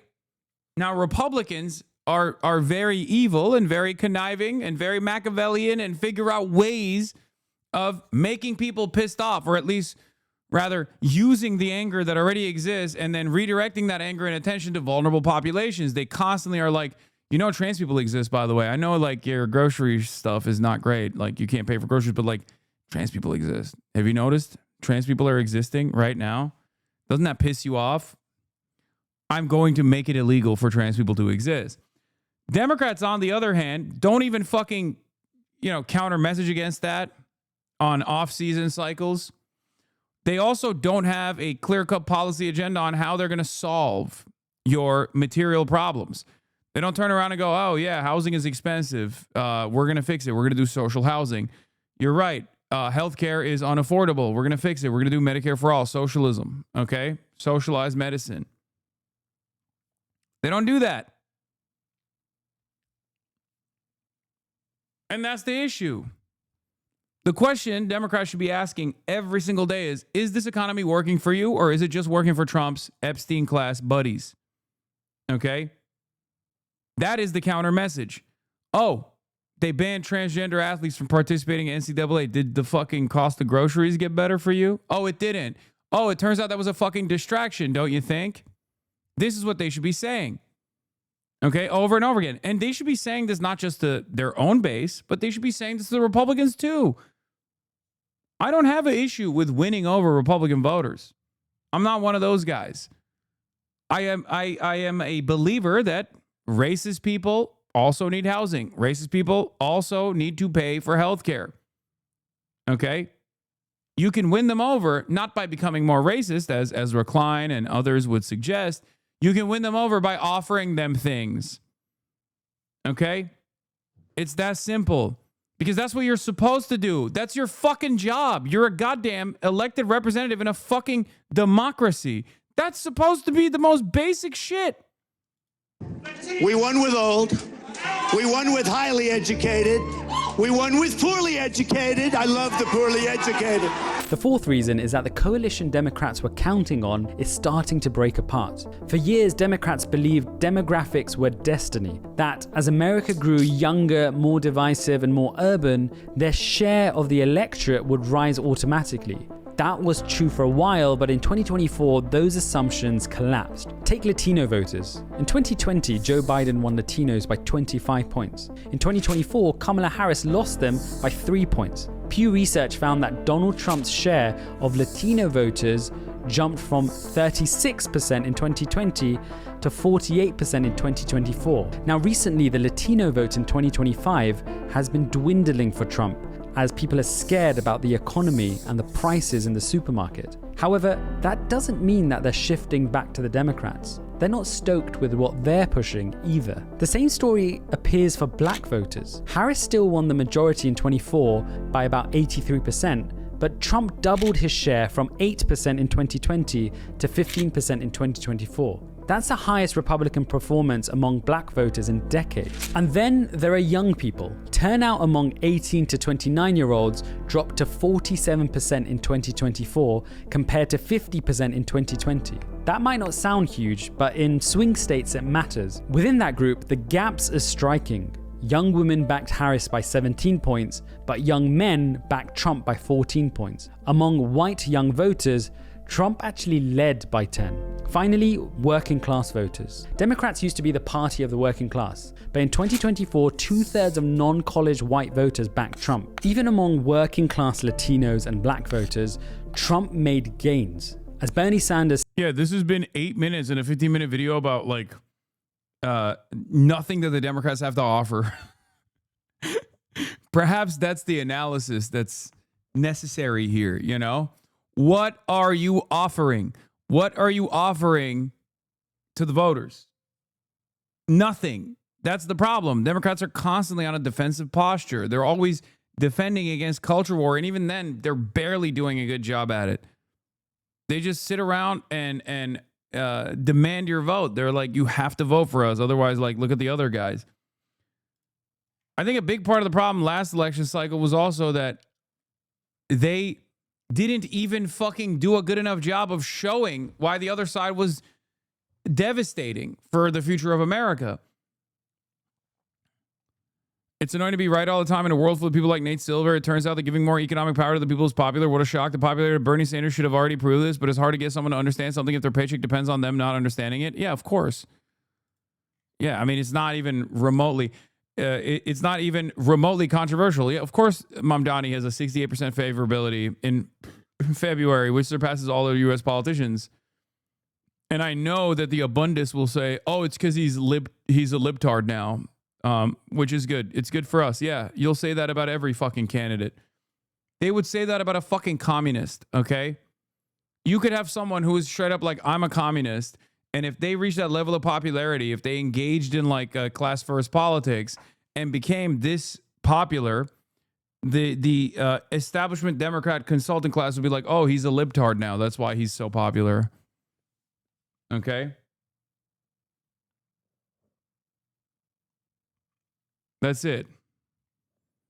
The thing about Mamdani that is also interesting is that he's decidedly anti-fascist and Trump does nothing, does not make it a central point of his leadership. He isn't just against something. He has a vision for his team, worked the fuck out, worked it out how to achieve it splendidly so far too. Yeah, I mean, look, I have my criticisms of Zoran. He secured another $1 billion, $1.5 billion in operating expenses over 2 years to help address New York City's fiscal challenges as of today, as of this morning. So that's a big W for him. Governor Hochul and Mayor Mamdani announced $1.5 billion to help address city fiscal challenges. So I personally think like you have to do that if you're the governor of New York State and New York City has a $12 billion fucking budget shortfall. So yeah, he went from 12 billion in the red to 5 in the red in a week. Yeah. So there's still a massive problem. There's a whole different world out there. Hasan is worse than Jeffrey Epstein. That's what it shows you, Hutch. That's what it shows you. What is Jeffrey Epstein? You did when you said I would vote for Epstein over fucking JD Vance. Tell me, what is Jeffrey Epstein's policy platform?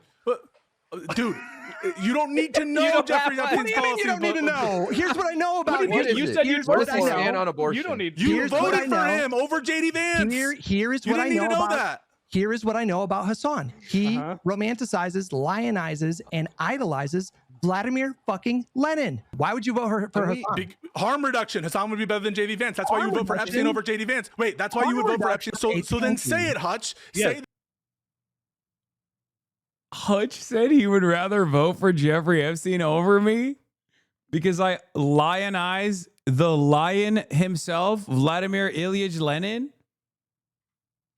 Yeah, Lenin was fucking awesome. What the fuck? What's his problem? This guy, oh God, the limits of Hasan derangement syndrome. I'm shocked that they have not entertained this in the debate circuit up until this moment because it creates incredible dunks like this. Because these guys unironically think I am like worse than Adolf Hitler. Destiny has literally said he would rather vote for Adolf Hitler and even Donald Trump, which he says is worse than Adolf Hitler, instead of someone like myself. that I view Jeffrey Epstein as a better leader than Hasan Piker. No, it's your on own you. statement. Wait, you know you fucked yourself. You know you fucked yourself. You know you did. We all think he would be better than the Trump presidency. Then we have very different kind of opinions about like how Marxist Leninist governance like functions and actually is. You're taking practice. the worst. He said you're worse than Trump. Yeah, Destiny has said that. Hasan or Trump, who you voting for if you had to pick? Trump is at least some vague notion of supporting America, however misguided it is. If he destroys the country, it'd be a byproduct of his stupidity and narcissism. With Hasan, it would be ideological by design. He supports foreign terrorist groups, despises U.S. allies, supports historical revisionism and put U.S. adversaries in a better light, has admitted that he would ban opposing political parties in the United States and would lock his enemies forever in re-education camps if they didn't agree with his political ideology. All of these people, if you were to ask them, like, wouldn't you put some of the fascists in re-education camps, would say yes at this point, by the way. What is this? Alleged rapist pedophile Destiny says he's jealous of Hasan about Piker. Hasan saying he's going to board a flotilla to Cuba. And a lot of you guys were saying there's no shot that he does that. He absolutely will do that. Flotillas are like the best. They're like the best fucking pointless PR shit that you can ever do. That's probably the most Turkish thing he's ever done because flotillas love to go from Turkey to Israel to stir some shit up. What you do is you call yourself a humanitarian aid flotilla. Half your ships, or all of them, are empty. You might have supplies in a single fucking boat. And then all of you are like media trained and press ready. You're live streaming and broadcasting. You know that what you're doing is probably illegal or is going to get intercepted. It's basically like the grown-up version of when Lauren Southern was with... Yeah, far superior is my method, which is watching Hasan Piker clips while playing Arc Raiders and malding. Also, did you guys notice he did a dog whistle at the behest of Israel there when he was like, Turkish people love going on flotillas to Israel? Yeah. What happened the last time that took place? Israel slaughtered like 10 humanitarian activists. He's such a fucking Israel dick rider. It is crazy. He's also still pining for Lauren Southern. Unsure what he's attempting to say because you're Turkish, huh? He knows how to needle you. Needle me, motherfucker. His hatred for his derangement, his Hasan derangement syndrome is so fucking maxed out that it has caused literal people in his own orbit, people in his own sphere of influence to go, yeah, you're out of your fucking mind, man. You're actually being a little weird about this shit. Identity Europa or whatever in the little tugboat. Yeah, comparing humanitarian aid flotillas to what this girl, this white nationalist, he like literally tried to fuck, which was to intercept refugees to kill them, refugees that were trying to get to Europe, to basically drop their boats, causing them to die. Many of those ships had children in them, for the record. Comparing that to the exact opposite is, of course, once again, demonstrating that his politics are so fucking hollow. With the little flare things or whatever. That's basically, it's just like the grown-up version of that. Like, oh, we're going to get in a flotilla that doesn't have any real humanitarian supplies in it, knowing we're never going to reach this place. Also, he's just making up the fact that there's no humanitarian supplies in it. We know that we're violating some naval blockade or some naval thing. You have to be more specific with him wanting to fuck white supremacists. I mean, he has wanted to fuck and suck every Nazi, for the record. Nick Fuentes, Sam Hyde, possibly at some level, because they did collaborate, and definitely Lauren Southern. You despise him at a personal level. He lets it completely warp his political ideology and taints all his... You mean he despises me at a personal level, right? Because like I think his worldview is disgusting. I think his personal... I think the way he operates is disgusting in general. Like I think he's a freakish little perv. But if he was like a normal liberal who didn't spend every waking moment trying to like talk about how I should be killed by his cult, like sex cult fans or whatever the fuck, like it would be, I wouldn't give a shit, right? He also doesn't comprehend that like a big component of this flotilla is not even just bringing in humanitarian aid, which of course exists in the flotilla, but it's beyond that. It's actually to bring awareness of the fucking blockade that is also taking place. Like the activism there is twofold. Not only are you bringing in much needed humanitarian supplies, but you're also showcasing the everyday existence of Cubans. It's like the PR and the visibility is a big component of this. And then once we get intercepted, we can complain that it's a human rights violation, you know, repeat ad infinitum. And then if you're really, really lucky, someone on your boat will get shot by some kind of Navy, U.S. Coast Guard or something like that. Why would that be lucky? That, and you have a huge media attention for you. Wait, what the fuck? There was a right-wing woman trying to actually kill refugees? Yeah, this is back in the day. Identity Europa is a neo-Nazi group. And Lauren Southern, this white nationalist YouTuber that Destiny has fucked, was a part of that. And she was throwing up fucking flares at like refugee boats. They were shooting flares at a refugee boat. Bro, when you say stuff like this, I can't tell you what I think should happen to you, but I'm thinking it. You know what I mean? Like when you say stuff like this, I can't begin to explain how disgusting of a fucking repulsive freak you are for saying dumb fucking shit like that.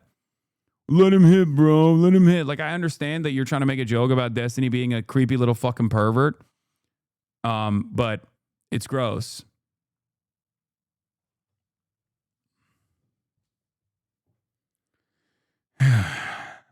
Fallen H3 fans do this shit too, and I hate them. Yeah, I despise that shit. I want nothing to do with this fucking weird freak who is literally a predator.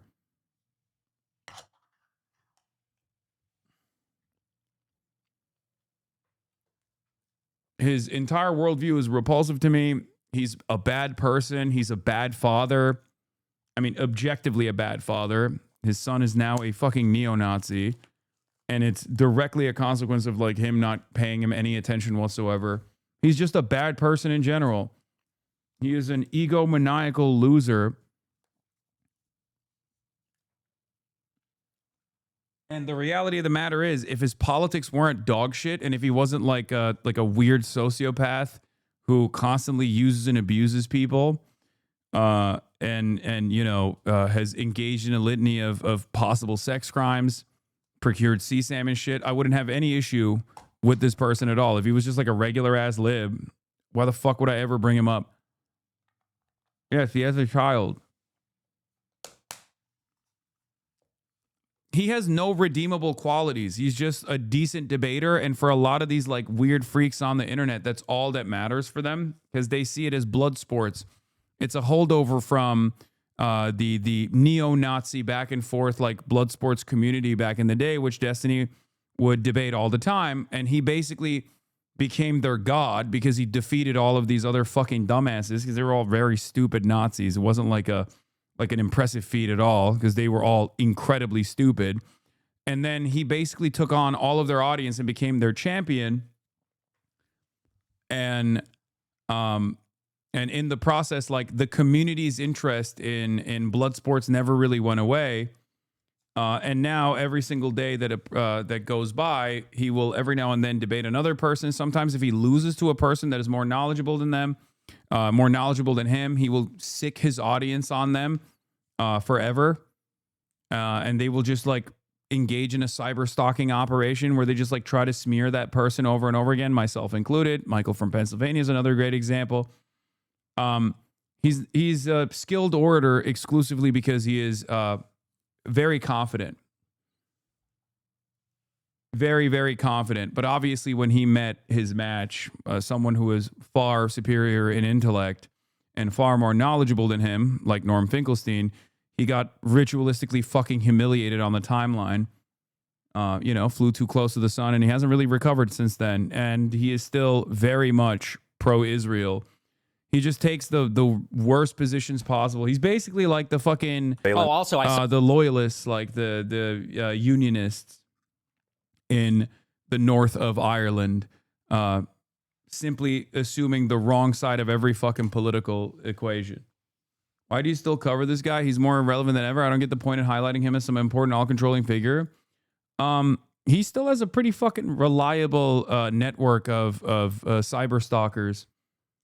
And the only reason why his influence has actually fallen apart is due to his own actions, like harming his own community members and harming his own content creators that have come out of his own community. And now they're all fucking eating his ass alive. So every now and then I want to prop up the people who are doing that. You know? But a lot of the anti-Hasan, like a lot of the Hasan derangement syndrome, he is at the heart of. He has no morals, no principles, no values. He supports the opposite of whatever he thinks you support, pure spite-based politics. Yeah, 100%. And while he is utterly irrelevant in the grand scheme of things, The reality of the matter is he still very much has a bunch of like these edgelord centrist content creators who do like a steady flow of fuck us on content because they basically use all the talking points that they create in his subreddit. So he has a fairly sophisticated smearing and outrage manufacturing operation that transcends far beyond his own personal growth and his own personal clout. Many of those guys don't want to fucking do work, and they've realized that like making Hasan derangement syndrome style commentary is going to secure them at least like 200,000 likes, or I mean 200,000 views on YouTube. And it's the easiest place to go to is like the subreddits that he occupies. The subreddits his community brigades aggressively. You're everything he thought he could be, and he'll never forgive you for being that. Yes.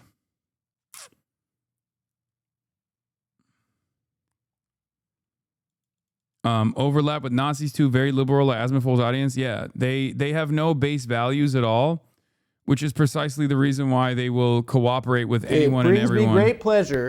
Oh, this is members only content. I can't watch it because I'm not a member and I'm not going to leak the members only content, but we will watch the clavicular video when it's released for everyone with Adam. His debate style is to come at you with all the stats and facts. This is easily defeated by not using any facts or stats. Just hit him with a nah, bro. You're lying. Dude sucks. Wait, what? He doesn't actually approach the subject matter with like a full assessment of all the facts. He just cherry picks data points and then mass produces them, gish galloping.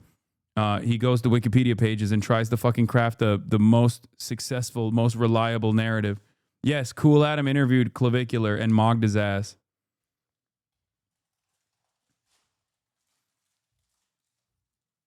What up?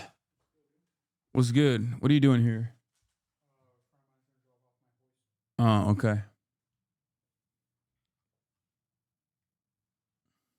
Did you pre-watch Piker it? No, I did not.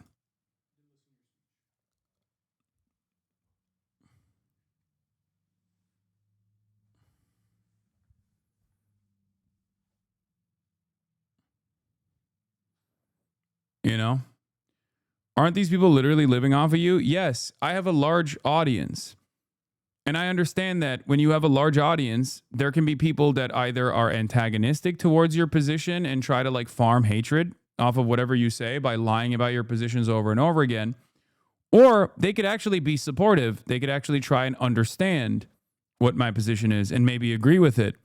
And so I have to do better at you know, supporting other content creators that are in this ecosystem that aren't fucking shitheads. Because I realize that, let's be real, for a lot of these dudes, it's about who they are orbiting. Like it's not about politics that much. It's more so about clout. Let's be real. And I will say the only reason why a lot of Destiny's community fucking fell apart is directly because they did start having political disagreements that were born out of like Hasan derangement syndrome, and also Destiny being ruthless to a lot of the people that were in his immediate vicinity, a lot of content creators that he like fucked over. They've had Taurus tweet against you way beyond simple cloud chasing. What do you mean?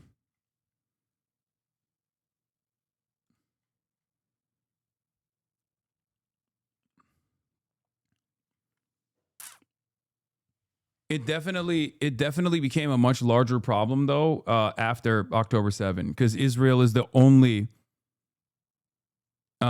Israel is basically the only fucking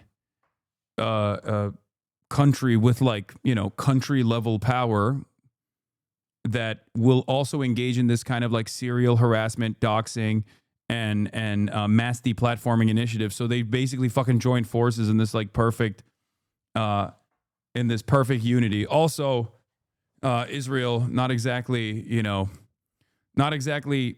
known for being anti-pedophilia either. Israel also known for working with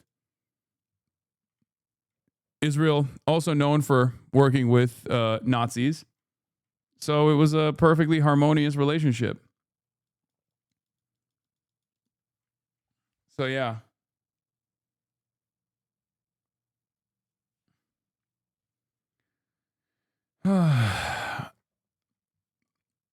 Yeah, this person is also one of like Destiny's orbiters, but I actually kind of like what he's been doing as of late. I don't know why he fucking blocked me. He used to hate my ass too. I'm pretty sure he's like a Destiny orbiter. He's one of those like super libbed up guys, but I do appreciate his takes against the Trump administration, including defending AOC. Have you ever seen the New York Times quote Trump word for word like this before? The double standard is insufferable. It's perfectly correct. This is an absolutely correct statement. Adam Wren did this on purpose. I think this is such a I think this is this is an editorial decision. Make no mistake.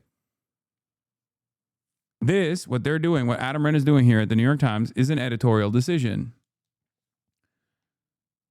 Journalists will always clean up quotes. They don't put the ahs and ums in there. They always clean up quotes, and they do it for Trump all the fucking time. And they did it for Joe Brandon all the fucking time as well. They did this because they don't really fuck with AOC, I assume. Your use of the Hasan derangement syndrome and the way you blame everything on the libs makes me think you really love the conservative MAGA party. Yes. I'm glad you figured it out, chatter. I'm glad you figured it out. Just average dude.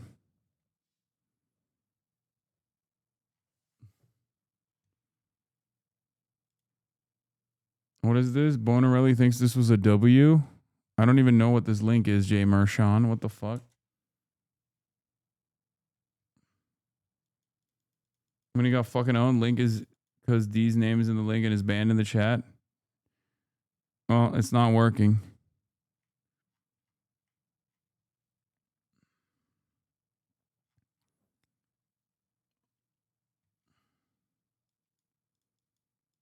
He's not as bad as a centrist fan account, but Canberra's still pretty awful. Look, man, I don't have any fucking smoke for people who want what's best for this country, who genuinely do, who will,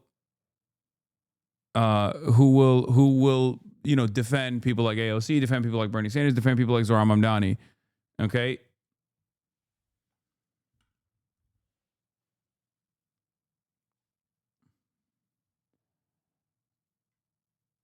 Yeah, Adam Wren is Politico, by the way, not New York Times. He said New York Times, but it's actually, he's a Politico reporter.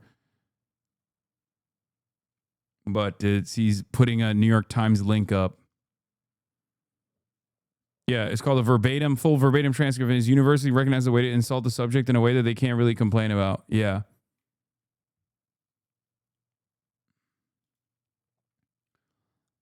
Warning. Cuba and the U.S. are talking. In the meantime, there's an embargo. There's no oil. There's no money. There's no anything. Reporter, if a deal isn't made, would you consider an operation like Venezuela? I don't want to answer that. To make a deal. What does that deal look like? What do you want them to do? Cuba is right now a failed nation. They don't even have jet fuel to get for airplanes to take off. They're clogging up their runway. We're talking to Cuba right now. They have Marco Rubio talking to Cuba right now. And they should absolutely make a deal because it's really a humanitarian threat. And we have a lot of great Cuban Americans, and they're going to be very happy when they're going to be able to go back and say hello to their relatives and do things that they should have been allowed to do for a long time. I'm very interested in the people that are here that were treated so badly by Castro and the Cuban authorities. They have been treated horribly. So we'll see how it all turns out. But Cuba and us, we are talking. In the meantime, there's an embargo. Why does no journalist follow up by saying there's reporting on drop site news that indicates that Marco Rubio is actually not talking to the Cubans at all and possibly lying to you? Have you had any direct correspondence with the Cubans at all? This could be literally a journalist possibly engaging in life-saving reporting.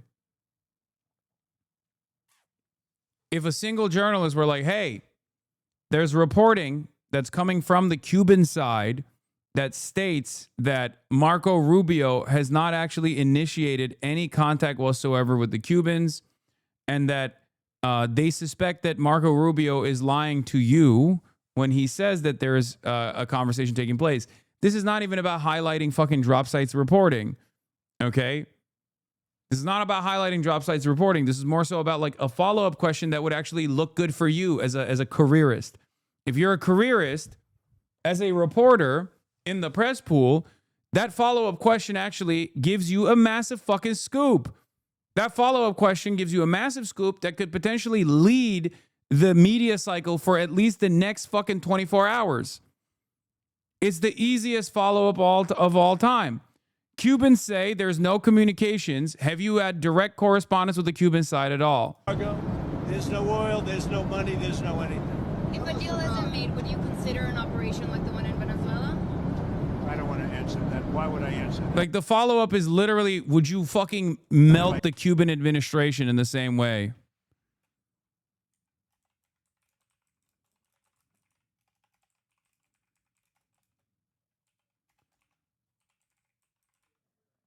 Drop site reports that the Cubans have had no contact with Marco Rubio,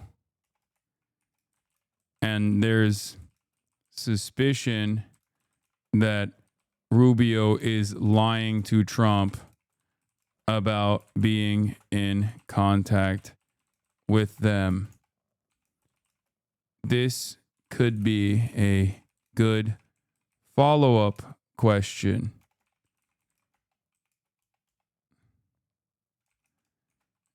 Have you personally communicated with the Cuban admin?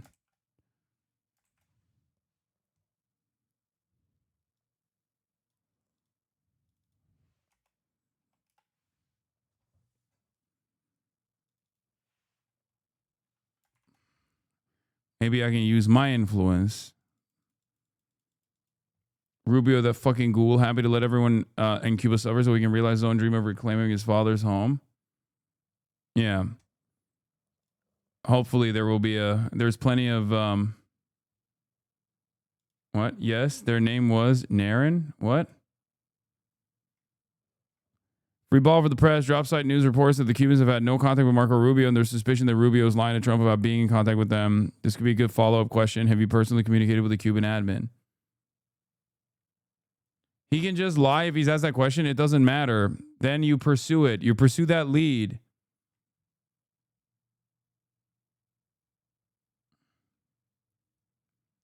Instead, the follow-up is, would you fucking blow up Havana like you did Caracas?